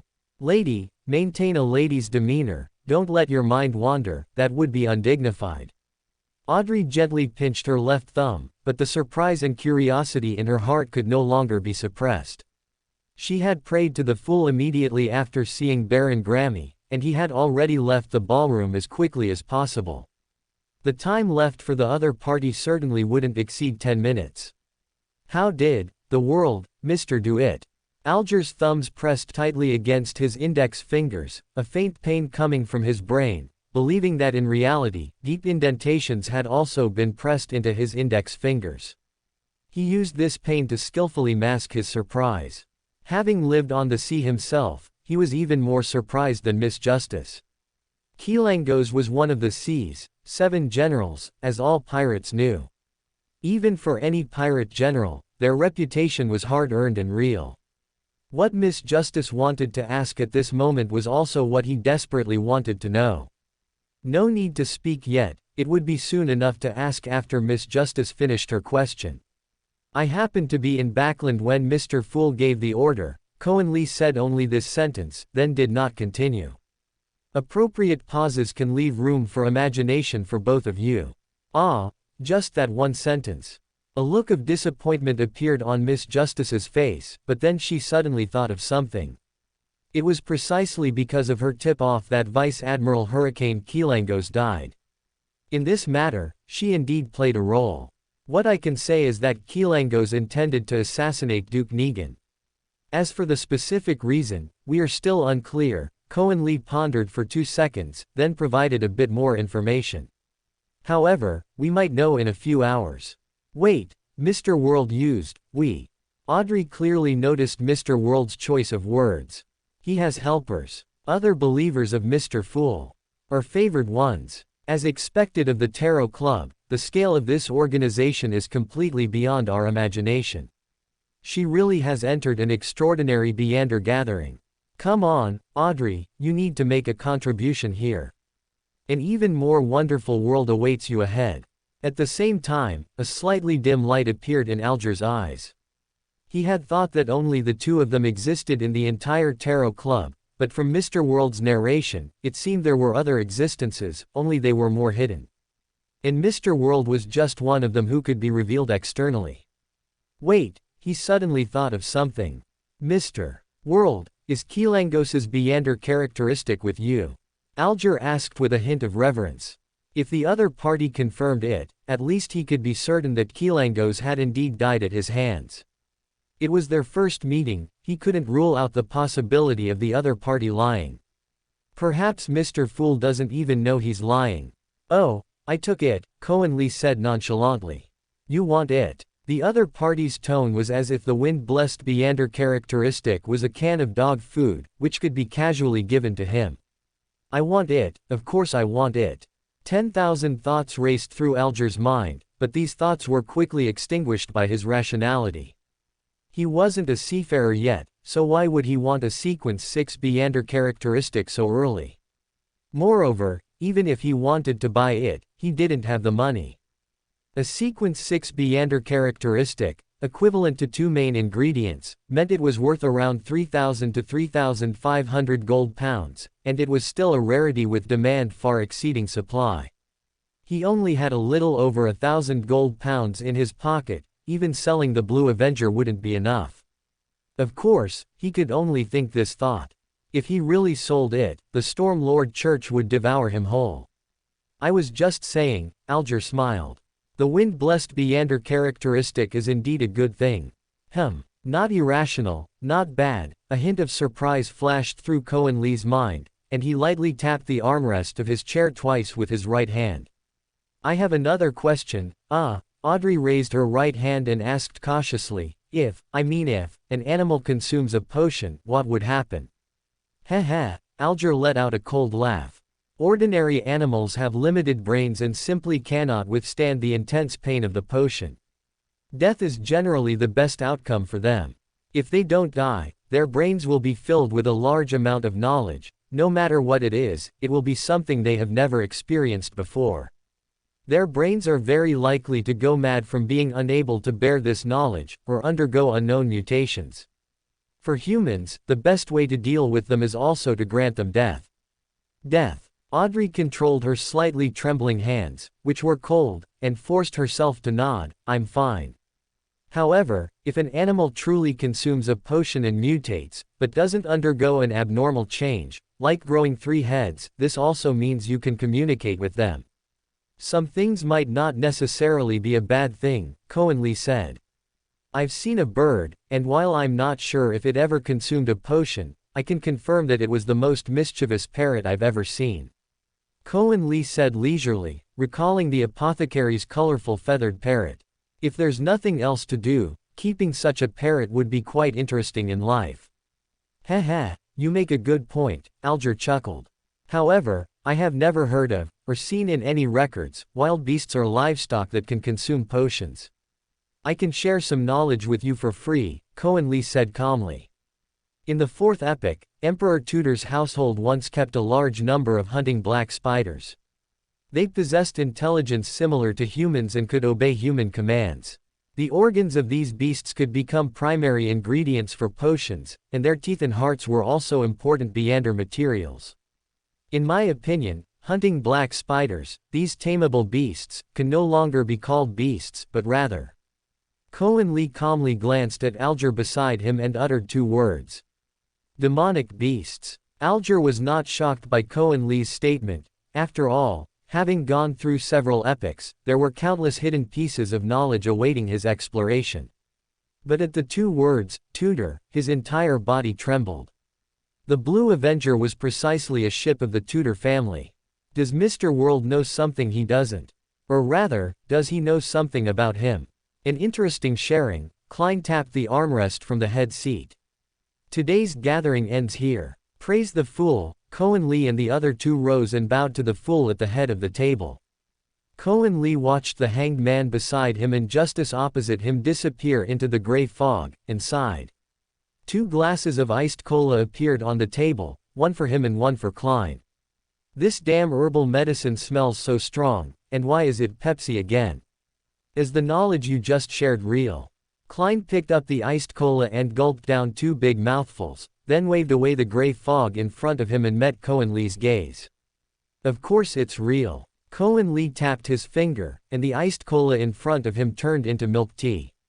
I sincerely hope you don't see those damned spiders before sequence 7. When you spoke, the hanged man's expression changed. Why was that? Because I mentioned a very crucial word, Tudor. His ship, the Azure Avenger, is a vessel from the 4th epoch, belonging to the Tudor family, and many secrets on it have yet to be uncovered. You know his ship's name? Klein murmured, even I don't know. Alger Wilson, captain of the ghost ship, Azure Avenger, subordinate to a cardinal of the Storm Lord Church. He should be a sequence 8 folk of rage now, but he'll soon become a sequence 7 seafarer. And sequence 6 of the sailor pathway is precisely wind-blessed. Kornli said, Leonard and this guy are a bit alike, both lacking a sense of security. Lacking a sense of security. Klein took a sip of cola, secretly pondering his recent actions, and nodded silently.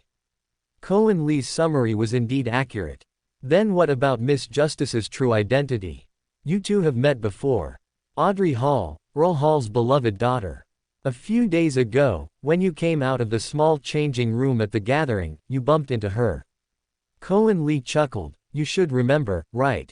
Klein frowned slightly. His right index and middle fingers were pressed together, slowly tracing in front of him. The scene of Miss Justice praying was once again brought up by him, and he watched it again. She is indeed very beautiful, but as far as I know, she's not yet an adult. Klein zoomed in on the image, carefully examining Miss Audrey's face. In this era, nobles hold an coming-of-age ceremony when they turn 16, announcing their adulthood and formal entry into high society. And I remember there's been no news of any noble coming-of-age ceremonies in the recent newspapers. Which means, no responsibility needed. Kornli brazenly rested his feet on the long table. Not bad. That's the thinking of a beast. Klein glared at Kornli. Where's your damn sense of morality? Facing a world where you could die at any moment, too much morality will get you killed quickly. Kornli exhaled. Besides, the person involved hasn't found out, and I haven't done anything. Spending £800 to chase a girl, how extravagant. Klein sighed. I really don't understand the world of the rich. You forgot one thing, which is what Audrey just said about animals taking potions. Kornli smiled. You must assume that the first part of what she said is true. True. True. Audrey even has a pet that took a potion and succeeded. This world is truly insane. If a cat now proposed to a mouse and asked me to officiate the wedding, I wouldn't be any more surprised. If you don't mind, let me see the Rosal's diary entries they gave you. Kornli snapped his fingers, and his chair swapped places with where Alger's seat should have been, moving him next to Klein. I've only gotten 11 diary entries so far, not many. Klein materialized one pale yellow paper after another in front of him, all bearing Rosal's handwriting. This. Kornli, relying on his memory, arranged them in the order Rosal recorded them. With a gentle refer to, a bookshelf appeared in the corner of the room behind the fool, and Rosal's diary entries flew onto the shelf in 3 sections, early, middle, and late. You're sorting them. Klein watched Kornli's actions with curiosity. That guy is eccentric. I want to see what in his diary is worth my attention, Kornli said. Put them here. You can hide them with the gray fog normally, so others won't see them. Kornli's logic is really strong. Let's go. Kornli and Klein's figures disappeared from above the gray fog. Kornli yawned, woke up from his bed, and went into Klein's room. The train ticket is for noon, 12 o'clock. Klein handed one of the tickets to Klein. It's the same double compartment as last time.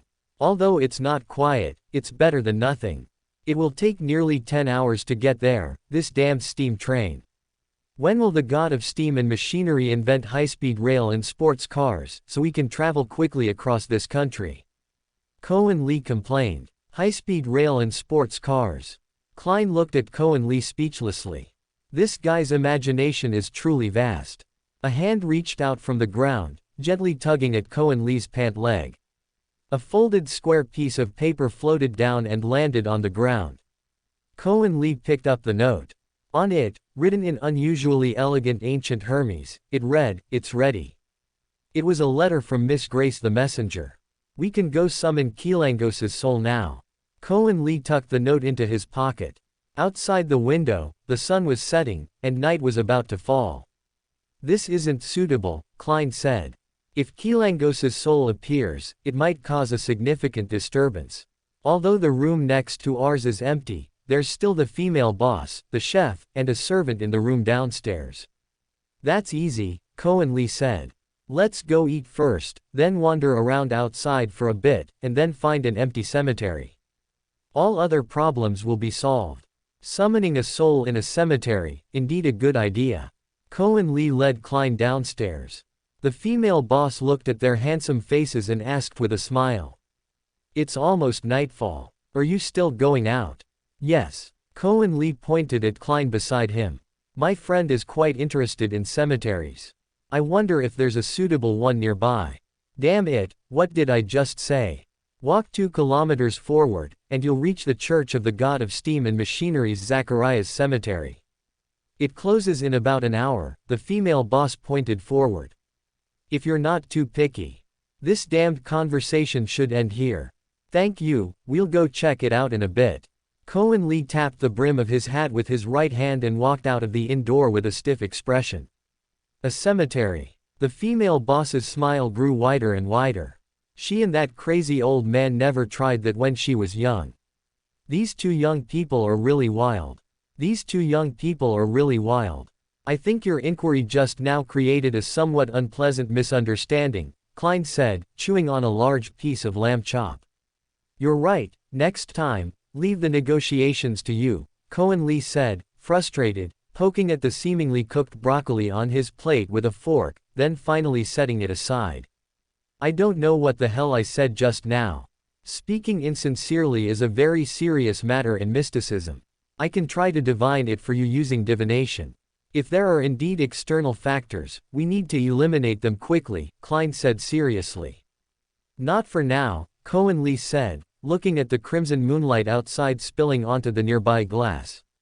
I have a way. At 9:30 p.m., the 2 followed a small path, wide enough for only 1 carriage, and arrived at Zacharias Cemetery.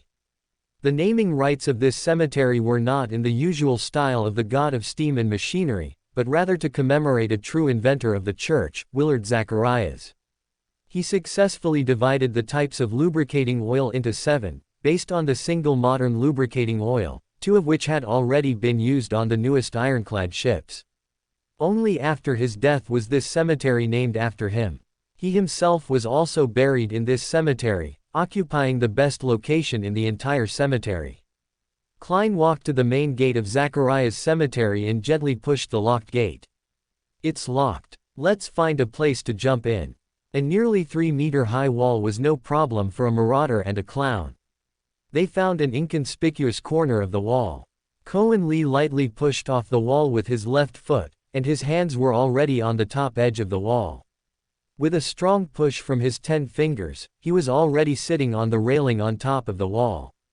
Klein stepped back 2 paces, took a simple running start, and leapt up. The other end of his cane came into Kornli's hand. He grabbed the cane and pulled hard upwards.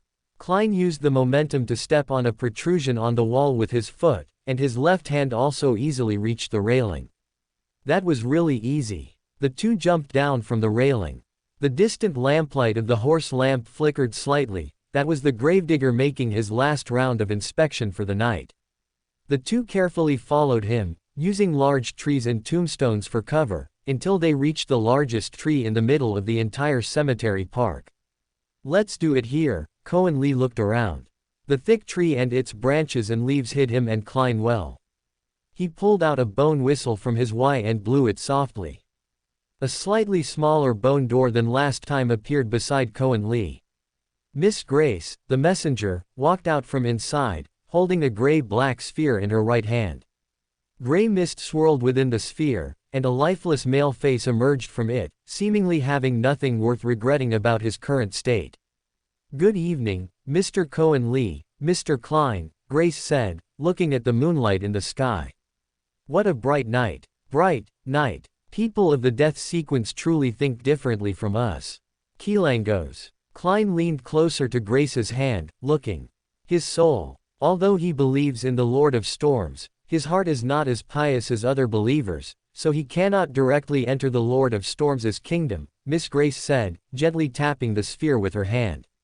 The sphere shattered directly, and the gray mist inside fell to the ground, forming Kilangos's upper body, with his lower body spiraling, like a magical sight akin to a dark elf. I'm dead, Kilangos murmured to himself, I'm dead. This is the kingdom of death, Kornli gently patted his belt. The black clothes that came with the goddess's sword set automatically covered his body, with a gray belt and a tattered hood, making him look like an ascetic monk. This is Backlund, Kilangos's provocative eyes looked at Kornli. You've come to a place I'm familiar with. Damn it, you guy. Kornli took out the earring from his pocket and placed it in front of Kilangos. What is this thing? What's its use? If your answer satisfies me, I can grant you one last wish after your death. A glint appeared in Keelangos's eyes, staring fixedly at Kornli's reddened eyes. One wish. That's already quite a lot, Grace said, gently pinching 3 fingers of her right hand together. A black mist formed a long, thin chain from her right hand, shackling Keelangos's soul. The chain seemed to carry enough punitive power. Keelangos's expression was ferocious, and he squeezed out 2 words through gritted teeth. All talk. Grace slowly relaxed her right hand. Keelangos's expression eased slightly, and a solemn look appeared in his eyes. I received a mission. The target of the mission was to assassinate Duke Negan, but the mission didn't mention that the target was a Beander. It only said that he had 1 Beander guard, at most 2, and not exceeding sequence 7. Who issued the mission? Klein asked. I don't know, Keelangos said. How did you receive this mission? It's quite laughable, Keelangos said with a bitter smile. One moment I was drinking and eating meat with my crew, and the next moment I found myself in a mysterious place. His mouth kept opening and closing, as if describing the scene of that place, but no sound came out. It seemed something was preventing him from describing what that place looked like. That's how it is, Keelangos tried to spread his hands, showing helplessness. I know what I saw, but I can't say it. The price for hiring you. Kornli seemed to have an idea in his mind, but it was hard to voice. A ghost ship, the Black Shark, Keelangos said, and a formula for an ocean songster of sequence 5. You just accepted it? Kornli asked. I don't know what you're thinking.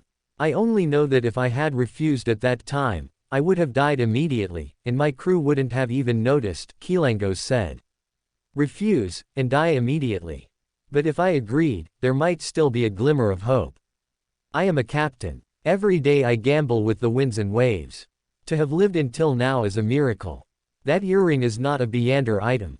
As long as I wear it, the other party will know if my mission is completed, but, Keelangos said with a bitter smile, they should already know by now. Crack. Before the eyes of the 3 people and 1 soul, the earring broke into 2 halves and gradually turned into powder in Kornli's hand. Green, blue, and red specks of glittering light seeped from his soul, encircling Keelangos's soul like colorful flames. A mass of black mist surged from behind Grace, chasing after those specks of light like a waterfall, attempting to extinguish the flames. They are. A strong light appeared in Keelangos's eyes, and he opened his mouth twice. A bright light burst within his soul, swiftly and fiercely obliterating all his remaining soul power. Poof! Keelangos's body exploded between the 3 individuals. Grace raised her hands, and a black shroud woven from white bones and mist emerged from the ground, enveloping Keelangos's soul, preventing his soul fragments from scattering due to the explosion. I'm sorry, Mr. Kornli, I didn't notice the restriction within his soul, Grace shook her head regretfully. It's not your fault. If you couldn't sense it, then we certainly couldn't, Kornli said. Can you tell what type of magic destroyed his soul? A curse? Or some other power? Not a curse, Grace shook her head. The demoness's curse power is disgusting, but I didn't feel any disgust from that power just now. Instead, it was a kind of. Could it be the power of a devil? Doesn't seem like it either. Grace's 2 white finger bones twisted in the air, seemingly trying to discern something. I'm sorry, Mr. Kornli, I can't tell, Grace shook her head regretfully. There are too many possibilities. However, this fellow at least revealed 2 clues, Kornli said. First, he used the word, they, just now, which means we are not dealing with just 1 person, and he saw at least 2 people to use a plural description. The second clue is more specific, a ghost ship, the Black Shark. We can start from that direction. I understand, Your Excellency. I can go to the underworld to look for clues about this ship. 2 red flames flickered in Grace's eyes. Keelangos's soul exploding in front of her made her, as a gatekeeper, very displeased. That's enough for today, Kornli sighed. 1 mystery hasn't been solved, and now it's accompanied by an even greater mystery. I can go to the library to check, Klein said. Hopefully, the Tingen City Library has clues about this ship. Let's hope so, Kornli said. But I advise you to be careful to hide your identity when searching. Klein nodded, and the two walked back to the hotel along the path they came from. At 10 o'clock the next night, the two, carrying their suitcases, stood once again on the platform of Tingen City's steam train station. Breathing in the familiar scent of fried fish and schnitzel sold by vendors, Klein suddenly felt a sense of being in another world. Indeed, nowhere is as good as home. I'll send you back first. Kornli waved for a private carriage. See you at work tomorrow. Klein boarded the carriage. After a 40-minute ride, the two-wheeled carriage stopped steadily at the entrance of Daffodil Street No. 2. He waved goodbye to Kornli. The lights at the entrance lit up, and Melissa, wearing a new white dress, stood at the doorway, smiling broadly as she welcomed her brother home. A brand new dress, very nice, it suits you well. Klein took out a silver necklace from his pocket. This was a small gift he bought for his family at Kornli's insistence. Although it only cost 2 sol and 4 pence, the craftsmanship of the Backlund artisan still captured Melissa's heart very well. Melissa looked at the fairly exquisite necklace and skipped into the house, eager to show it off to Benson.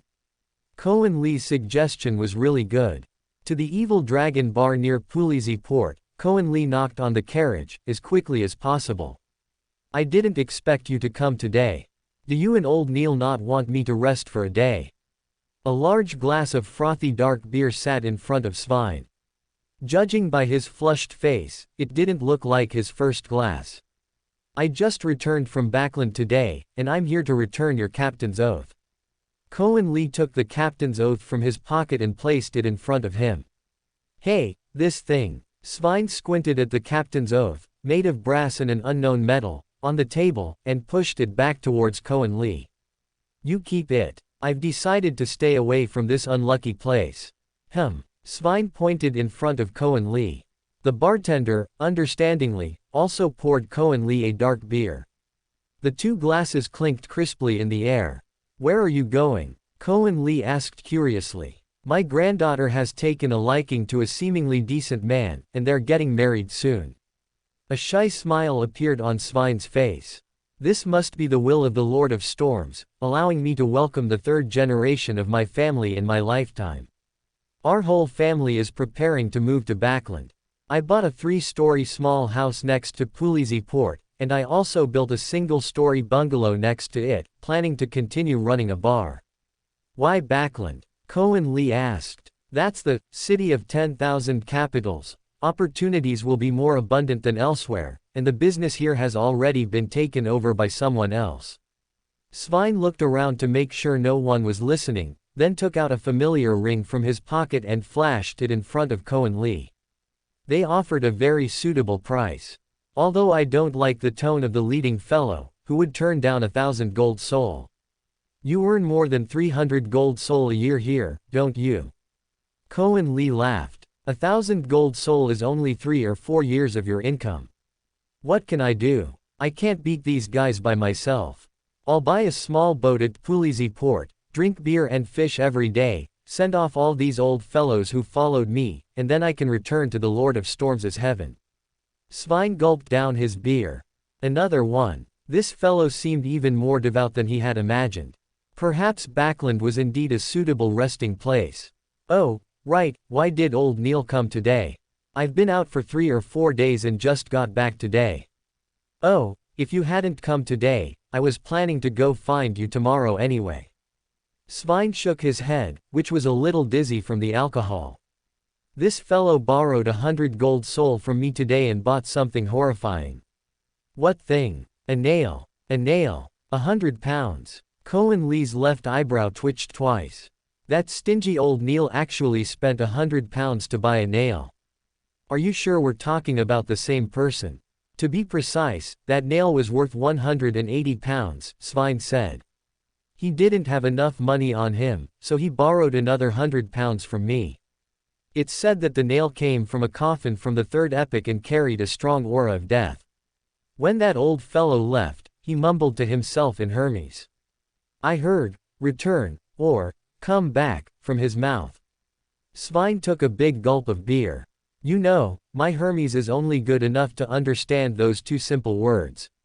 Aura of death. Borrowed £100. The last time old Neil borrowed money, he hesitated repeatedly over £30. This time, he actually borrowed £100. Considering his self-imposed standards, this should be the last time he borrows money in his life. Kornli stood up, pulled out £120 from his pocket, and stuffed it into Svein's hand. I'll pay back old Neil's money for him. The extra money is for you to buy rum to celebrate your move.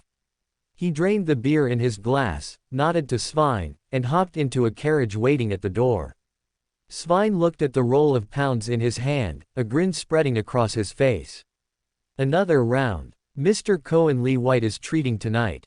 Where to, sir? The coachman looked at Kornli's attire, which didn't resemble that of the fishermen or locals who usually frequented this bar. 64 Katavina Street. No, first go to 2 Daffodil Street. Kornli pondered for 2 seconds, deciding to bring Klein along. A seer's intuition was far superior to his own, bringing him might have an unexpected effect. Klein had just taken a shower and was lying on his bed when, in his intuitive premonition, a familiar figure quietly climbed up the fragile drainpipe outside his room, then gently tapped on the window. Kornli. Klein opened the window, seeing Kornli's familiar appearance. Something happened. Old Neil, Kornli replied concisely. Change your clothes and come with me. The carriage is not far to the south. To avoid disturbing Klein's family's sleep, he ordered the coachman to stop the carriage at an intersection 100 meters away. Hearing that old Neil might be in trouble, Klein didn't hesitate at all. He quickly put on his coat, propped his right hand on the window ledge, and jumped down. Before the clown's almost abnormal balance ability, the height of 2 floors was no different from walking down a step for Klein. He simply propped himself easily against the wall with his right hand and landed safely on the lawn behind his house. What happened to him? Klein asked, jogging along the way. Summoning an evil god, or an evil spirit. Kornli looked at the approaching carriage and the coachman on it. Let's talk in the carriage. Once inside the carriage, Kornli and Klein switched to Mandarin, discussing in hushed tones. This was one of the safest encrypted languages in this world. Huh, old Neil wants to resurrect his wife. Klein's eyes widened. Are you sure? Didn't you notice? Old Neil and Mrs. Oriana mentioned in a conversation that his wife was still alive, yet in our usual chats, he always said he was a widower. I believe that in old Neil's heart, there's still a way for his wife to return from the underworld, but judging from his ritual, whether the one who comes back is actually his wife is another matter entirely. We're here, gentlemen. The coachman stopped at 64 Katavina Street. This was a 2-story house with a small garden in front. In the center of the garden was a spherical flower bed about 2 meters square, planted with some plants Kornli had never seen before. These are corpse flowers. Klein recognized the plants with 4 leaves topped with orchid-like flowers in the moonlight. They are one of the favorite plants in the domain of death. 1, 2, 3, 4, 5. Kornli carefully counted. 9 corpse flowers have been picked from above. 9 is the most commonly used number in the domain of death. Old Neil might be performing a ritual, or might be about to perform one. Kornli pulled out his pocket watch and opened it. It was 11:30 p.m., only half an hour until midnight. In mysticism, the time corresponding to death is 12 o'clock, or 3 in the morning, Klein whispered. Wait a moment. Klein handed his cane to Kornli, unclasped the citrine from his left hand, and dangled it towards the ground, whispering. Old Neil is performing a ritual. Old Neil is performing a ritual. Old Neil is performing a ritual. ... 7 times in a row, he opened his eyes. The citrine in his hand slowly rotated clockwise, but the amplitude was not large. Old Neil was performing a ritual, but it wasn't ready yet. A hint of realization appeared in Klein's eyes. He took a deep breath, gave himself a second to think, and felt that his interpretation should be correct. If there was time, he should interpret it above the gray fog, but neither the time nor the place was suitable. Kornli looked at Klein, who nodded slightly and said in a faint voice, "We still have time." At this moment, the curtain of the living room window facing the main door moved slightly. This seemingly tiny movement did not escape Kornli and Klein's eyes. Did old Neil discover them? He would definitely seize every moment to perform the ritual. He had no time. Kornli and Klein exchanged glances and quickly rushed forward. Kornli uttered the ancient Hermes word for disappear, and his figure vanished before Klein, who saw a gray-black path appear in midair, leading directly to the room on the second floor. In the room on the second floor, a humanoid shape lay on the ground. Beside him, a human-shaped mass of gray mist squatted on the ground, and a sound seemed to come from it. No, it wasn't squatting, but rather kneeling on one knee. That old Neil fellow was about to begin the summoning ritual. Dead leg, run fast. Kornli took 3 steps at once, disregarding the laws of gravity, and quickly rushed up to the room upstairs, appearing before old Neil. Old Neil's eyes were as black as a panda's. He was kneeling on one knee, muttering to himself. Seeing Kornli appear before him, he forced a meaningful smile. "Hey, Kornli, you and Klein are back from Backlund." Behind him, a vertical single eye suddenly appeared, looking at Kornli with cautious eyes. Why did you have to appear at this time?" Old Neil stood up, speaking in a tone completely different from usual. 12 o'clock at night, a time when ordinary people have already entered dreamland. Why did you come back early instead of enjoying a leisurely paid vacation in Backlund? Why didn't you even leave me with a shred of privacy? Old Neil's tone grew impatient, completely devoid of his usual amiability. A sharp, grating sound, like a blade scraping on glass, came from his lips. Kornli involuntarily took 2 steps back, his index fingers tightly plugging his ears. "I just want to resurrect my wife, is that wrong?" Old Neil roared, his hands suddenly spreading open. A tremendous force erupted from his body, pushing Kornli tightly against the wall. His body slowly lifted upwards, as if a giant hand was firmly gripping his neck, lifting his body. "You'll be happy to see Sally. Her rose petal cookies are the best, the best." Old Neil's eyes showed a hint of a smile. He kicked the carpet beneath him with his right foot. The carpet automatically rolled up, rolling to the wall, revealing the ritual engraved on the floor. "Klein, are you still not done?" Kornli's breathing became more and more rapid. Old Neil should have been considering their past colleague relationship and didn't intend to kill him, he merely wanted to prevent him from stopping his resurrection ritual. But he was about to give out. He and Klein didn't want to harm old Neil. After all, he was once their mysticism mentor, a senior member of the Nighthawks team. One of them, one of their family. Then, only this is left. Old Neil, to himself, took out 12 long white candles and 13 black candles from a nearby drawer. With a flick of his finger, he ignited the candles with his spirituality and arranged them on the ground in a strange order. Rustling sounds came from Kornli's ears. He extended his left hand, slowly raising it towards old Neil, but under the control of that invisible hand, the speed at which his left hand lifted was abnormally slow. The vertical single eye glanced in Kornli's direction. A frost-like temperature instantly enveloped Kornli's entire body, making him shiver. Old Neil turned his lifeless eyes to look at Kornli, then suddenly raised his right hand. "Don't try to ruin my plan." A huge vine suddenly extended from the wall, tightly coiling around Kornli's body. The sharp barbs on it gleamed like dagger tips in front of Kornli. Kornli looked at the cold light less than 20 centimeters from his eyes and couldn't help but gasp. Damn it, Klein is only a clown right now. If he had magicians, damage transfer, he wouldn't mind taking a serious injury in exchange for a chance to attack old Neil. Now, a serious injury would truly be a serious injury. "Don't move, my dear Kornli, you are my best student." Old Neil's faint voice came from the side. He pulled out item after item from his black robe, arranging them in order within the ritual circle. "You'll be happy to see Sally, we can sit down for tea or enjoy a delicious cup of coffee.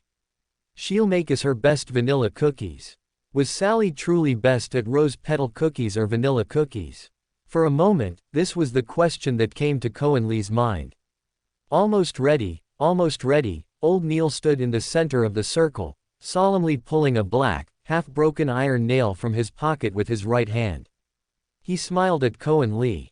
The final step. He suddenly used the iron nail in his hand to cut his left wrist, tilted his head slightly upwards, closed his eyes tightly, spread his hands towards the sky, and whispered in Hermes.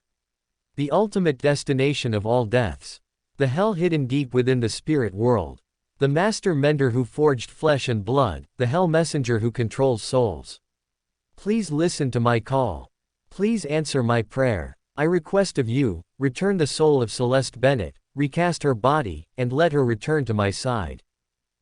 Even if I'm a novice in mysticism, I know that Mr. Azek hasn't been doing this business recently. And, you omitted a large part when calling upon his honorific name, which will result in someone other than Mr. Azek answering your prayer. And those last two titles don't sound like names of legitimate civil servants of the underworld. The room's window suddenly swung open outwards, as if a pair of hands from outside had opened it. A faceless female figure in a simple long dress slowly passed through the wall from outside, entering Old Neil's room, as if the wall didn't exist for her at all. "Sally, is that you?" Old Neil murmured, looking at the completely faceless spiritual body whose figure was exactly like his wife's. "It's been 7 years, and you only now remember me." The spiritual body's voice spread throughout the room, allowing Kornli, who was against the wall, to hear it clearly. "Do you know how much suffering I endured down there?" The resentful voice echoed throughout the room, but Old Neil's face showed a look of ecstatic joy. This way of answering, this tone, it was definitely his wife, Celeste Bennett, it was definitely her. Wait, give me 2 more minutes. As long as I sacrifice enough flesh and blood, enough souls, we can meet again. Old Neil said with delight.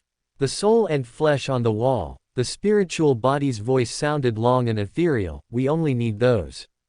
No, he is my colleague, my friend. Old Neil looked at Kornli, shaking his head frantically. I can sacrifice my arm, my leg, my soul. We will be together, right? You, HMPH, the spiritual body slowly circled Old Neil's ritual. No, there's something better here. Go over, do it, just a gentle touch. Old Neil's eyes showed a panicked expression. He turned to look at the spiritual body, seemingly hesitating about something. Go over. You just need one touch.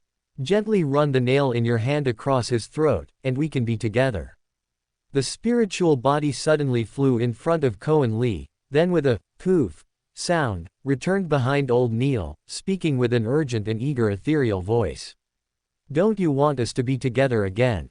I want. Old Neil's eyes showed a hint of black mist, his hands trembled, and he shuffled forward a step before quickly retreating to his original spot. No, he is my friend, my guest. Old Neil looked at the spirit body with pleading eyes, as if begging his wife. Can't you use my body, my soul?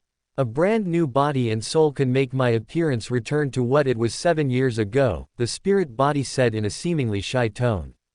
What woman doesn't wish to remain forever young? Damn it, this reason makes it impossible for me to refute, Kornli thought dejectedly. Klein, haven't you finished yet? Old Neil's right foot took another step forward. This time, he didn't withdraw his foot, and a tear appeared in the corner of his eye. Hey, Old Neil, you're serious. I must find a way to save myself, and also buy Klein 2 more minutes. If that doesn't work, then the only option left is to harm Old Neil. Do as you please, but do no harm. Kornli gritted his teeth and forced these 8 words out. This was the lifelong promise of a mystery prior. Old Neil, having been in this sequence for so long, had always adhered to this promise. These words coming from his own mouth would surely be more powerful. Indeed, a hint of hesitation and indecision appeared in Old Neil's eyes. His right foot slowly retracted, and he turned to look at the spirit body. I cannot harm Kornli. That sentence really worked. For 7 years, you've always wanted to resurrect me. I thought you would do anything for me, the spirit body said mockingly. Useless man. Yes, I am useless. Old Neil covered his head with both hands. The anger and resentment of 7 years exploded in his heart. With a trembling right hand, he pulled out the black iron nail from his left wrist and threw it aside forcefully. Even if it's your command, I will not do anything to harm my friend for the sake of the beliefs in my heart. I'm sorry, Sally, I cannot exchange your life for a friend's life. Since that's the case, then I can only do it myself. A burst of black mist erupted from the spirit body's form, gathering into a short sword in her hand, and she swiftly rushed towards Kornli. Damn it! Klein, where are you? Stop! A gentle female voice came from the doorway, accompanied by the crisp sound of high heels. A woman in a white long dress, wearing a slightly dark maid-style bonnet, and with a graceful figure, walked in. She had a black mole near the corner of her eye, and her eyes showed a gentle light as she looked at old Neil. Her soft sigh sounded like a gentle and kind mistress. The spirit body abruptly stopped in front of Kornli, as if it had seen a ghost, and quickly hid behind old Neil, seemingly unable to believe what it was seeing. This is the power of the twisted bracelet, that great. It actually turned Klein into a woman. And from old Neil's perspective, she seems to look exactly like Sally. Is it really you, Sallust? My Sally. Old Neil murmured to himself. It's me. A hint of helplessness appeared in Sallust's eyes. I'm back. These 4 words struck old Neil's heart like lightning. He fell to his knees, old tears streaming down his face, crying like a child who had been wronged for 10 years. Sally and Kornli on the wall exchanged a glance, the latter biting his lip tightly. Can't laugh, absolutely can't laugh, can't effing laugh out loud. Klein, you look so feminine like this.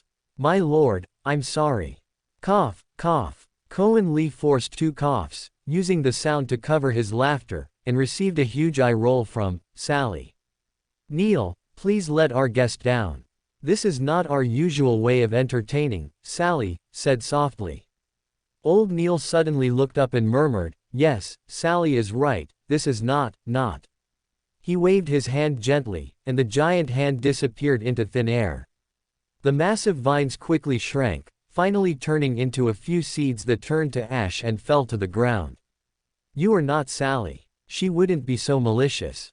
The kind Sally wouldn't let me harm my friend, my guest. Old Neil turned his head and stared fixedly at the spirit body hiding in a corner. Who are you?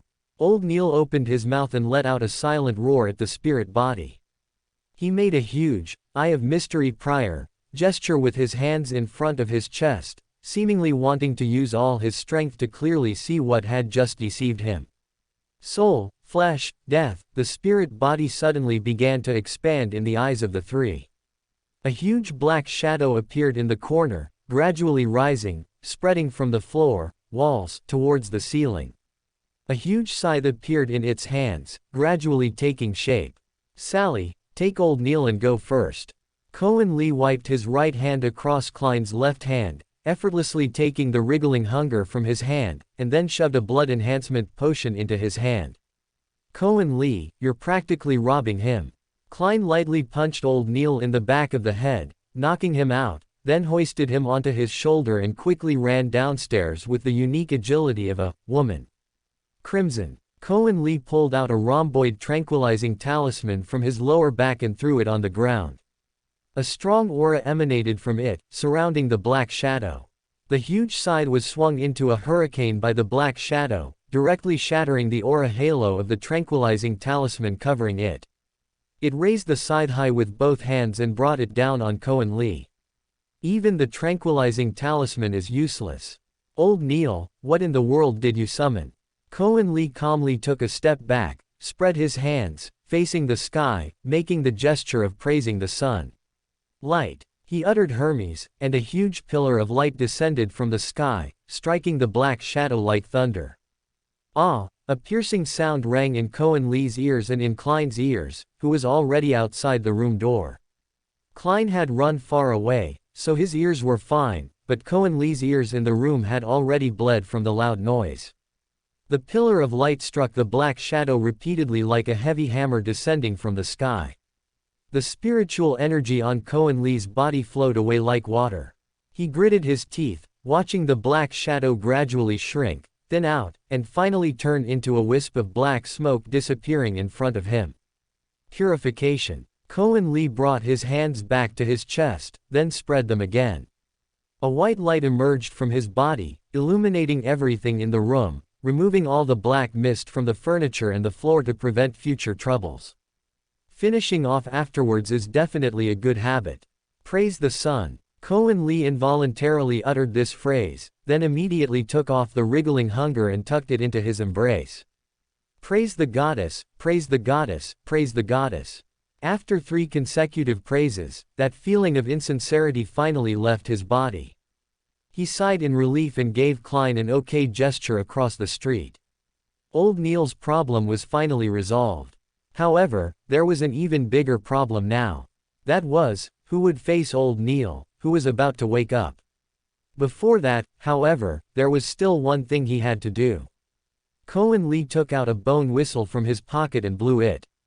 Miss Grace, the messenger, emerged from the white bone door in the bedroom, shaking her head from side to side, seemingly sensing an unusual aura.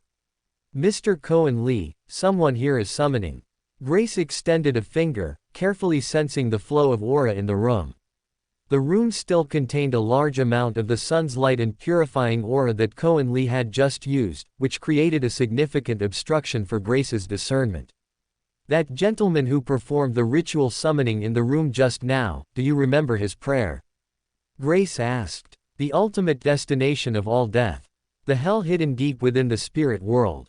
The master mender who forges flesh and blood, the hell messenger who controls souls. Kornli said without hesitation. Grace's face contorted into a blank expression that was completely incomprehensible. I've only heard the first 2 lines, I haven't heard the latter part either. What was summoned should be a spirit, roughly the same height as a person, able to float, extremely fast, faceless, and capable of growing to 2 or 3 times a person's height, wielding a long scythe as a weapon. Faceless, scythe. Grace snapped her fingers thoughtfully, and from within her shadow, a black figure was summoned, quickly circling Kornli, holding a scythe as long as its body. That's right, what is this? Kornli nodded. That's exactly what I saw just now. A mirror soul. Grace smiled. She extended her hand, and the ghost, called a mirror soul, deferentially presented the scythe in its hands to Grace. A low-level conquering ghost from the underworld, it can be a very good scout tool. A tool. The scythe in its hand can strip away one of the opponent's abilities, though it's mostly random, such as walking, observation, or pain sensation. Grace said, this ability makes its existence quite meaningless, but if the stripped ability were thought, breathing, or emotions, these abilities would be very useful. Too random, not much use, then. However, when mirror souls are deployed, they often come in large groups, and their abilities are quite useful in large-scale battles. Other than that, Beyonders of the death sequence can observe what's ahead through its eyes. It has no other abilities. In other words, old Neil summoned nothing. That nail in the corner carries a very faint aura of death. It looks like it was once hammered into the coffin lid of a certain descendant of the Eggers family. Grace said, it can be used in certain rituals. Thank you. Kornli nodded, I have no other questions. Good night, Mr. Kornli, your friend has just woken up. Grace nodded and turned to walk into the white bone door belonging to the underworld. Kornli picked up the black nail from the corner and went downstairs. Old Neil had already woken up, with the empty bottle of the blood enhancement potion Kornli had given him beside his hand. A black cloth roll was wrapped around his wrist, which looked like Klein had torn it from his robe. Old Neil's eyes widened as he looked at the familiar clothes of his wife on Klein's body, blinked his dry eyes and lips, and sighed. You two little rascals. Klein didn't speak, extending his right fist to bump Kornli's. When did you two find out? Old Neil looked up, shaking his head in self-mockery, none of that matters. It was that old man Svein. Kornli said, he knew you bought a Beander item from the death domain and thought something might happen to you, so he sent us two to check. Klein's mouth twitched. So that's how Kornli got the information. You know, normally you're a very kind guy, you care about others in your own way. Kornli took a bottle of beer, just brought from the downstairs kitchen, from his pocket and handed it to Klein, then gave one to old Neil. That we could save your life tonight might also be because Sally is watching over you from the sky. A faint red glow appeared in Kornli's eyes. Sally, my beloved. Old Neil leaned back on the grass, staring blankly at the red full moon in the sky. Scenes of his happy life with Sally slowly drifted before his eyes. Their first date, their first kiss, the marriage proposal scene planned for 3 months, the wreaths by the lake, the grass, and the exquisite wine glasses. You two little rascals. 2 cloudy tears flowed from his tightly closed eyes. Klein glared at Kornli with contemptuous eyes, pointing at Sally's loungewear on his own body with his right hand, silently uttering 2 words. Bastard. Klein, you actually cursed me in Chinese. I will leave Tingen City. Old Neil opened his eyes and said decisively. No, old Neil, you really don't have to. Klein's heart skipped a beat, and words of dissuasion almost escaped his lips, but Kornli did not speak. You 2 little rascals can pretend that what happened last night was just a. Old Neil smiled bitterly as he looked back at the garden, the house, and the 2 strings of dried flowers hanging in the corridor, less than 20 meters away from him. Sally and I lived here for 16 years. Klein, help me up. Old Neil grabbed Klein's shoulder with his right hand and struggled to stand. I might still need your help. Any help at all. Klein said, we won't refuse. No, you alone are enough. Old Neil looked at Kornli. I understand. Kornli nodded. I understand everything. After all, he had almost entertained the thought of killing himself just now. He didn't mind at all, but what old Neil needed most at this moment was the unspoken words in his heart. Klein, old Neil, good night. Kornli gave Klein a deep look, and the latter nodded, indicating that he would spend the rest of the night with old Neil. Well then, the remaining matters could only be handled by himself. Kornli first went to the Tingen City Police Station. The chief of police, Marcel Spencer, happened to be on duty that night. He looked surprised as Kornli walked in and stood up to shake his hand warmly. How can I help you tonight, Apprentice Kornli, detective of the 2nd rank. The other party's promotion speed was truly fast. The last time he saw him was 2 months ago, and he had already jumped 2 ranks. Are there any prisoners on death row? Those who have already been sentenced to death and only have a few days left to live. Kornli declined Director Marcel Spencer's offer to prepare him coffee. No need for now, time is tight today. Director Marcel glanced at the clock on the wall. It was 1:30 in the morning. Time was tight. What kind of lives do these official beyonders lead? Director Marcel took the file and quickly flipped through it. There are 2 people, scheduled to be hanged at noon the day after tomorrow. Would you like to see them? Take me there. Kornli nodded. Director Marcel led Kornli to the cells on the 2nd basement level and personally opened the last 2 cells. 2 prisoners, with their hands and feet bound to the wall, looked with impatient gazes at Kornli as he entered, and at Director Marcel who carefully followed behind him. The one in the left cell is Salvador Carlton, a local. 3 counts of murder. He killed his employer, the employer's wife, and their young daughter. The one in the right cell is Falco Richard, a foreigner, connected to multiple murder cases. More than 5 people died by his hand, and the methods were extremely cruel. Praise the goddess. Kornli bowed his head and drew 4 points of starlight on his chest.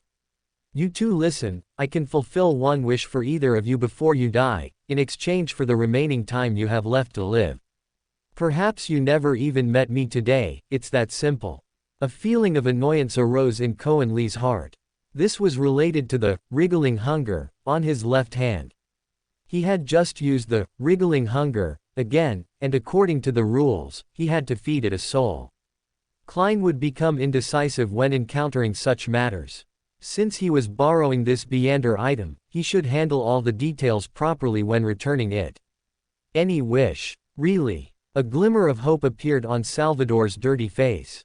Don't go too far. You still have over a day to live, and that amount of time isn't even worth a piece of black bread. Director Marcel looked at Salvador with disdain. Your time isn't worth much. Let me have a full meal, then a bath, and die as a civilized person, Salvador said. That's my only request. He could certainly fulfill that. He's the one. Kornli pulled out a 5-pound note and handed it to Director Marcel.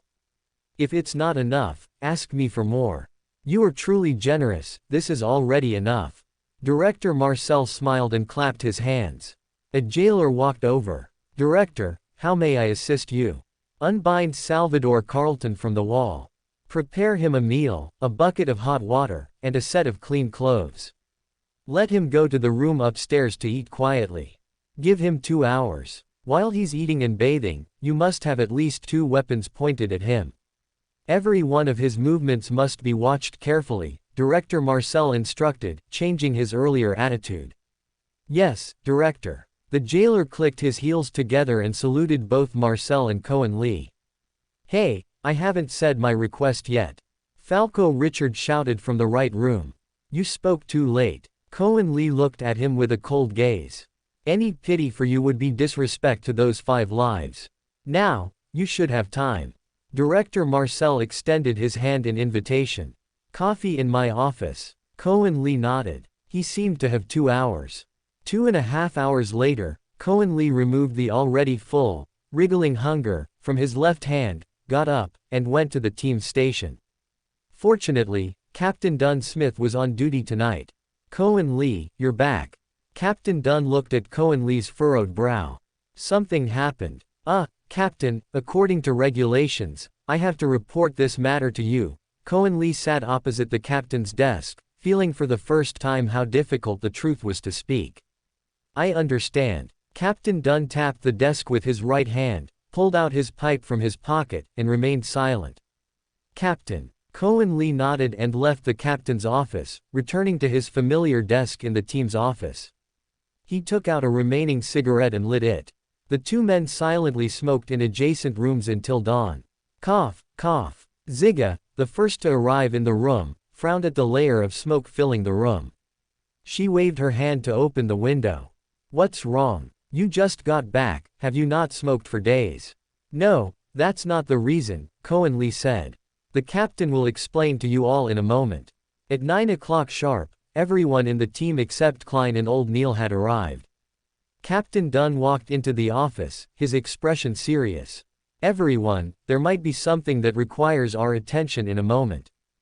At 11 o'clock, Klein accompanied Old Neil to the office.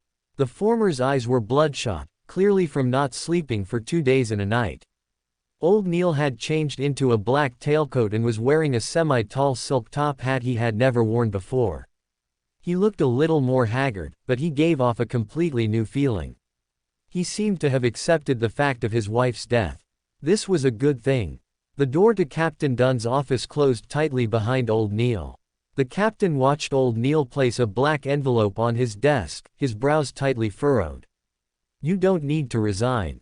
Captain, I know Kornli has reported everything to you. You need to know that at the moment that Spirit advised me to kill Kornli, for 1 second, I truly wavered. Old Neil buried his face in his hands, sobbing softly. I have no face to stay in the team. Every day I see Kornli and Klein's young faces, I feel like I shouldn't be alive in this world. I can understand, Captain Dunn said softly. But we must live on, not just for ourselves, but also for those team members who sacrificed for us. He pulled a red letter of introduction from his desk and, with an unquestionable attitude, pushed it into Old Neil's hand. This is, Old Neil looked at the letter of introduction with trembling hands. You should still remember Borgia. He's Al Hassan's subordinate. He's now forming a brand new team in Connaught. I telegraphed him this morning, and he's very much looking forward to your arrival. Captain Dunn smiled for the first time. And at my insistence, he increased your weekly salary by 30%. How do you feel, old man? For more thrilling fanfiction stories like this, check out my channel Fanfic Audiobook. Dive into epic adventures, mysterious realms, and legendary journeys brought to life through immersive storytelling. Don't forget to like, share, and subscribe for more amazing audiobooks.